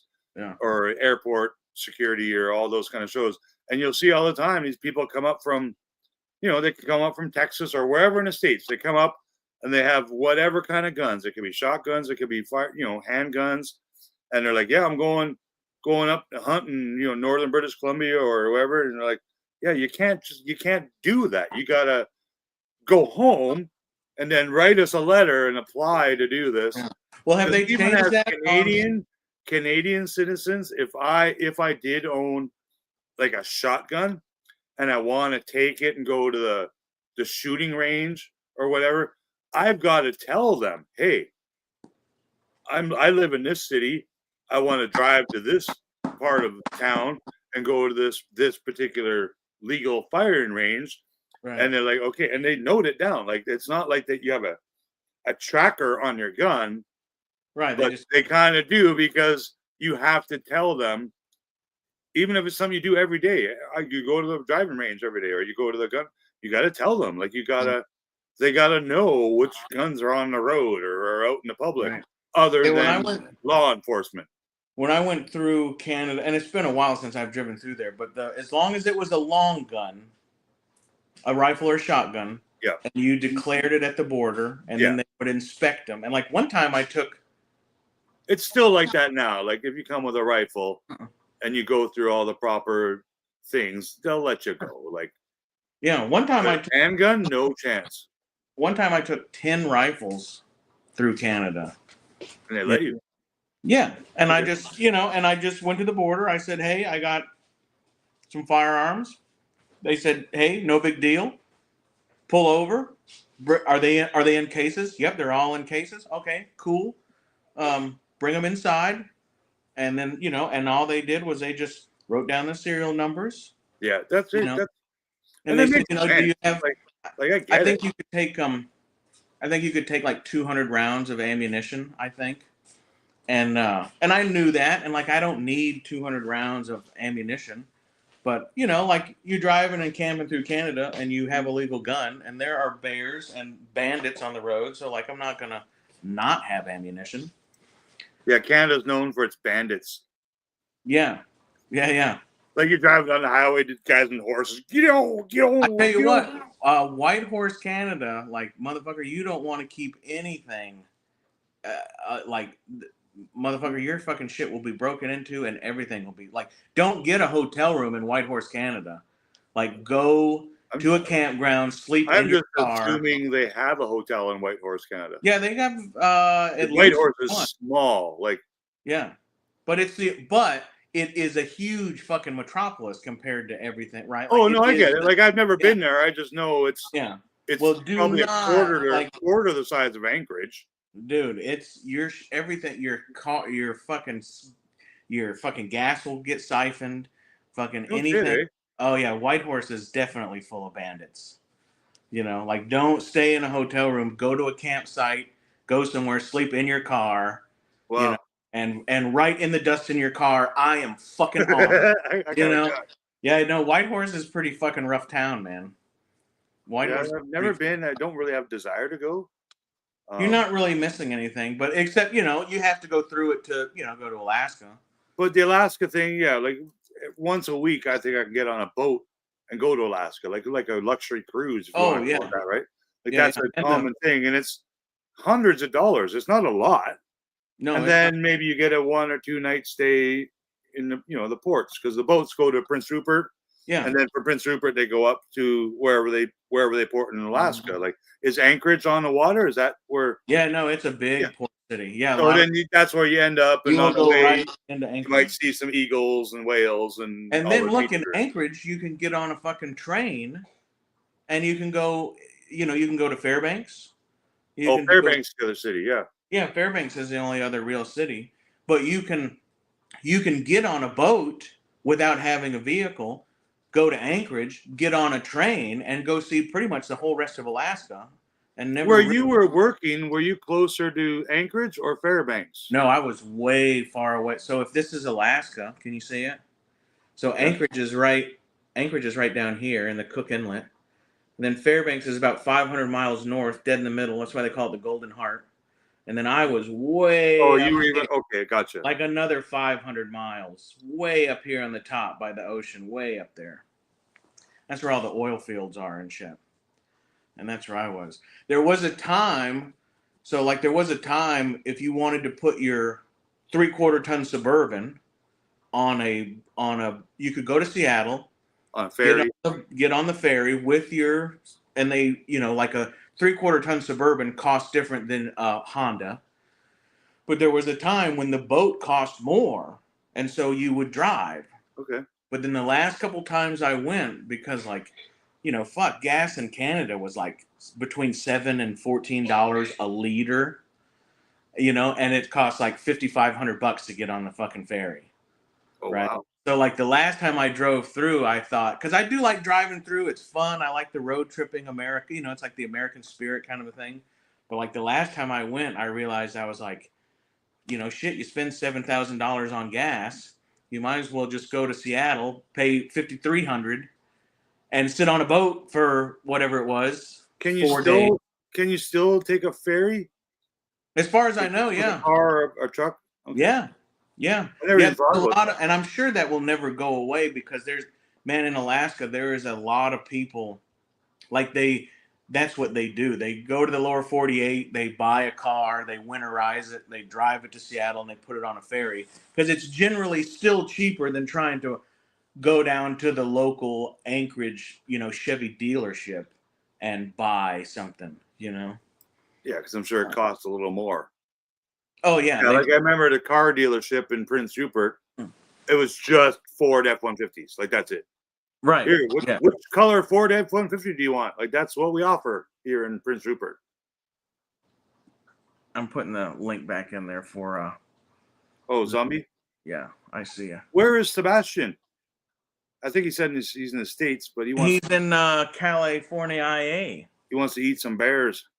He says there's lots of drugs and prostitutes. Yeah, I don't think there's any state or province that doesn't have lots of drugs. Well, here's another thing. So drugs and prostitutes are legal in Canada. Like, it's not a thing you can get arrested for anymore. Like, I'm back. It's totally legal. Is it? You just got to pay your taxes. Yeah, is it regulated? Yeah, hookers are legal. You just can't have pimps, so to speak, right? Like, you can't. You got to be self-employed, however you want to call it. Like, you can't work for a madam or a pimp, or like that's. So that's where it becomes illegal. It's not like same with the drugs and stuff, right? Like, if you want to sell marijuana at a dispensary, you got to buy your marijuana from the government. Like, the government produces all of our legal cannabis in Canada. There is still a huge black market, but it's so cheap now that there's not a lot of money in that black market for, like, for weed and stuff, right? Like I was having a smoke outside the other day, and this young black kid came up to me. He's like, "Hey, you got smoke?" I'm like, "Yeah, sure, but don't smoke, man. Smoking's bad for you." And we're talking about stuff, and he brought up weed, and I'm like, because he was like probably 20, and I'm 29, I'm 52. So I'm like, yeah, when I was your age, like, we would pay $15 for a gram of weed, right? I go, now it's $7, like at the government weed store. Like, I mean, what other product is there on the planet Earth that is cheaper now than 25 years ago? I can't think of anything but cannabis. It's weird. But I mean, I don't know about prostitutes because I've never paid for a prostitute, but I don't think they're cheaper than they were when they were illegal, 10 years ago or whatever. It's just they got to add GST on top of it. So yeah, that's the other thing too. Like, when we buy the marijuana, there's sales tax, and that's why the government they have to pay that illegal tax to the government, right? And they only make it legal if they can make taxes off it, And the same with the prostitution. Like, I don't think it's legal in every province. I know it is, like, here and maybe Quebec or something, but yeah, they got to do taxes just like a waitress or a bus driver or, any employed person. You just see them out there with their calculator, like, carrying the decimal. But they don't, if they're in the States, they don't got to claim tips. Just a tip. I guess not. Oh, I heard, what did he say? He said, which I don't think this will ever fly, but they were talking about not taxing overtime. And I tell you what, I worked at a place where I think it was 6 days a week mandatory, and then they wanted everybody to come in on Sunday, but it was not mandatory. Every once in a while they'd have like a mandatory thing, right? And I tell you what, you only work one Sunday, because when you get your check and you look at how many taxes were taken out of the overtime on Sunday. It's still like that here, yeah. You go, well, I'm not fucking ever doing that again. You know, like I'm not. I already work 6 days a week. I don't see my. It is weird because it's like know? you get taxed more for those overtime hours than your Yeah. regular 40 hours or 80 hours or whatever it is, right? Yeah, like, totally. The math did not math. No. You know, and with like, the tip thing, like I've lived with and dated many girls who worked in that service industry where they're waitresses or bartenders, and they made tips. They made huge money with tips, like some more money in tips than with their salary. It got to the point now where being a waitress or like a bartender, like you can legally make less than minimum wage because it's compensated by the amount you make in tips. Yeah. Which is weird. I don't think they should do that. I think minimum wage is minimum wage whether you work at McDonald's. Like the girl who works the fry machine at McDonald's shouldn't make more than the girl serving $12 beers at the fancy bar downtown. Like she shouldn't get more hourly. That just makes no sense. Like because she's like 16 for one compared to the other person who's got to be, 19 and older to serve alcohol. But the tip thing, yeah, my girlfriend would sometimes she'd drop on a table $500. I made $500 today. Oh yeah. Oh man. And the thing about America talking about not taxing tips now, how many of those servers, people in that service industry, do you think are 100% honest with their tips? Exactly. Like, okay, this in 2024, I made officially an extra 10,000 tips. No, you made 800. You lie because they can't track that. Yeah, there's no paper trail to that, so to speak, right? That's the one problem with it now, though, right? Is how many people are out there paying for their $200 dinner date with cash and then giving the girl cash tips. It still happens. I don't see it. I mean, I don't go out all the time, but like, man. No, it's more digital now. Like, so I guess there is a type of paper trail, but usually when people tip, like you might pay your bill digitally, and then you sit down, you finish your coffee or your beer, and then pull out your wallet and you drop a 20 or a 10 or you drop that on the table, and that's the preferred method because, like I said, it's not really trackable. Yeah, no, I feel bad when I have to tip. I feel bad when I have to tip on a card because, and like I feel like I should give a little bit more because they're going to get taxed on it.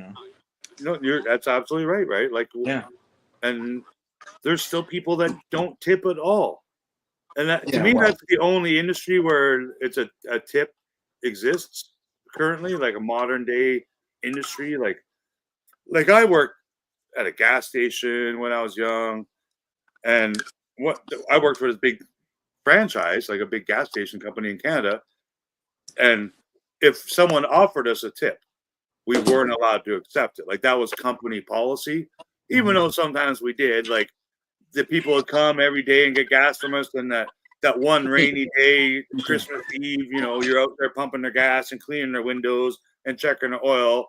At one time a year, here's $20. Thanks for cleaning my windows every day for a year, right? Kind of like your paper boy. Like back in the day, people used to deliver newspapers, and then the paper boy every week would go collect. Okay, you owe me $8 for a month's worth of papers, and they give you the $8, and then they throw you another $5 tip. Because that's what you did. Now there is no more newspapers. Like it's not a thing. You're right. You go here. Email. Tipping's not really a thing. No, there's no more. There is newspapers here, but it's not. They don't print millions of copies like they used to. They print like no. It's all changed around the world. And they put them in the hotels downtown, and that's about it. Like, but I remember when I used to go to Rupert a couple times because I had a girlfriend there. Wake up, Rupert, 8 in the morning, you go down, you get your coffee at the hotel or wherever you're staying. They have that day's Vancouver newspaper. Like it's on a plane at 5 in the morning or whenever they finish printing them, and they fly in that plane with fresh eggs and bread and and newspapers. And then you go to your grocery store or the gas station in the morning in Prince Rupert or even Alaska, and all of a sudden all that fresh produce and the newspaper from Seattle or Vancouver is there because every night there's an airplane coming in and bringing all that stuff. And that's And that's still a thing to this day, except they probably don't bring newspapers anymore. Like the circulation is not near as. But like you said, every major decent hotel, right? You're going to be able to get like the Wall Street Journal. Absolutely, yeah. It's still a business. It's just maybe they don't make money in that business anymore, like because it's all selling advertisements, And now I go downstairs and I check the mail. It's either you're getting a bill, from the phone company or Hydra or whatever, or you're getting a stack of flyers from all the grocery stores, and that's all newspaper print, right? And that is how our postal carriers get paid. Like, well, they don't get paid well from the government. They get paid well because these other companies pay the postal carriers to deliver all these coupons and Walmart flyers. And I'm sure it's the same in the States too. Like they get a bonus because not only are they carrying that bag of mail, they're carrying another bag that's all Walmart flyers. And that's, you're doubling your job is what you're doing. Like, so it makes sense. Like, yeah, postal workers get paid quite well here. Yeah, I think they do pretty good. It's all union and all that stuff too. I seen my postal guy the other day, and he was vaping, and it was obviously weed. And I was like, dude, how do you do that at work for the postal service? And he's like, I have a prescription. And I was like, no shit. I was like, motherfucker, right? He doesn't have a prescription to drive while intoxicated. Well, that's what I was thinking. Can't get a prescription to drive while intoxicated, no matter what. They have dispensary. I think it's still only medical here, but like all my friends, when it became medical and they opened dispensaries, right? Everybody thought I'm going to work at a dispensary. You still got to take a piss test. Oh, really? You still got to pass a piss test in this state to fucking work at the dispensary. As I don't know how many people I knew, they were like, fuck, man, I was going to go work at this dispensary, and you got to take a fucking piss test. And I'm like, well, there's got to be some federal fucking shit in there somewhere. I remember when it was medical marijuana here for a couple of years, because it did happen, right? It was a thing. And you had to get your special ID, like I'm eligible to buy this, from this government store or whatever it was. But you can have an email conversation with a doctor, and then you get your medical marijuana card in the mail in 3 days. Like you didn't literally have to go see a doctor, like no, just someone who said they were a doctor. Yeah, I've heard the and then a year later, it became Trudeau made it all legal in Canada. So the first person when I lived in Alaska with my first wife, we had a friend who grew up there, and then he moved to California. But he was the first person I ever met who had a card, and it was just this. I got one somewhere. It's irrelevant now, but I have one. Yeah, well, it was like this crazy foreign idea to all of us, and I remember asking him. I was like, Jory, how did you get a card? And he looks at me and he goes, I told my doctor I couldn't sleep. Yeah. I was like, what the fuck? And how it happened here, like the doctor would say, you can't sleep, right? Right? Yeah, they go, yeah, exactly. Yes, sir. Yes, sir. All right. And it was is literally just a business card that has a signature on it. Yeah. It wasn't like laminated. There was no photographs on it. It was I remember it was like a library card. Yeah, it was like or like you don't have them, but like a social security card is like the most unofficial looking piece of fucking paper. Has no, and it's like sign it when you get it, and it's like what? Okay, Alaska. Like the difference between Alaska voted to legalize marijuana, totally legalize it, right? Alaska's been voting that shit legal since at least the 70s, right? Yeah, but with the states, it's still federally illegal. Right, and that would be that's what would happen in Alaska. But Alaska had no, they weren't worried about dispensaries. They weren't worried about their voting to make it legal so you can grow it, and the government had no way of taxing it, right? So we would vote, and this happened like every 2 years, when you would do the local election type shit, you would vote to make it legal, and then about 2 or 3 years would go by, and because the Alaskan state government is like big federal tit suckers. Like they're not Alaskans, you know what I mean? They are working for the man. So the feds would show up and say, no, you don't have the right to. They told us you don't even have the right to vote on this because it's still federal. So they would shut it down. And a couple of years would go by and it would get back on the ballot, you know? Yeah, because it takes them a year to figure it out. Like, yeah. And then, wait. but so it's not like Alaska's making $1 billion a year in the marijuana industry because right now there's only 82,000 people there, or you know what I mean. It was not until like I was working in Arizona when Colorado made it legal, which most people think is like the first state to do that, and they weren't. They're just the first ones that had their shit together, who greased enough political wheels to make sure that everybody was going to get paid who wanted. Because Alaskans never gave a shit about that. They wanted to.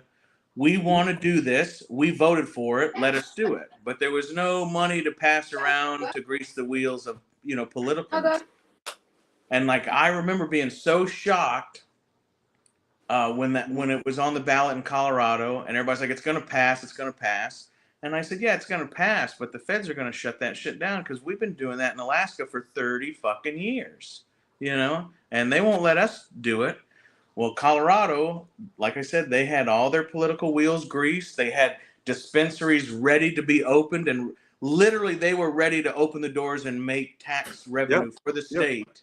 Which, how could you even do that if it was still illegal, right? So there was a lot of like looking away, and they got all their shit together. They voted, they passed, they opened the doors, and you know they made $1 billion for the state and the feds. And I think it took in a few hours, at least 4 or 5 years before you were allowed, if you owned one of those legal, you know, medical dispensaries in Colorado, because they were one of the first states to start making the money off it for their state. Mm-hmm. It took years and years and years before you could even take that money to a bank. Because that was banks are federal businesses. Yeah, so you can't. Banks it can't be an but FID. now I think they can. Yeah, I'm not sure if they. I know that, and like. No, I'm pretty sure you can. Like in Nevada and Colorado and Washington. There's not very many states or banks that are not FIDC insured, but that was the big thing. If it was insured FIDC, then yeah, you could not take your fucking. I knew a guy who worked guarding one of those big warehouses full of fucking cash. One of the first couple of years. That's what they had to do, man. There's a couple of documentaries on like the opening day of legal weed in Colorado. Very interesting, man, to see, you know, the hired security they had in their armored car where they go their secret place where they would store the millions of dollars of cash they made opening day, like because they're gonna get robbed or whatever, right? Everyone knew you legally can bring this to the bank. So like, well, where are they putting the money? Where are we gonna put the money? They got money somewhere. Let's go follow these guys in an armored car. We'll find it. So I know that was. I don't think it's a problem now because I think you can like order the shit online now, like legally in many of the states. What's crazy is it's legal in Canada and it's legal in Washington State where we border. Right. But you can't cross the border with it. Right. You just can't. Like I not me personally, but I've been with. Well, I guess it is me, but I've been with a guy. We're going down to Washington State, and he's driving. He's got a little baggie right here in his pocket, just a little piece of plastic hanging out of his pocket. We're going down to football game. Okay, any tobacco or whatever they ask you, any fruit, liquor, tobacco, or firearms? No. And they go, what's that in your pocket there? What's that? And he looks and he's like, oh shit! It was literally like one joint in a baggie, saving it for when we got down to the football game, right? And he didn't get arrested or in trouble. They just took it, and they're like, and this was before it was legal anywhere, and they didn't because they knew we weren't like, smugglers and all that kind of. It was just a guy with one rolled cigarette of cannabis, and they're like, nah, and they take it, and they're like, they did actually search the car for more, but because that's what they're supposed to do. Yeah. But yeah, now. I don't know. Now I think they kind of treat it the same way. Like they'd probably pull you over and search your car.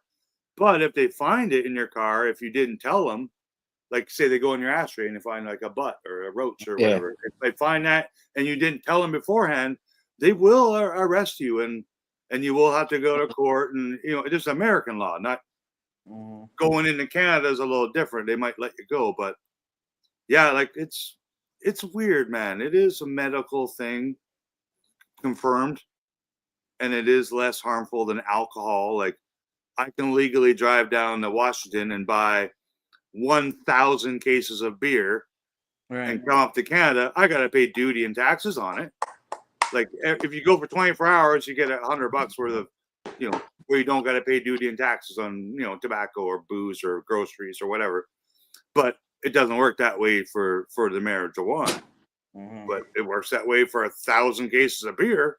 Right. Which is weird because I remember going to the States in a drive-through frickin' beer store.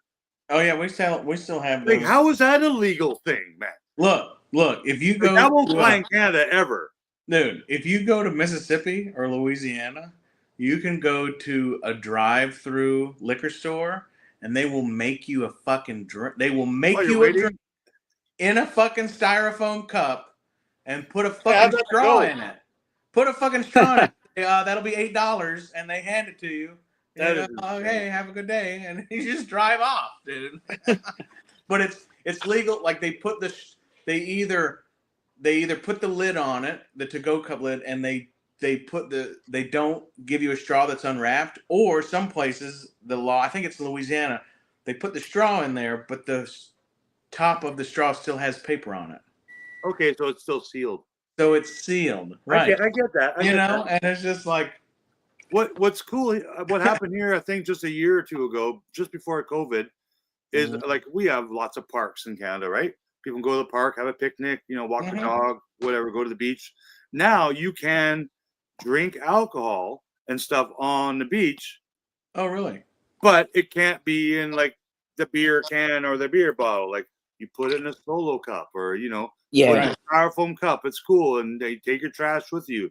It's totally cool now. And that's a neat thing. Like it's not like they don't encourage it, but you're not going to ever, unless you're underage, of course, you're not going to ever get kicked out of the park because, you're there with your family and you're having a bottle of wine or, at least in this state, you still can't. No, you definitely can't do that anywhere in the States. Yeah. Drinking in public is not on the beach. If you go to Pensacola Beach, unless it's a private beach, a resort or a private. Yeah. Right. I've never seen no alcohol, but I've definitely seen like no glass containers. Yeah, which is no broken glass on the beach, right? Who wants to step on a beer can right? No shit. There's enough jellyfish that you're gonna. You can step on goose poop and dog poop, but no beer glass. Well, they're pretty serious about the dogs here. They're here too. Because there is like a lot of fucking people that have pets and they fucking sleep in the bed with them and all this crap. And they think, oh, I can walk my dog down the beach. And they go, no, there's a fucking dog beach. Take your fucking dog to the dog beach. You know, here's the thing about dogs too. So now every store sells like the little baggies to pick up your dog poop, pooper scoopers. They tie them to their leash. I see dogs every day, 100 times a day. People walking dogs and picking up their dog poop and putting them in these little pink baggies. When I was a child, there was no such thing as picking up dog poop when you took your dog for a walk. They'd poop on the grass. Or they usually wouldn't poop on the concrete or the sidewalk. Dogs like to piss on a tree and they poop on the grass. But nowadays, like you pick it up. But in the 70s and 80s and 90s even, nobody picked up their dog poop. Like in your own backyard you did because you hung out in your backyard. But if you're walking down the block because you live in an apartment building, you don't have a backyard, nobody picked up dog poop. Nobody. Like there's like nobody cleans up bear poop like at the national parks. It's nature. It fertilizes the lawn, so to speak. Right.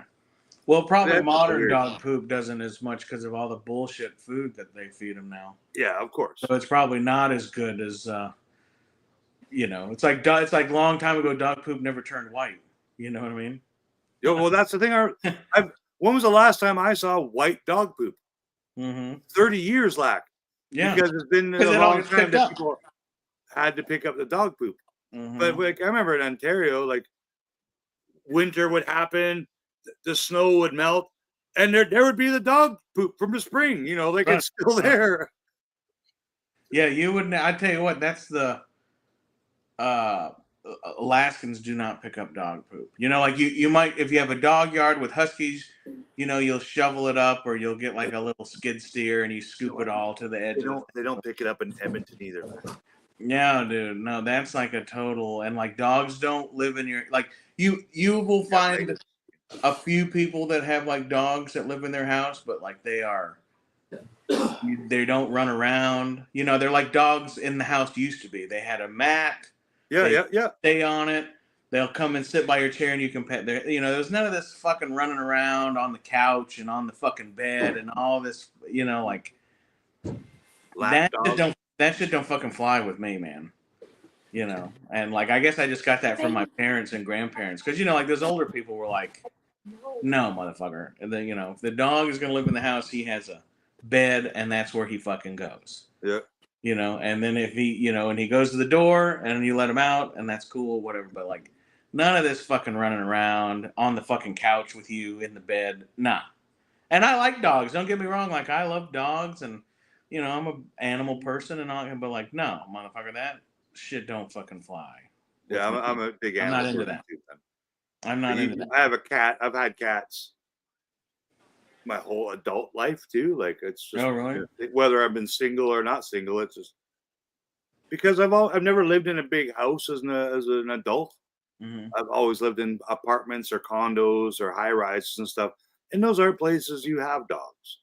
You probably can legally have them. Like there's people in my apartment building that have big dogs, but most of them are little tiny dogs or little, you know, so they can live in an apartment. And then you go walk to the park and they squirt in the lamp and then they're done. The dog's done. Like, but when I like all dogs. Like that means I like big dogs. I like big golden retriever dogs, and those are my favorite dogs. Big golden retrievers. They're just big and they're just big teddy bears. Like they couldn't hurt anyone. Like they'll never bite a child or their owner or even an intruder.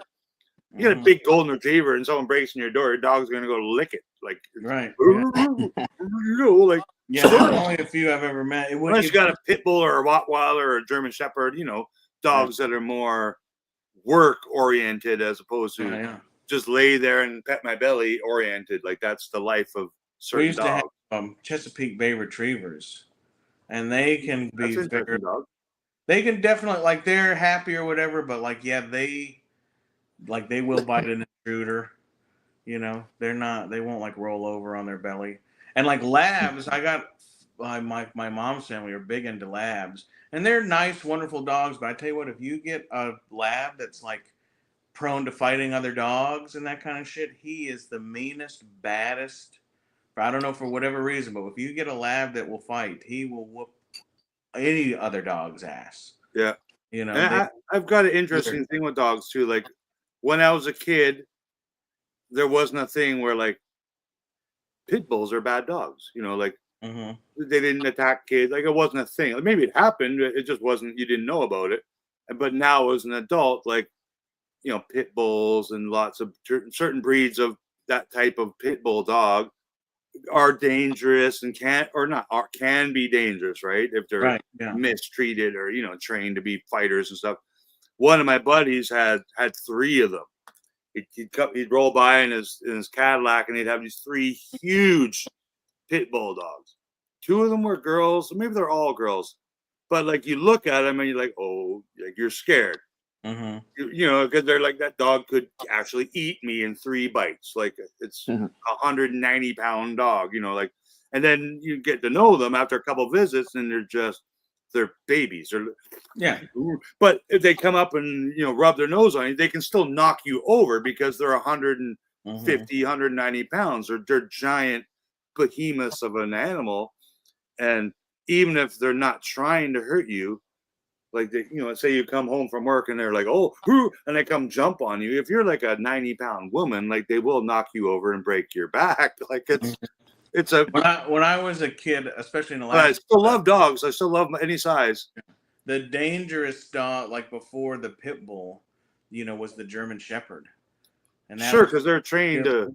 Yeah, and like that was the big. Police dogs and like people talked about it, like, no, you don't want a German Shepherd, you know. Rottweilers are another big ones.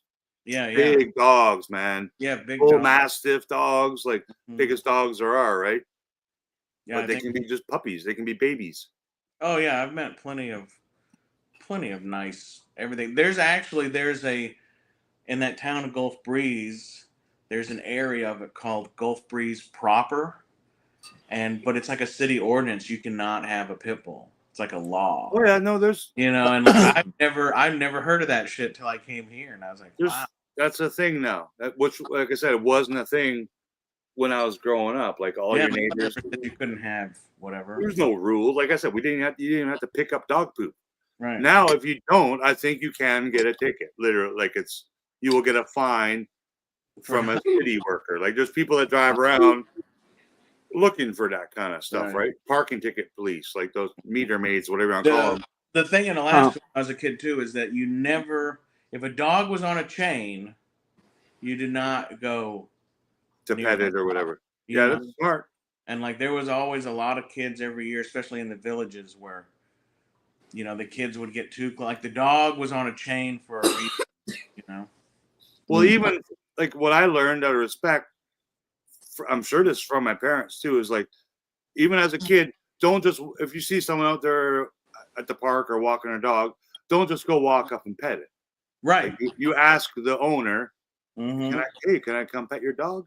Even if it's like the cutest little poodle thing, it's just a respect thing because that could be a killer poodle, whatever. It could be. It doesn't like kids. Because I remember hearing that, like, can I pet your dog? Well, he doesn't really like kids, and then you're like, okay, that's too bad. I'll pet the next dog, right? Like, especially when, like, recently, I saw these people walk by and they had this dog, and I think it was like 6 inches. Like must have been born like a week ago, and it was the smallest breed of dog that exists. And they're walking it, and I'm like, wow, it's smaller than like my foot. Like, and I'm seeing them, like, I know it can't kill me. This is an Asian couple. I'm like, oh my god, can I pet your dog? And they're like, oh, absolutely. And I'm just petting it. It's just it's like a mouse, but cute. Like I've never seen a dog that small, ever, man. And I saw it again last week. It's the same size. It's obviously like a miniature Lego dog or something. A miniature thing, yeah. Well, that was the big. All the women have the dog in their purse. That was like a big thing in the late '90s, like a very vogue. The Paris Hilton style. Yeah, like a very vogue thing. You don't see much anymore.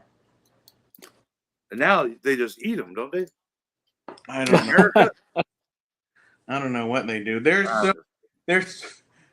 We have one of those parks with all the ducks and geese and stuff, and then like it's not far from that you start finding like the panhandlers and the homeless people and the people that are hungry, and I think, well, you can't be that fucking goddamn hungry, because like maybe it's because I'm from the village, but like I drive by all those mallard ducks that are getting fed corn and I'm like this, getting all fat, like dude, and like I tell my, you go uptown where there's just like nothing and it's all concrete and it's hot and it's shitty and like there's a lot of panhandlers and people saying they're homeless. And I think, if I lived in this town and I was homeless, I would get a bicycle and a fucking fishing rod and I would go live down on the beach, man. Absolutely. Like what the fuck are these people thinking? And like, if there's this many people that are hungry, why has this park got 500 fat mallards that walk up to you, right? Like if you're on the little, they're friendly to people now. They're trained. If you get off of the concrete and start walking toward the water, all the animals just come to you. And like you can hold your hand out like you have something, and they'll come and put their head in your hand. And I'm sitting there thinking like, there's nobody that hungry around here. You could be at the park or the beach here, and like you'll see like a bunch of geese and stuff. Mm-hmm. And even as kids, you might think, "Oh, look at geese! I want to go up and pet it or whatever." No, geese don't. They don't. They're like hiss. Yeah. So like, even though they might not have no babies with them, they're protecting something. Like, they're not. Canada geese are not trained to like let people pet them. Like same with like I guess ducks and swans and those kind of birds. Like, isn't that weird though? Like when you think about the ducks here. Bears are become habituated, whatever the word is, where they feel comfortable enough to come walk around a condominium or a townhouse complex and search two people's garbage and open a door of a car because they know how to open a door of a car now. Right. That's the thing. Because they smell the Hershey you bring a bear from the top of the mountain or from Alaska and you bring it to the city, it doesn't know how to open a freaking door or a garbage can lid. So all of our garbage can lids now, they're all bear proof. Yeah. If you put out a garbage can that's not got a special bear lock on it, they won't collect their garbage and you'll get a fine. Like you have to have bear proof garbage containers now. Like that's a thing. Like that's, it might not be all of Canada because we don't have bears everywhere, but especially in British Columbia, like here and Vancouver and Whistler, like there's bears everywhere between. Like I told you, I saw a bear, black bear 10 days ago. Like it was probably only about 150 pounds, so it was obviously a young one, but it was alone. And I'm like, well, where's the rest of them? There's another one somewhere. And I think a bigger one. There's a bigger one somewhere.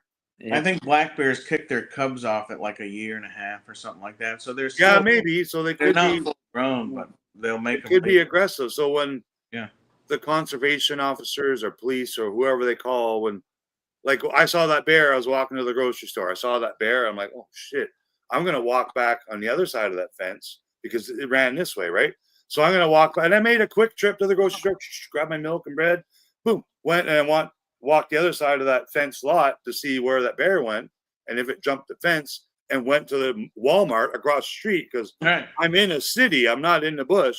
There is bushes 1 kilometer away from me, but I mean, it came down from the mountain to down here because that's where the garbage is and the food and stuff. So, but when the conservation officers find these bears walk around the city, they literally have to put them down. Like that's how it could, because it's just going to come back. They don't take them anywhere? Well, it's just going to come back because it knows how to open doors, and there's garbage, and there's that keg restaurant with T-bones and steak and vegetables, whatever. There's food in the dumpsters. So as soon as there's a bear in a city, they don't just tranquilize it and bring it back up on the mountain, because in a week it's just coming back down again. And so in they Alaska have for to a put long them down. time. We have a island called Hitchinbrook Island, and all the troubled bears would be relocated, and they've been doing this probably since the 40s or 50s. And so they've taken all these troubled grizzly and brown bears to this island called Hitchinbrook, which is it's like a prime place. Like there's deer and there's a lot of salmon that come on the island up the river to spawn and stuff. But these bears over the last 50, 60 years have like basically take care, Dylan. They've basically like evolved into a different subspecies, and they're like, I believe it. But that island thing, that's a better idea, because they're not going to swim. It's way far away. To come back they're like to the biggest bears, like Kodiak bears and all these other bears that people think are the biggest, like Hitchinbrook, and they're like predisposed to aggression, because all the bears that were ever taken, because there was a time where they wouldn't even kill troubled bears. Like even if a bear attacked somebody, they would take them to this island. So they have like these. It's like that. What's that? Like that bear jail. Yeah, it's like bear jail, but it's like like Australia. Yeah, it's exactly right. So nobody goes and camps on that island, is what you're saying? No, except the guys who want to go hunt big, giant, fucking 15-foot long, 2-ton fucking Tyrannosaurus Rex bears. No shit. And like they're not super hard to hunt because like not a lot of people go there, but at the same time, if you pitch a tent and start frying bacon, like they're coming to fucking eat your ass. Like there's not a whole lot of fucking, and like a lot of guys will park their boat offshore and because they eat a lot of seaweed and stuff too, so they'll wait for the tide to go out, and the deer and the bear all come down because they want to eat the seaweed and stuff, and that's how most people hunt them over there. But they are far superior, angry and big bears compared to like Kodiak Island and some of the places where they have big fucking bears. Yeah, no doubt, eh? We have a lot of bears here. Like, I can't remember what year it was, but like in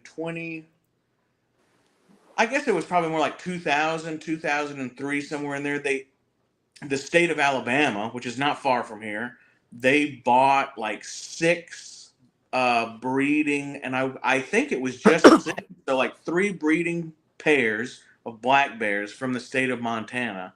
And they dropped them in Alabama. Wow. And within like 3 or 4 years, man, because you couldn't hunt them, they were protected, this and that. And like down here, they don't hibernate. It doesn't get cold enough to hibernate. Right, and the black bears here grow way bigger than black bears in Alaska, because they eat all year round. They have, even the ones that aren't necessarily getting in garbage and doing that, like there's so much game down here between raccoons and possums and snakes and rabbits, and like there's just way more food here than for a bear in Alaska. And the bears here are monstrously big. I mean, you get black bears here that are as big as brown bears, because they don't hibernate. They just fucking eat all year round. And they've become a problem. Like, there's places where you go deer hunting. If you shoot your gun, because they're not afraid of humans, they have no fear. Where like bears in Alaska, they know. They know, like, that motherfucker will shoot me. There's a hunting season. I don't need to get near them. Here they don't have that. And there's places I've been here where if you shoot a gun in the woods, the bears and the coyotes come to it, because they know there's a dead deer. They go, oh, there's a dead deer over there, and like you have to go get your deer and get the fuck out of there before the fucking bear shows up, And there was a guy, I didn't know him, but he hunted right next to me, and like some people I knew did know him, but he was bow hunting. And he had a handgun, which is legal. That used to not necessarily be legal. Like, you couldn't have a gun during bow season. But they've changed it around where, you can have a handgun for protect. Because if you get in trouble, you don't want to go into battle with a bow or whatever. No, exactly. Right? But this guy, bows are cool. Bows are cool. Yeah, bows are cool. And like, I got my bow right there, and I used to shoot a lot of bows and stuff. But like, I'm not going to go in the wilderness of Alaska without a gun. Bow hunt a lot, in Alaska and all that kind of stuff. But like, we still had a gun, But this guy, he hunted till dark. He was climbing out of his tree stand, and there was a black bear waiting for him at the bottom of the tree. Bear grabs him by the leg, jerks him out of the tree. Nope. Starts trying to eat him. This is in Alabama, of all places. He gets his handgun out and he kills the bear. And it's all, they fucked him up over a bunch of shit, confiscated a bunch of his shit. But it all came to light. It was proven, hey, this bear attacked me. I shot him in self-defense. And it was all cool. But the state of Alabama still charged the fucker like $60,000 to buy them a new bear. Oh, wow. That's crap, He had to replace the bear, what and now there's fucking bears everywhere. Like, we had like bears, not in the neighborhood I'm at, because I'm like in downtown where people party and it's like downtown. But not very far on the edge, by the beaches where the parks are and stuff, they have huge black bears coming in and eating people's dogs. Oh, yeah, man. Going through the garbage and stuff. And they were going to have a bear season, and they did it 1 year. It was like by lottery. You couldn't just go, like for deer, you just go buy a tag. And then you're allowed like 1 deer a day or something, because the population is huge, and there's a lot of bears here, but they had a lottery and all this kind of stuff. And I think Ted Nugent was one of the big proponents of it, and I think Ted Nugent killed the first black bear in Florida in like 65 years or something.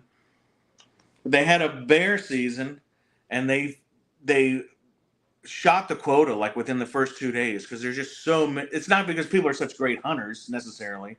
Just everywhere. So bears. And, a lot of, because we're in the city and there's a lot of people that don't understand, what you have to do to manage herds and stuff like that. And they put a stop to it. But like, the bears have become like a super problem. And the biggest thing is that they're not scared of people here. Where again, in Alaska, fucking bears are scared of you. If a bear, they don't usually see them, like, or cars and traffic lights, and they're not. But here, it becomes a thing that they're Yeah, Oh, Walmart's over here. They got shitty garbage to eat. yeah, big. But that steak restaurant down here, they got the good garbage. There's a so donut we'll shop go here around- every year. Yeah, yeah, they're not fucking scared of people around here, and it's a huge problem. And maybe one day they'll have a season again or whatever. But I just saw a post on Instagram from Yak Face. oh yeah, Range Troopers coming back out in the Black Series, and I look at it, they're gonna be in Andor. So you remember in Solo? oh, the ones on the train, the ones on the train with the magnetic boots and the fur skirt. yeah. They're going to be in Solo. But I expect we'll see a lot of different troopers that we know of in Andor. The ones in Solo, like they had the fur skirt because they were stationed on that planet that was cold. Yeah, so there is. I think you might have a range trooper on Tatooine. No, there'll be a snow planet in Andor. Oh, so a range trooper might go to Hoth. Is the range trooper like specifically a cold weather trooper then? I think so, because it's still got fur on it.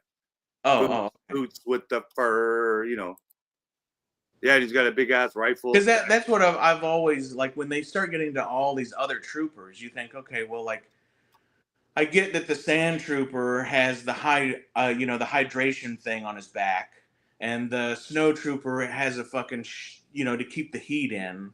Mm-hmm. When you start getting into like range, like why wasn't the range troopers just snow troopers and then like the magnetic boots? That's because they worked on a train, right? That's not because they're a range trooper, right? No, that's what the name they got. Yeah, I know. We've seen in the Andor trailer there are snow troopers as well. Like it's in the trailer. I heard about that. That's what I mean. I think they're on Hoth at some point, or something like that, or another cold planet. Yeah, cold planets are fucking. Cool. Did you see? You might not follow. No pun there, Lak. What's that? I said no pun there. Yeah. No pun. Yeah, actually, no pun intended at all. I didn't even notice that I said that. You might not follow Mr. Stevie on Instagram, but he's the guy that works for Hasbro in charge of Star Wars and Marvel. He's the marketing director guy. Uh-huh. I follow him and I chat with him, and I've interviewed him on YouTube and stuff. So he's the guy that I like to, harass, but nicely in a friendly way. When are you making Retro Hammerhead and Hammerhead? So he made a post today. He's going to a small little toy show in London, December 8th, called Farthest From. I think it's called that. Oh yeah, I heard about that. And he revealed he's going, I got some retro news. And it was he had a little sticker on it where it's all peeling off. It's having trouble peeling off. There's glue behind. So I think one of the things, and there's a picture of Walrus Man in one of the pictures. Mm-hmm. So I think he's going to reveal retros of, Hammerhead and Walrus Man and the Cantina aliens, and hopefully a couple of new ones, because that's what everyone wants. And I believe part of the announcement is, this is just me speculating, that the stickers that everyone complains about, those retro stickers, they're hard to come off, but he's going to make them easy to come off. Oh yeah, okay. I remember. It's not a big deal, but I mean, Can't you just get a heat gun and just heat them up and peel them off? You can, but I would say 50% of people don't have heat guns. Yeah. And another 30% don't have hair dryers. Right. I thought the zipper lighter fluid was the like approved best method. From my experience working in the print industry, never put any type of liquid type of anything on paper product. Well, that's what I thought, but I'm just going by all the. Well, people say that you can do it. You're going to leave residue, and it will eventually bubble up and raise from, because it's just paper that's glued onto a cardboard. Right. So any solvent's going to get. Yeah, that solvent's going to go through it and ruin the glue that's underneath the paper as well, because it's not waterproof paper. Right. Yeah, exactly. But I'm excited. We might finally get some new retros that will make everyone, especially me, happy. I sure would like to see some Black Series snow troopers. I could see my Christmas snow display turning into a Hoth snow trooper army. I got at least one or two extra. Yeah. I want them to bring out a bloody an adult driver helmet.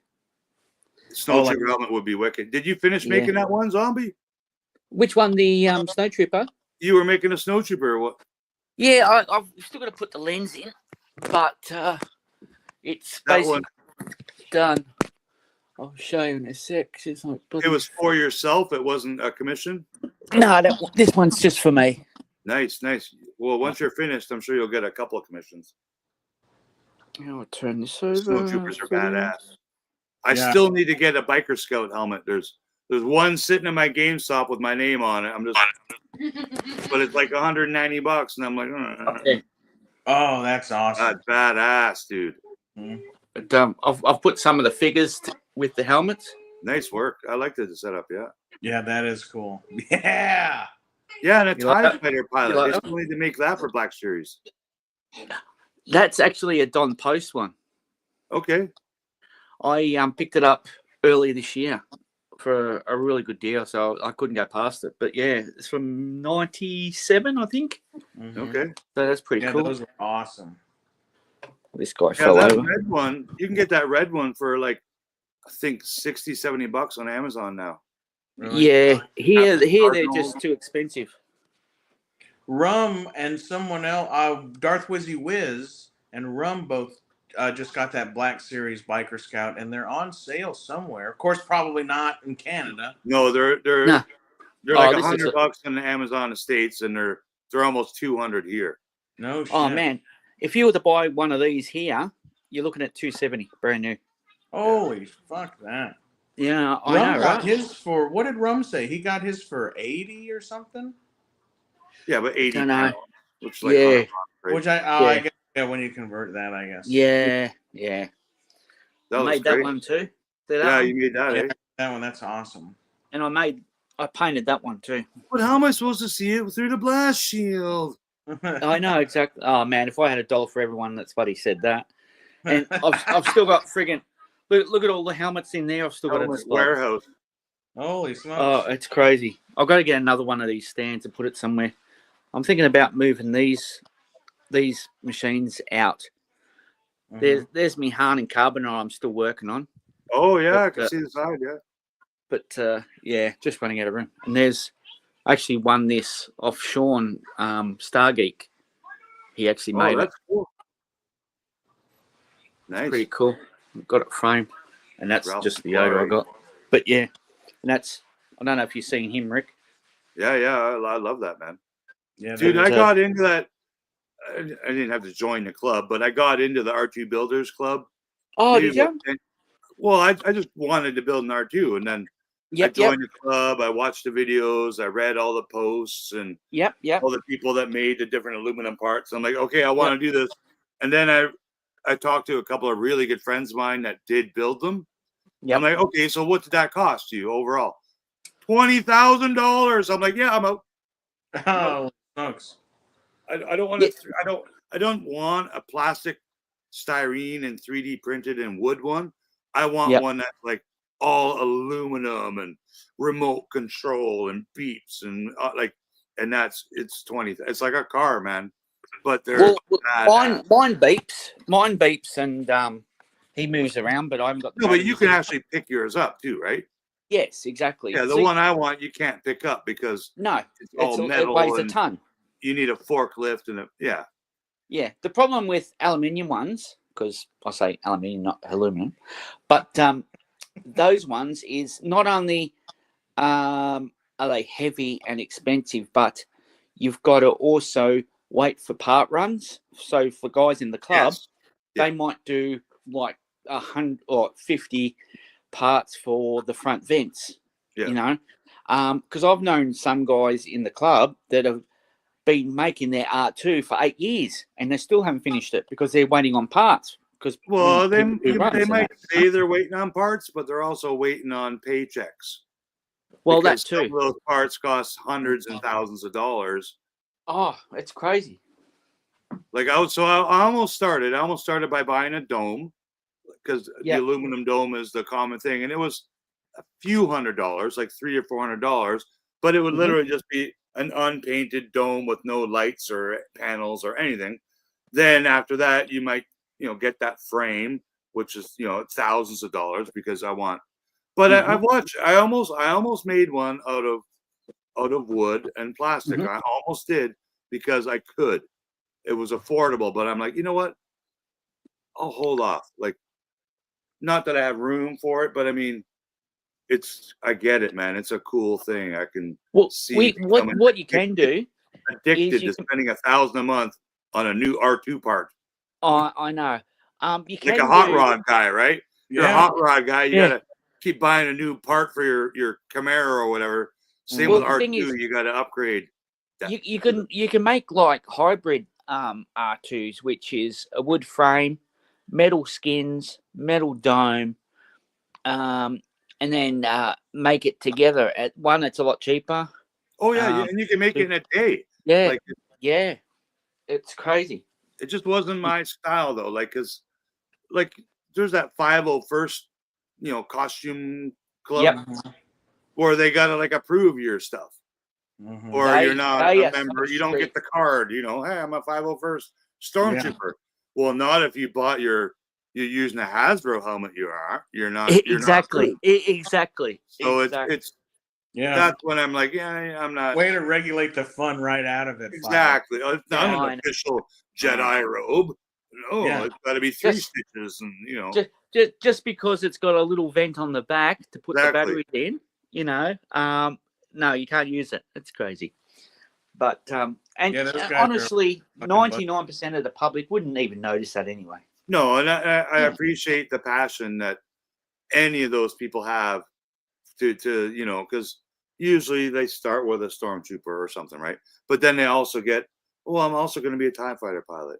Oh, I got to be a biker scout and a Royal Guard, and so it becomes as, like I said, a passion, like you're a muscle car guy, or it's your main focus of your hobby. Like, you might also collect action figures, but that's not your main thing. Your main thing is your Stormtrooper costume, or Paul's Collectibles.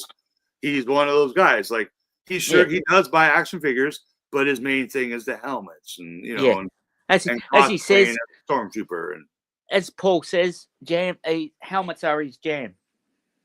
Yeah. Yeah. Yeah, he's got it. They look good too in his little setup there. And you're a helmet addict too, right, Zombie? We can tell. Yeah.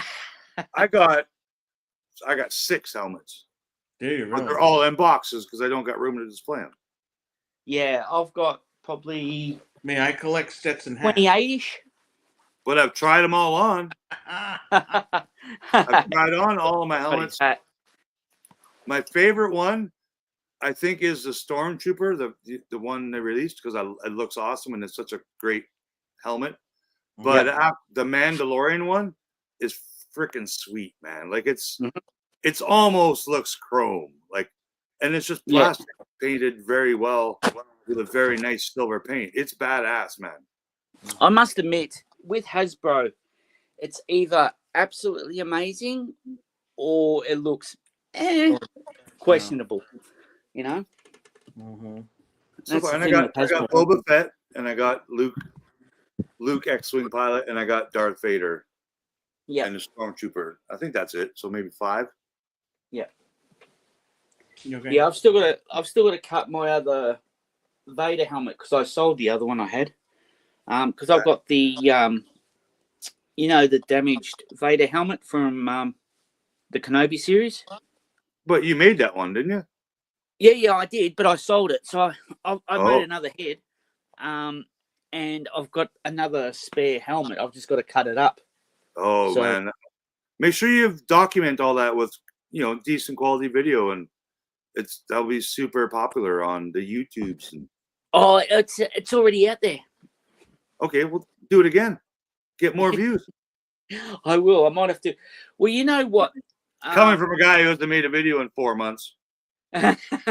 Well, you want to hear something funny? My R2 is the most popular.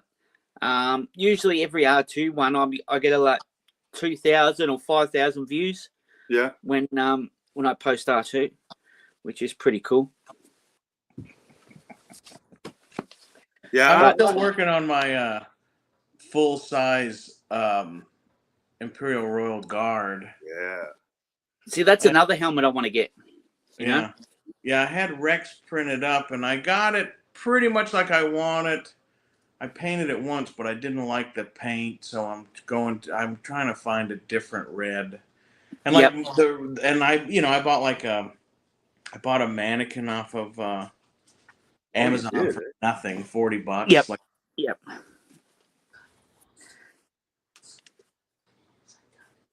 Okay. I do not have a mannequin.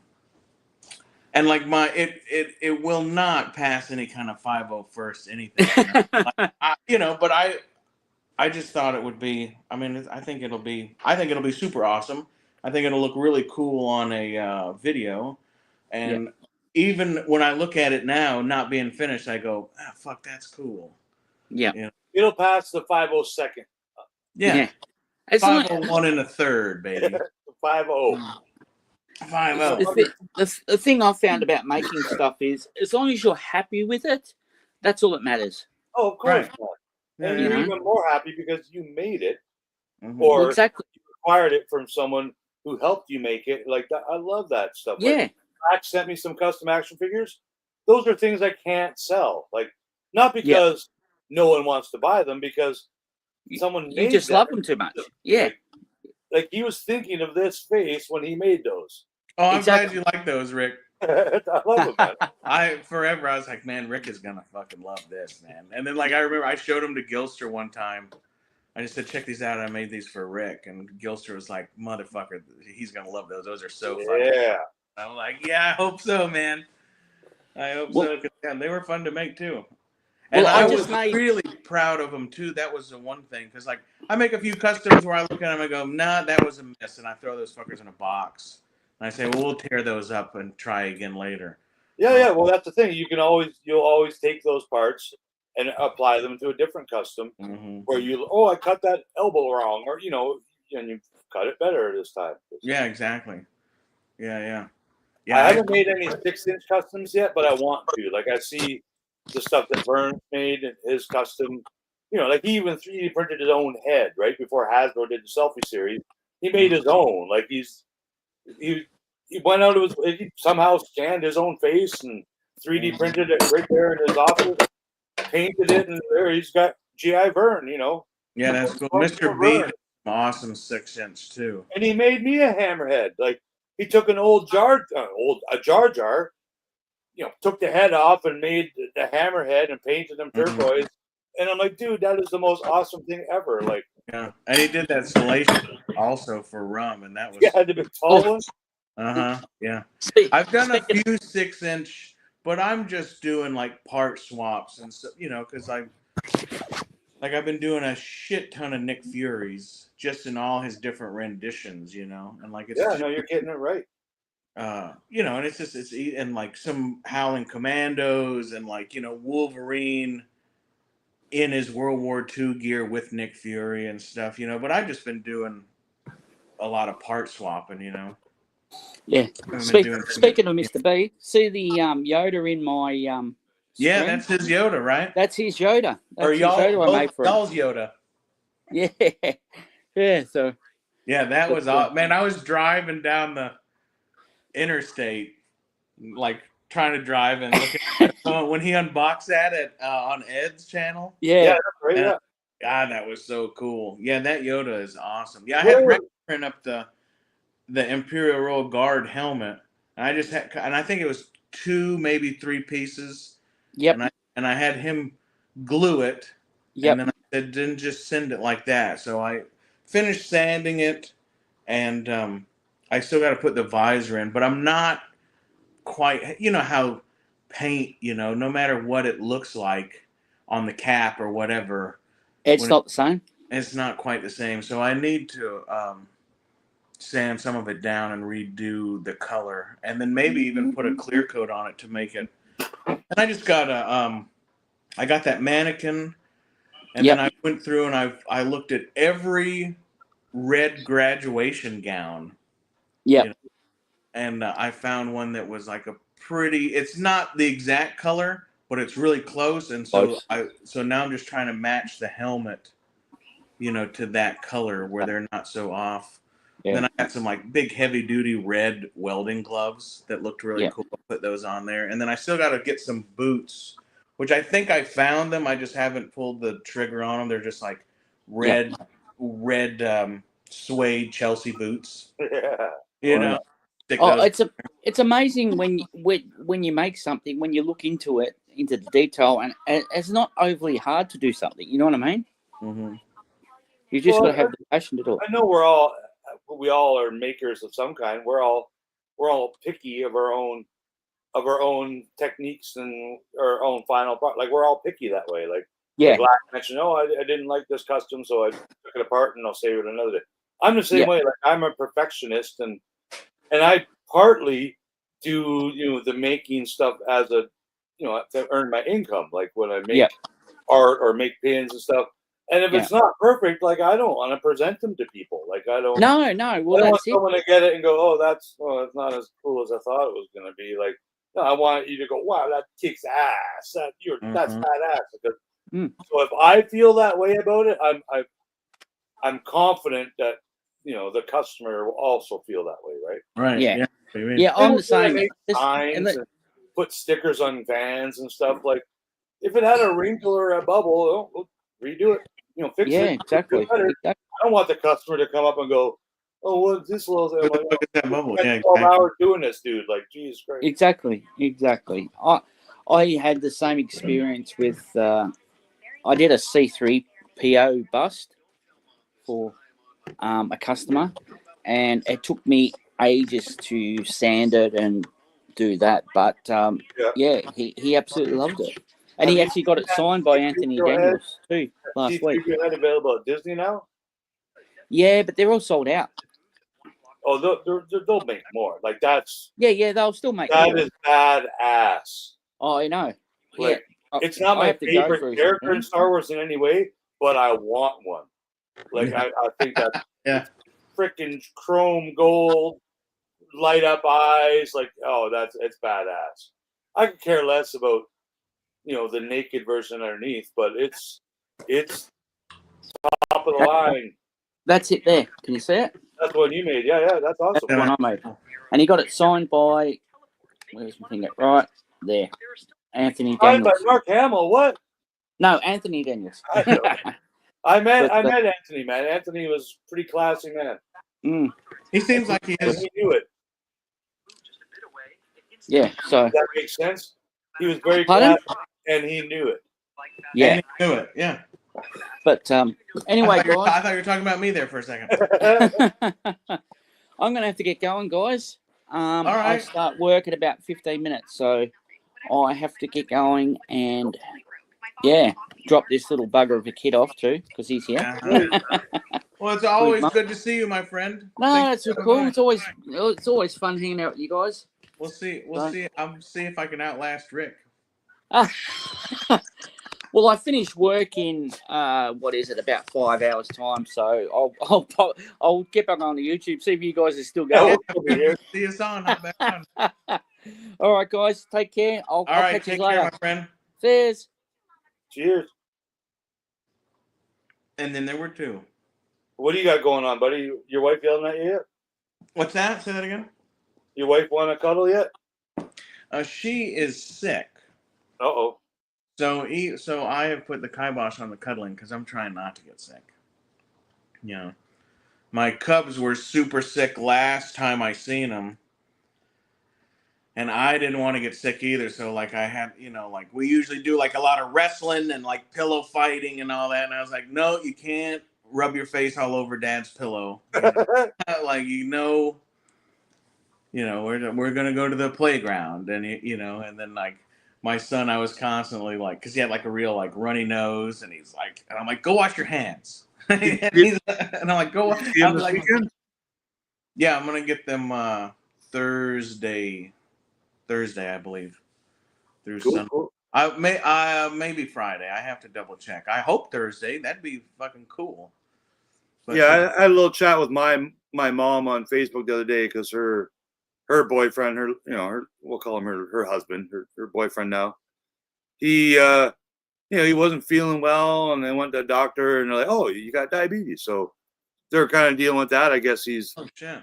recovering somewhat. Like, I guess he did get a little bit sick, finding out he got diabetes and now dealing with whatever kind of meds and stuff he's got to take. But I don't, and my mom's, she's only about, an hour away, really, not really. She's on she's on the suburbs of the suburbs kind of thing where she is.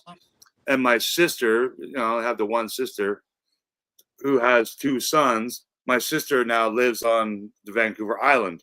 So that's a ferry ride. That's several hours away on a ferry. And I haven't seen her in a little while. And her one son with the granddaughter, or with my grandniece, is also moved to the island last year. So I haven't seen a lot of my immediate family this year at all. We did go to a BC Lions game, a football game in this summer, like, what was it, end of July? We went to a football game. No, it was early August. And so that was cool. We got to hang out and do lunch and watch the BC Lions kick some ass. But now I guess Christmas time we're gonna hook up again, and it's tough, man. I don't see them all the time. I used to see them a lot more, but since I lost my dad, 4 years back there, it's not much. The rest of my family is back in Ontario, making babies, and all these cousins I've never met, and my aunts have kids, and they have kids now, and I'm like, holy cow, man! Gotta make a trip to Ontario again. Yeah, I know how that is. We're gonna go to one of my sisters lives in New York. Oh yeah, and we're gonna go up there for the week of Thanksgiving. My Cubs aren't gonna go, which I'm kind of upset about. But you gotta take what you can when you can, kind of a thing. I get it. But me and my wife, we're gonna go up there, and I'm gonna see my three sisters, my parents, my sisters' husbands, and their kids. And there's some of them. My folks I didn't see for like 2 years, and then they came and visited us for a week down here.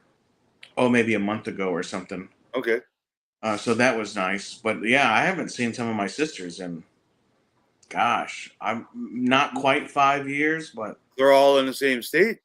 No, they're all. I got one is in Texas now, one is in Oregon, and then the other one's in New York. Oh, okay.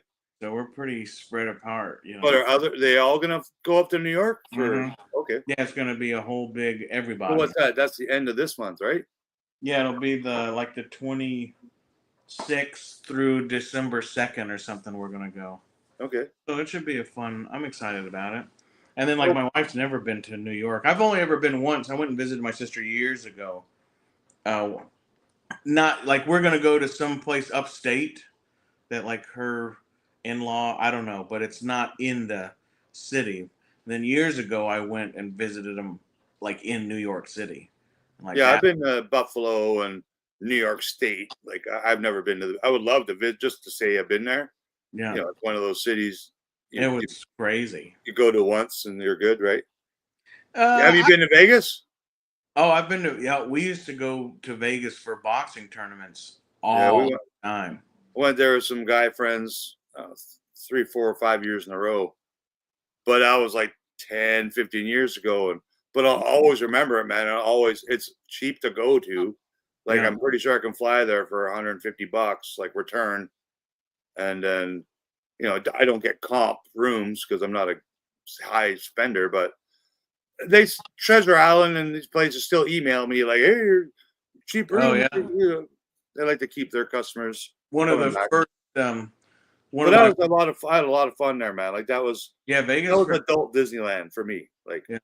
Yeah, we used to go for boxing tournaments all the time. So, and I was pretty young, but we would go there to fight. And so it wasn't like a vacation, but it was cool to see, and my dad was the boxing coach, and there'd be all of us on the team. But one of the first times I went with my family, it was a couple of my sisters and my folks. I was 15, and when my one brother-in-law is giving me shit, oh, you're 15, you can't even have fun in Vegas, And so before we went, I went somewhere and I bought a really badass suit. I got a suit and a tie, and I got some cool. You remember those sunglasses that James Caan used to wear? They were graded, You know? Oh yeah. And then he had like the little heart in gyms. You remember he had the little gym thing on the corner? So I bought me some cool glasses, and I had the I looked fly. And it was like kind of to me it was an expensive suit. It was probably $300-400 or whatever. But like it looked nice, and it was shiny, like shark skin and stuff.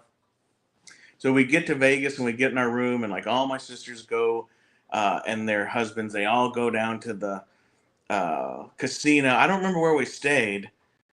At, but they're all down in the casino, and my brother-in-law was, you gotta stay in the fucking room. You're 15, you fucking asshole. Da, da, da. Okay. I put my suit on, and I put my fucking glasses on, and I went down to the fucking casino, and I had a little bit of money, not a lot, but I had a little bit of money. And within just a few minutes, man, like I went and I bought a cigar, right? And then as soon as I had a cigar, then the waitress comes up and says, "Oh, you want a drink?" I said, "Yeah, I'll take a Crown and water," you know?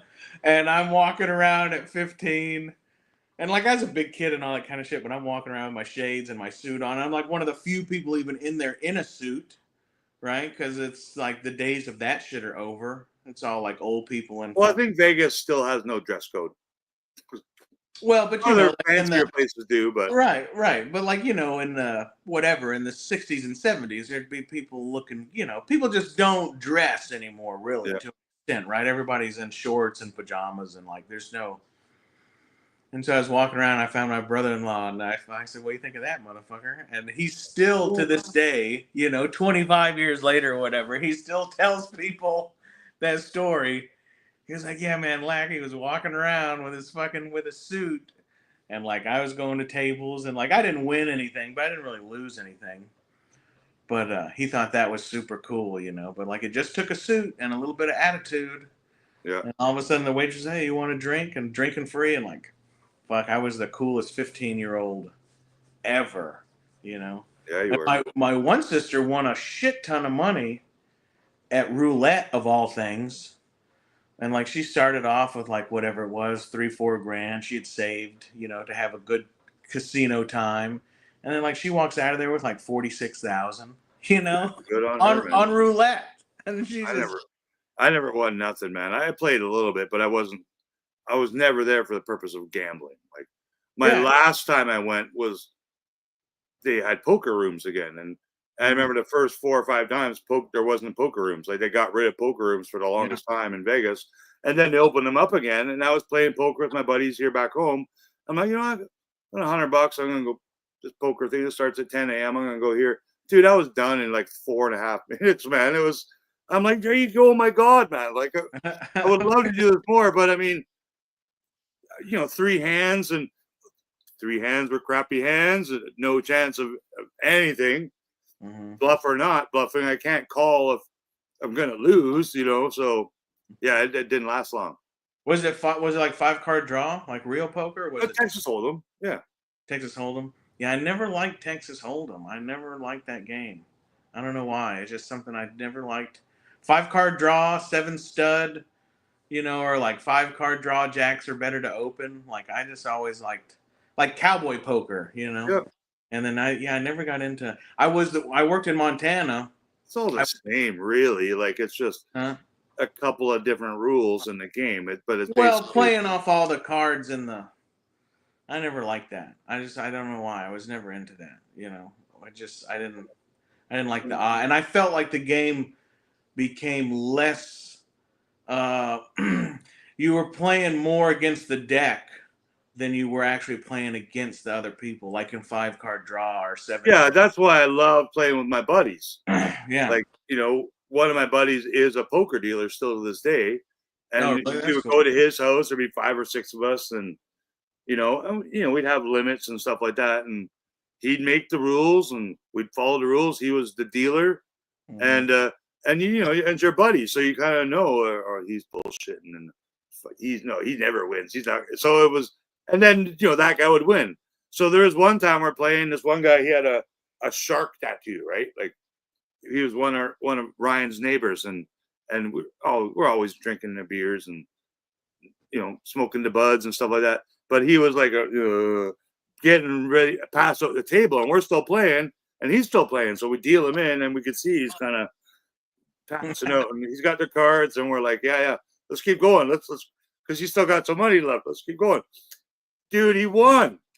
He passed out. We get to him, and we're like, we had to wake him up. Hey, you calling? Are you folding? What are you doing? Sharky, what are you doing? He's like, oh, I'm all in.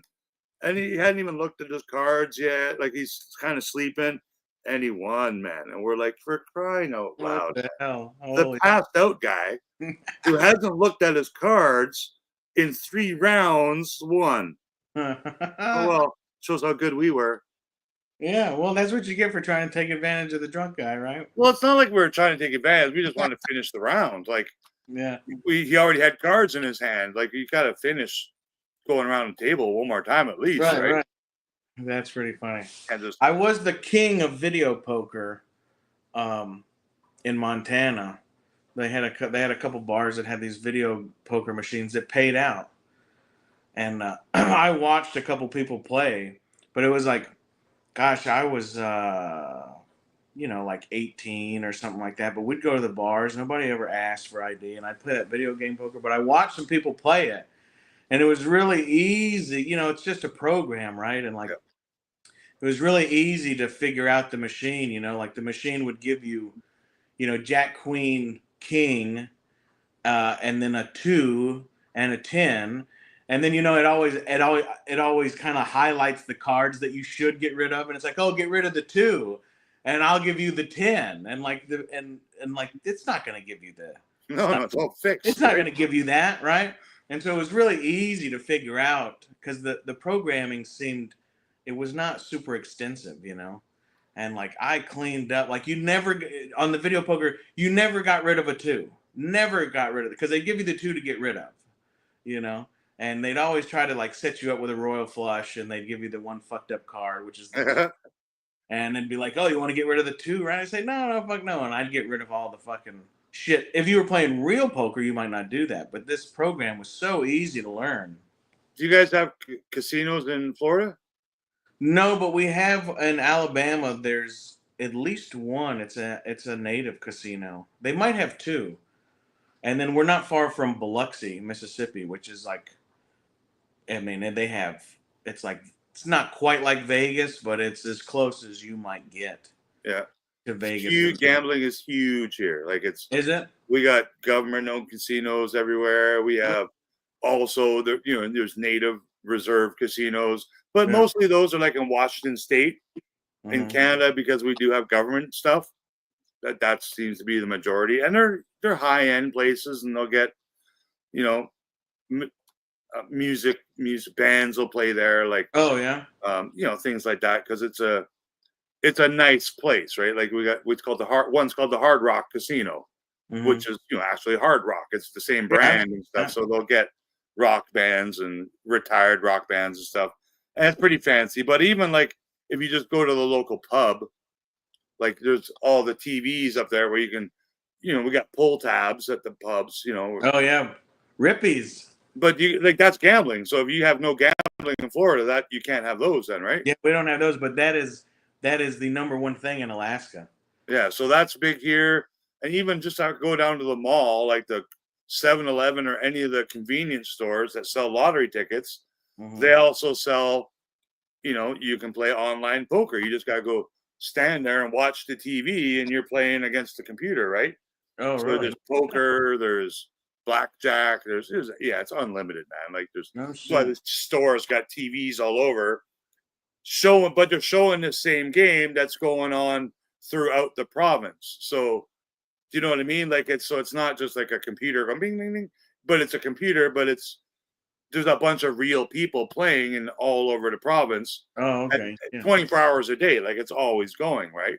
So I've had some success. You go to the pub, you watch a hockey game, you go spend $20 on the machine and, you just watch the TVs when, while you're watching the TVs, watching the sports. And usually you don't win much, but you might win your money back or win your burger and beer for free, the next time. But yeah, gambling's a thing here, man. Like in other parts of Canada, it was so bad where people could take their welfare check and go to the casino and they would cash it for you. And I think they've since changed that. Like, yeah, that seems like something that well, because it was a big problem for natives here. Like, they would get their government check every month, and they would go to the casino. we're gonna double it up, baby. And then an hour later, they got no more check and no more money, right? Yeah, exactly. So that's why the government For the had rest to of the yeah, month. no, we can't allow that. No. Mm-hmm. Go cash a check at the bank and then come to the casino. And they got right. Which At least put a little effort into at least waste 5 minutes first, you know. Yeah. But yeah, that was the thing, Bullpen man. That was like that's always been like Alaska's number one. And bingo. Bingo's a big thing in Alaska. yeah, bingo.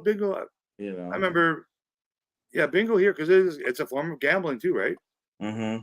I don't know if that's considered the same kind of gambling in the States, but because here I don't think you got to pay to play bingo. I could be wrong, but I always remembered bingo was free, and you might win. You know, maybe there's a $500 prize at the end of the night. Or I guess it's not in a casino. It's not like a church or a rec center with a bunch of grandmas and stuff, right? Yeah. Yeah, up in Alaska, it's definitely like you can win cars and four wheelers. And oh yeah, I know it happens here at the fair. Like at our exhibition every year, they have the big, huge bingo hall, and every day they're giving away cars and cash and. Yeah, I don't think where I'm at now. I don't think they do anything like the church. I guess might do bingo or something, but it's not you don't hear anything about people gambling in any kind of. There used to be a dog track, which I think they've gotten rid of the dogs. I never went there. I always thought because I never seen a dog race or whatever. We got a big horse track here, unless they were hooked up to a dog sled or something, you know. But I always wanted to just go see that the greyhounds run around thing. But I think they've since gotten rid of that. But I think there might still be some. I think they do Texas Hold'em or something, but. Yeah. It seems like a good, like there's always shootings in the parking lot and all that. Like it's not, you know, you get to the age where you think, why would I go to the one place where all the cops are? And exactly. You know, you're like, I don't think I want to. Go do that in Whitehorse. Yeah. Well, that's like, you know, you try to leave the bar before 2 a.m. because that's when shit gets rough. Yeah. You know, you don't want to leave the bar and then go to a Waffle House. Like it's just you know you try to limit your exposure to negative scenarios, you know. Yeah, we got a big horse track here in Vancouver. It's in the summer, like you know, on the weekends, whenever they have their like every Saturday or so, whatever they do. It's not every day; it's just on the weekends. It's pretty fancy. Like they have dress up days where all the ladies dress up in their fancy frilly hats, and derby hats. But I remember going there a few times. It's a neat experience, like. Because you know you don't have to spend any money. You can just sit there and watch horses race, or you can go and bet $2. I can bet $2 on horse number one to win, place, or show, or you know whatever you pick, and you know if he wins, you get $8 or you know whatever it is. So it is a neat, and it can be cheaper than actual casino gambling, right? Unless you're an idiot and you want to spend $1,000. Right. For this guy to win only, and you don't even place or show. Right? Well, my dad always told me, he said, you never look at it as gambling. You got to just look at it as paying for entertainment. Exactly. You know, so if you want to go in there and spend X amount of hours and it's however many hundreds of bucks, that's how you have to. That's a good way to look at it. Yeah. You're paying. And limit yourself. Don't bring $3,000, you know. Or your bank card or your credit card. Yeah, exactly. Well, and that's $200 or whatever. You never bet more than you're willing to lose, and that that's like the key to gambling right there. Don't ever bet more than you're willing to lose, which is apparently much harder than for some people because it becomes a problem. But yeah, we used to do poker like with your friends. We used to have a group. And, like once a week or twice a week, we get together and like, we eventually started upping the buy-in, but we would just do like a straight $20, $50 buy-in. Yep. And then everybody would get well, how long do you think you can stay tonight? Oh, you want to go 6 hours? Okay. Well, for $20, everybody gets a fuck ton of chips. And then we would just play, and then we would pass the deal and change the game, but it was always 5-card draw, 5 stud, 7 stud. And we would just play until everybody had all the chips, and then they'd get the pot. Yeah. No, we'd play too, and if you got knocked out, we'd have buy-ins. You can buy back in. Yeah, but you can you're have spending more money. You're making more money in the pot. Yeah. But then we'd say no more buy-ins after midnight. We do want to end this. Like we can't be going for 6 hours and still have 5 guys at the table, all with money. Mm-hmm. So we eventually, we weeded out. Have you ever heard of Pan? You ever heard of the card game Pan? No. I think that we call it Pan, but I think the name is called Pan Guinea. And it's a huge. They don't play it as it's like an old people, Alaska Native old people game. And as I've gotten older, like a lot of people don't play it anymore. But it's you use 7 decks of cards, and it's kind of like Rummy, right? So you go every time you pick one up, you put one down. Okay. And you're trying to get 3 of exactly the same, right? So not just like a run, but it has to be like 3 Jack of Hearts. Gotcha. You got 7 decks. So you go around, every time you pick one up, you put it down. You can play with us, you can play with like up to 15 people. That sounds cool. It's cool. And the way that, like when I grew up, the way because it was a big potlatch game, because when somebody died, you'd have a potlatch and fucking thousands of people would come for the funeral. And potlatch is like a 3-4 day event. But there'd always be somewhere where they had all the old chiefs and all the old people. They'd be playing Pan. And you would do like, they would decide what it was before they started, but it was usually only like $1. Like a big game might be $5. But so you'd play, and you had, I can't remember exactly, but they had what they called beans, but it could be anything. It could be nickels or matchsticks or whatever. But every time you got 3 of the same thing, you put a bean down, and you'd have like 10, right? So it wasn't really about getting all the cards out of your hand. It was about getting all your beans out. Okay. Then once you got all your beans out, the hand was over, and everybody at the table would pay you $1. Okay, I think I know. I'm familiar with that. Yeah, that was a fun game, and it would last. It was a long game. A hand could last an hour, one hand. And then everybody at the table would pay you $1. I've seen some games where they go up to like 5, but the deal was, you're playing with 10, 15 people. Everybody gives you $1. Yeah, that's better. Yeah. You got $9, but everybody just lost $1. Yeah. But that's a huge. We used to have Pan halls in Fairbanks, like down on 2nd Street, 2nd Avenue, and all those, where all the hardcore Nates hang out, right? They're always on 2nd Street. Like that's like, you want to go hang out with some fucking indigenous tribes. The one casino game that I'm not going to say got addicted to, but the game I liked to play and would be the game where I spent my money. And I'm like, okay, I spent my $200. My buddy might stay and play because he's richer than me, but I'm out, right? But it was called Sickbo. It's like a roulette. It's a roulette wheel. Uh-huh. And I think it's a Chinese game, but you get 3 balls and you roll them like along this track. So there's a roulette wheel, but there's a long table that goes towards it, like a wooden surface. And you roll your 3 balls. So you roll them along the wall or roll them along this wall, and the 3 balls would go in.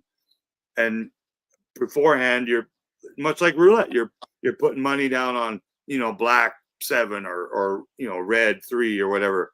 And then the 3 balls went. Again, there's a bunch of people on a table, and it got addictive. It was. Oh yeah. Because it wasn't like a game of skill.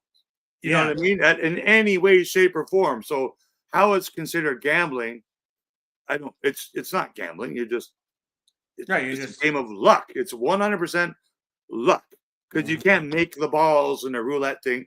Oh, boom. Yeah, just like I planned it. Or when you roll dice, But people sure thought they did, right? They had like a system, and they're like throwing the ball the correct way. You can't make the dice roll, so it's always snake eyes. Like that's not. Doesn't matter how you face them in your hand. It's just not. It's not science. It's not nature. But Sickbo, I'm pretty sure these 3 balls, unless the casino's fixing it with magnets and lasers, it's just a game. Everybody threw the balls like at the same time. No, you take turns. So when it's your turn, and if you win, I think then you get to go again. So you can go on like a roll, like you can in roulette and other ones. But That's the one I remember. I think they still have it too. Sickbo. Sickbo, okay. Like Sikbo, like very. I'm pretty sure Panguinea is a Chinese, or I think for some reason I want to say Japanese, but I don't believe that. But I think it's a Chinese game originally, also. Yeah, they're hard. I think that's they like gambling. Let's put it that way. Yeah, well, yeah, they've even been here. They love their gambling, man. Yeah, gambling, smoking, drinking, karaoke. Well, when you're sitting on the wall waiting for the game on, you gotta. No, but I mean, here in Canada, it's their vices. Like, there's a karaoke place downstairs, you know. Oh yeah, cool. I guess that's Korean people, but I mean, I don't know. I've been meaning to go to a karaoke bar. I don't know why. I've never been. I've only been, think, once, 19 years old. Oh yeah. And I was very drunk. Oh yeah. So I don't have good memories of it or any memories of it. Uh-huh.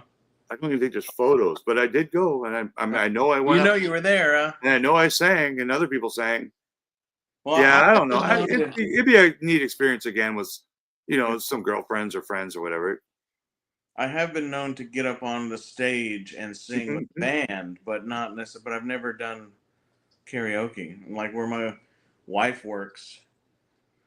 Sometimes when she gets off work, because it's a nice place, you know, and it's like good food and good booze and stuff. And if I get into that like second and third bottle of red wine, there you go. Because I know quite a few of the guys that play there, you know, and they'll be like, "You got to get up here and sing your whatever." And I get up there. There's like one video on my channel that my old lady filmed it. And like, oh really? I'm gonna go look for that. Oh yeah, I think what's it called? Lack drunk singing, drunk lack or something. Yeah, you'll have to watch it. If you put drunk in the title of your shit, I noticed that like the algorithm get a couple extra views. Yeah, you get a couple extra views. The algorithm likes. I noticed a lot of YouTube videos now, like where instead of like they're putting, like they're not using a lot of words. Instead of nude, it'll be n ... You know, like they're not putting words because I don't know if YouTube's not showing a lot of words in their algorithm. A lot of it's been political stuff, but I mean that gets the views no matter what.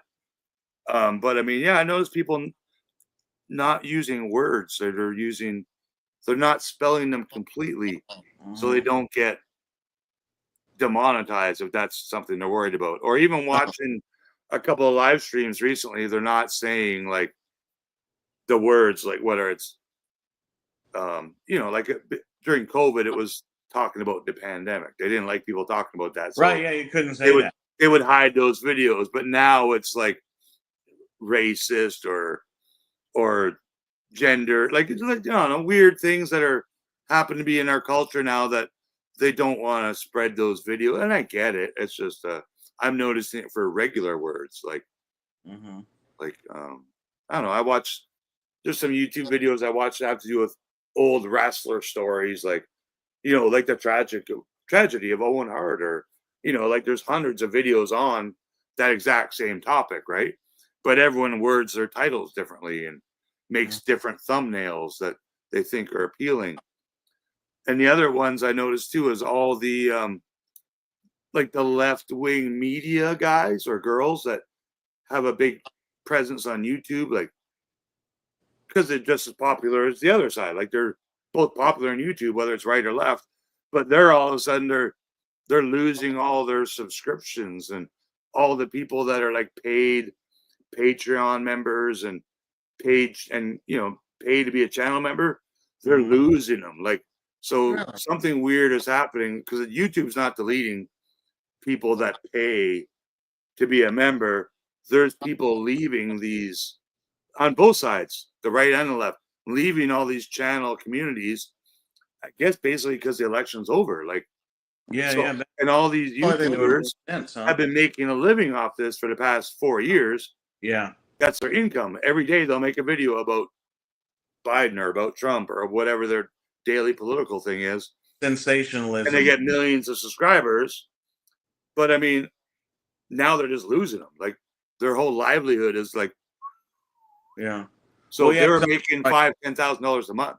a month ago, they're making half of that now to maybe not. Well, yeah, it's like the at all. sensationalism of that.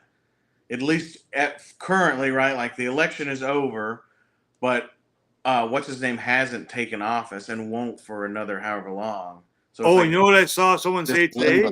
What? It was actually a clip from an actual American news channel. So whatever you want to call that, fake news. But they were like, they almost had a left coast theory. They're like, here's what I think is going to happen in 2 weeks or in a month. Joe Biden's going to step down and, Section 41 or Kamala will step in and become the president for the last 2 months.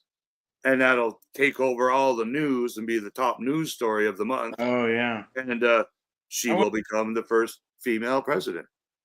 And I'm thinking about that. I'm like, okay, why would he say that? And I'm thinking, what benefit would it be and what not benefit would it be? And I'm like, it wouldn't really matter. It wouldn't change anything. She's not going to change all the laws in the 1 month she's there. Just get that asterisk by her name. And you know what? I think they almost kind of kicked Biden out anyway, so why not do that? Maybe that's a smart thing. I don't know.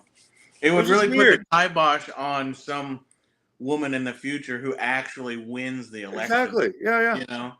I just saw that. Well, but Kamala was the first woman president. And other people had a theory. Be like, well, not really, because, at some point, I'm sure it will happen.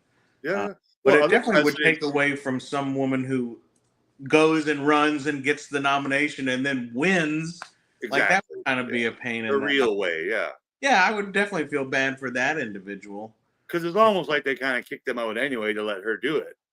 So I'm like, well, why not just make it official, right? Yeah, I thought that would get a souvenir business card, Yeah. Look good in her resume, right? I don't know. I thought that was really strange that because it was like, at least in the media around here, it seemed to have come from nowhere. Yeah, I don't want to talk to politics, but I still don't believe it. Like let's say I know 1,000 Americans. I'm telling you right now, more than 500 of them did not vote for Trump. I don't know. And I don't only know left-wing people. Like I know random people from everywhere. But I'm just over and the fact that it was over so quickly, though, that's what I thought was definitely interesting, because any other, let's say questionable things, it always took so much time. And like I always remember that Gore Bush election, where like Gore landslided the popular vote. And that, like, just like the other night, like up until a certain point, he was going to be the president, and people called it. And then all of a sudden, like a couple states are like, wait a minute, we got to wait for these trucks, and it was the same kind of a thing, it's all of a sudden like, oh, we just counted 600,000 votes and they were all for George Bush. And like, wait a minute, I've taken a statistics class. I'm not really sure that that's fucking possible. Right? Like there's a certain point where it's like, one time I was working in this company and they had like the mandatory COVID tests. Yeah. Like 86 people took the test, and the next morning, 86 people didn't come to work because they were positive. And the first fucking thing I told them, I said, you got bad tests, because statistically, like if anybody in here has a fucking brain, you would know that statistically that is not fucking possible, right? And then it was like the next day and the next day they had people reach, because somebody obviously was smart enough in the bigger parts of the company to go, that doesn't fucking make sense. Yeah, no doubt. That's insane. And like right away I was like, no, there's no fucking way 100% of the fucking tests are one way. Like that's not even, like that's not statistically possible at all. So I always, and when you look at the political map, whatever you want to call it, where they show all the red and blue states and counties, when you look at that, like now, it's like 99.4% red, and I'm like, that's statistically like really? It's like, was he running against like an actual a Muppet or a dog or like I don't know. I think that I think, like there's what do you call that? There's like the base. Like everybody has their base. They have their echo chamber. And like no matter what your name is or what your policies are, those people are going to vote because they vote the base. For life. Yeah, for life, no matter what. Because my great granddaddy did, Yeah, like so. But I just thought, like there toward the end, he must have just appealed to more people that were truly undecided, because there was a lot of things that like. He did spend some time speaking of things, and like I try to watch everything. I want to see what everybody's saying. I try to be informed or whatever. And did you watch him on Joe Rogan? That's the only one. That's the only one I haven't watched yet, and I purposely did not want to watch it before. Oh, watch it! Like it's why he won. Is it? It must. In my opinion, it is. It must be. And if she was to do it the next day or the day after, which they talked about doing, I think it would be different now. Like because it was just a conversation between two dudes. Yeah. And that's what especially me. Like I've known of Donald Trump my whole life. I watched him on fucking Home Alone and the Apprentice. Like he's an actor. Little Rascals. He's a TV star, right? A bankrupt realtor guy who became a TV star. But this interview with Rogan, it was cool, man. Like I'm kind of disappointed it happened because of what happened and the result of it. But I mean, hats off to the Donald for doing it, and hats off to Rogan for getting him to do it, because Donald did an interview with Theo Vaughn a month earlier. Theo Vaughn is the last guy on the planet who should be interviewing presidential candidates, right? Like he's literally like an inbred redneck trailer park trash guy. It's like Joe Dirt. He literally had an interview with Joe Dirt, and it didn't get all the news. Like I was like, yeah, okay, whatever. Yeah. He was smart. I watched that too, and it was pretty good. But the Rogan one, it was just like I watch a lot of Rogan when he interviews people. He has a huge watch, whatever you call it. Yeah, it had like 80 million views, man. Yeah. Like, and yet they complained that, oh, YouTube's hiding it and no one's seeing it, like Elon was. I'm like, are you? It's on my homepage, and it says 81 million views. Like, it's not suppressed to me. So why would they suppress it? I do watch Rogan, and I don't think I have seen that on my feed. Like I will have to go search it. Are you a subscriber? Yeah, totally. Oh, okay. Yeah, it should show up. Like I don't think I've seen it because like I get on there and just look.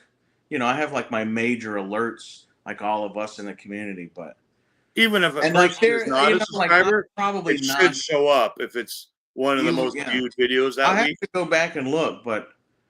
And like, there's a lot of shit that I don't agree with Joe Rogan about. Oh, me too. But I like it because it's usually the guests he interviews that I'm interested in. So whether they're alien guys or sports guys or.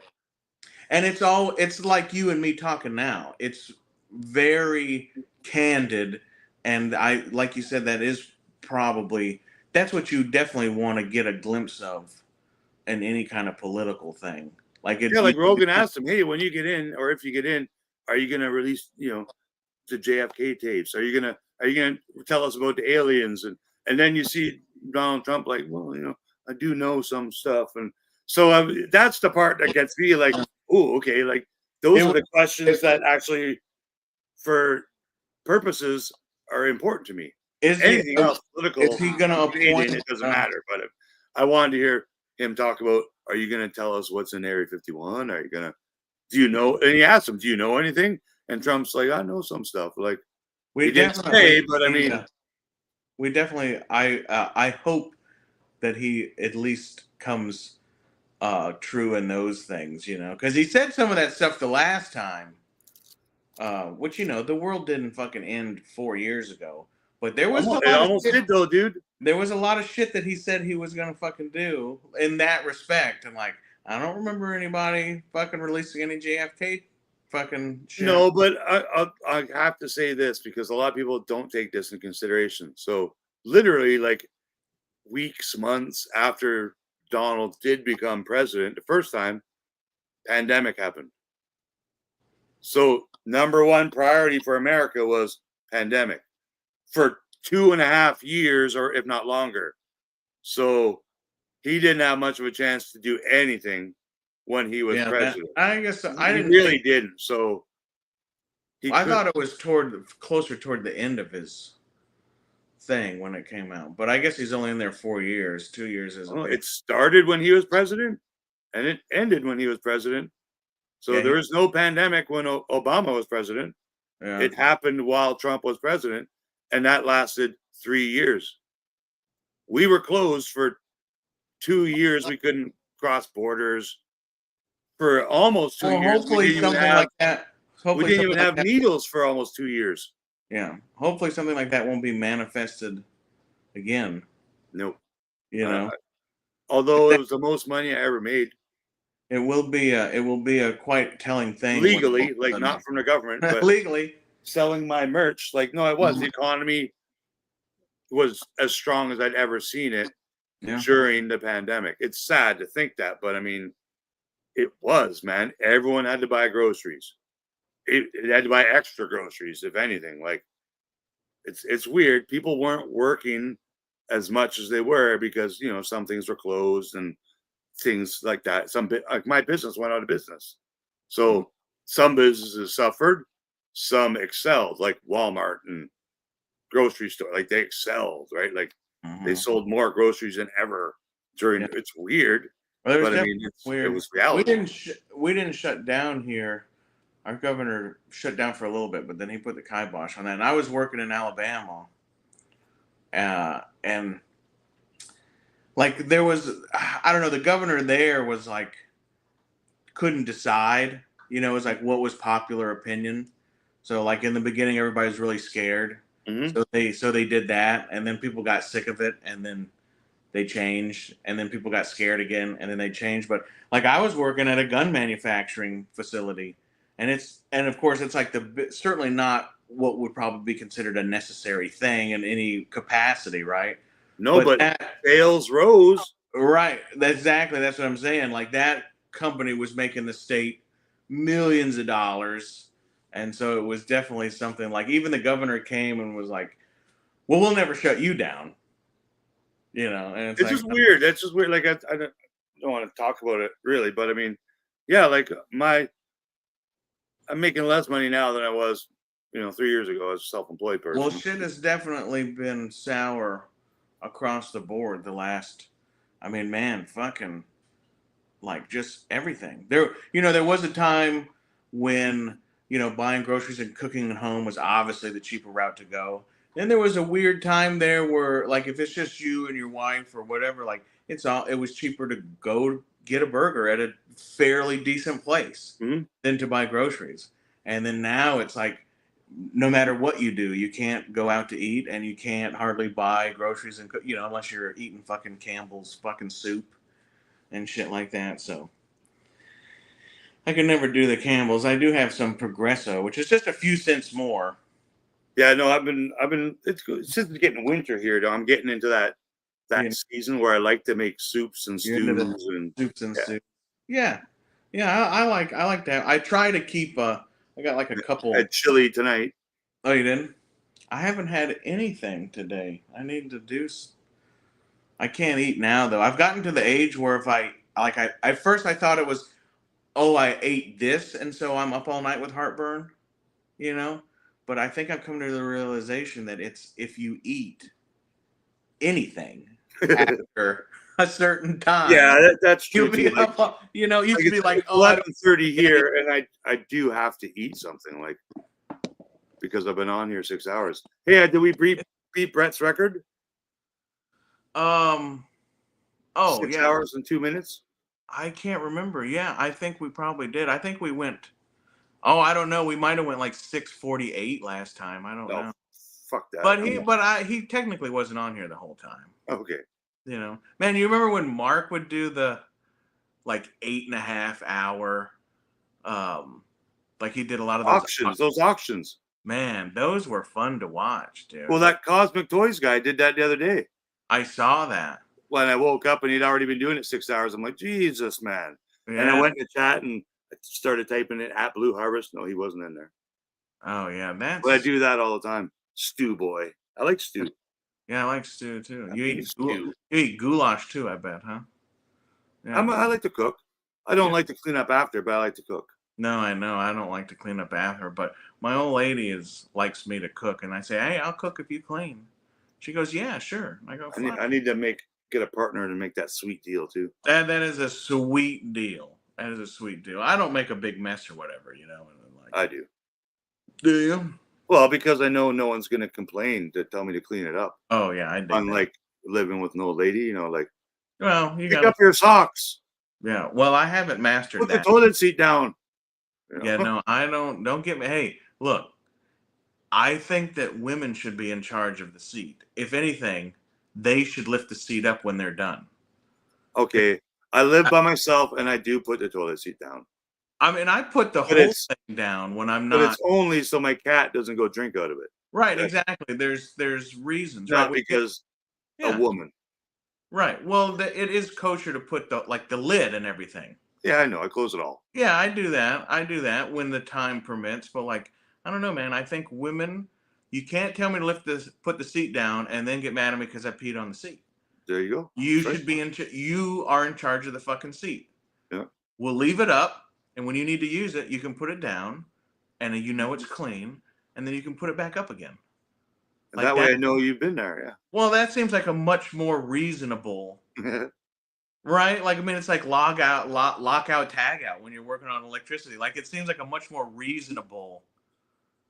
Okay. Doesn't it though? I mean, like you want the seat clean and you want it down, so you be in charge of the fucking seat. Okay. You know, because I'll piss in the fucking bathtub if it gets that far. Fuck it.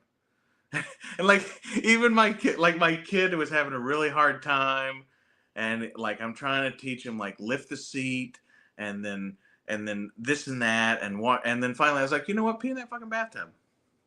Just get it in that tub. It'll be fine. You know, it'll be fine. It'll be fine. No fucking big deal. I feel for it. I've never had to potty train anyone, so maybe one day. It's not, it's not as hard as people make it out, but you know what though? I have pretty cool and really smart kids.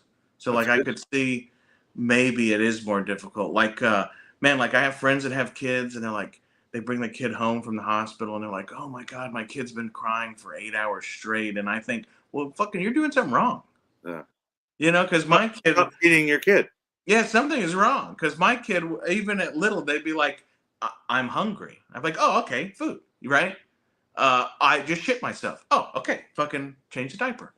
And oh, I'm tired. Okay, I'm fucking go to bed. Like there was we had none of those issues. Yeah, Sebastian, I know of a really good restaurant, Mexican food here, downtown Vancouver. It's expensive, but it's genuine. And we also have Taco Bell. Oh yeah, that's like real Mexican food, right? Do you have that Chipotle place? You ever heard of that? Yes. Yeah, we got them. It's okay. I don't really love it, but I've had it. Man, I don't know. Like I don't ever crave it. Man, they have the best. Like there's quite a few Mexican restaurants around here, and then like my wife's uncle is Mexican, and like he raised her, and like she knows all authentic good Mexican shit. And we go to all the Mexican restaurants and stuff, and the Chipotle guacamole is still hands above anywhere else. I'll make tacos with hamburger and beef and chicken and fajitas. I love making fajitas, and I'll make them spicy and of course I like meat. I'm a meatitarian. Yeah, so and chicken quesadillas with some jalapenos and jack cheese. Like it's a simple, easy. Dylan, I went and visited my friend Dylan and worked down there for a little bit. His wife made holy shit, I can't remember what they're called, but there's some kind of quesadilla. No, what were they? She's not Mexican. She's from somewhere else, but there's like a lot of crossover. But it was like meat and rice in this, dough, that was then fried. Okay. You know? And holy fuck, it was so good. I ate so many of them. Yeah. I could remember what they're called. Yeah, it's all good if other people make it. Well, and like there's just an authenticity to it too. Man, when I worked in Arizona, my favorite thing is tamales, but like it's hard to get a good tamale. When I worked in Arizona, there was this lady, super nice lady, couldn't speak a word of English. She'd drive up in her van, like her Astro van, and like her old man or whoever made the whole back of the van into like a kitchen and a food. Oh, nice. And she would pull up, and she loved us too because there's like 6 of us working in this machine shop. And one day she comes by and she says tamales, and we're like, yeah. And fuck, we would buy these giant, 20 tamales for nothing, and we would all buy fucking like 2 bags. Nice. And they were the best fucking food not just the best tamale, but the best fucking food you could ever fucking get. There you go. You can't complain about that. Man, and like fucking tamale. I wish I knew how to make those. Some people are that good of a cook too. They were fucking great, man. They were fucking awesome. Best fucking food ever. I'm a big scrambled egg guy. That's kind of like my go-to.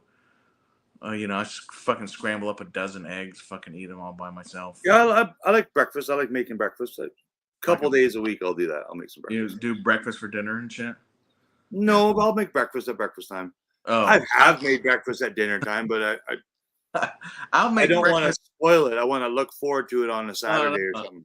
I'll get into it, and I will make breakfast 3 times a day.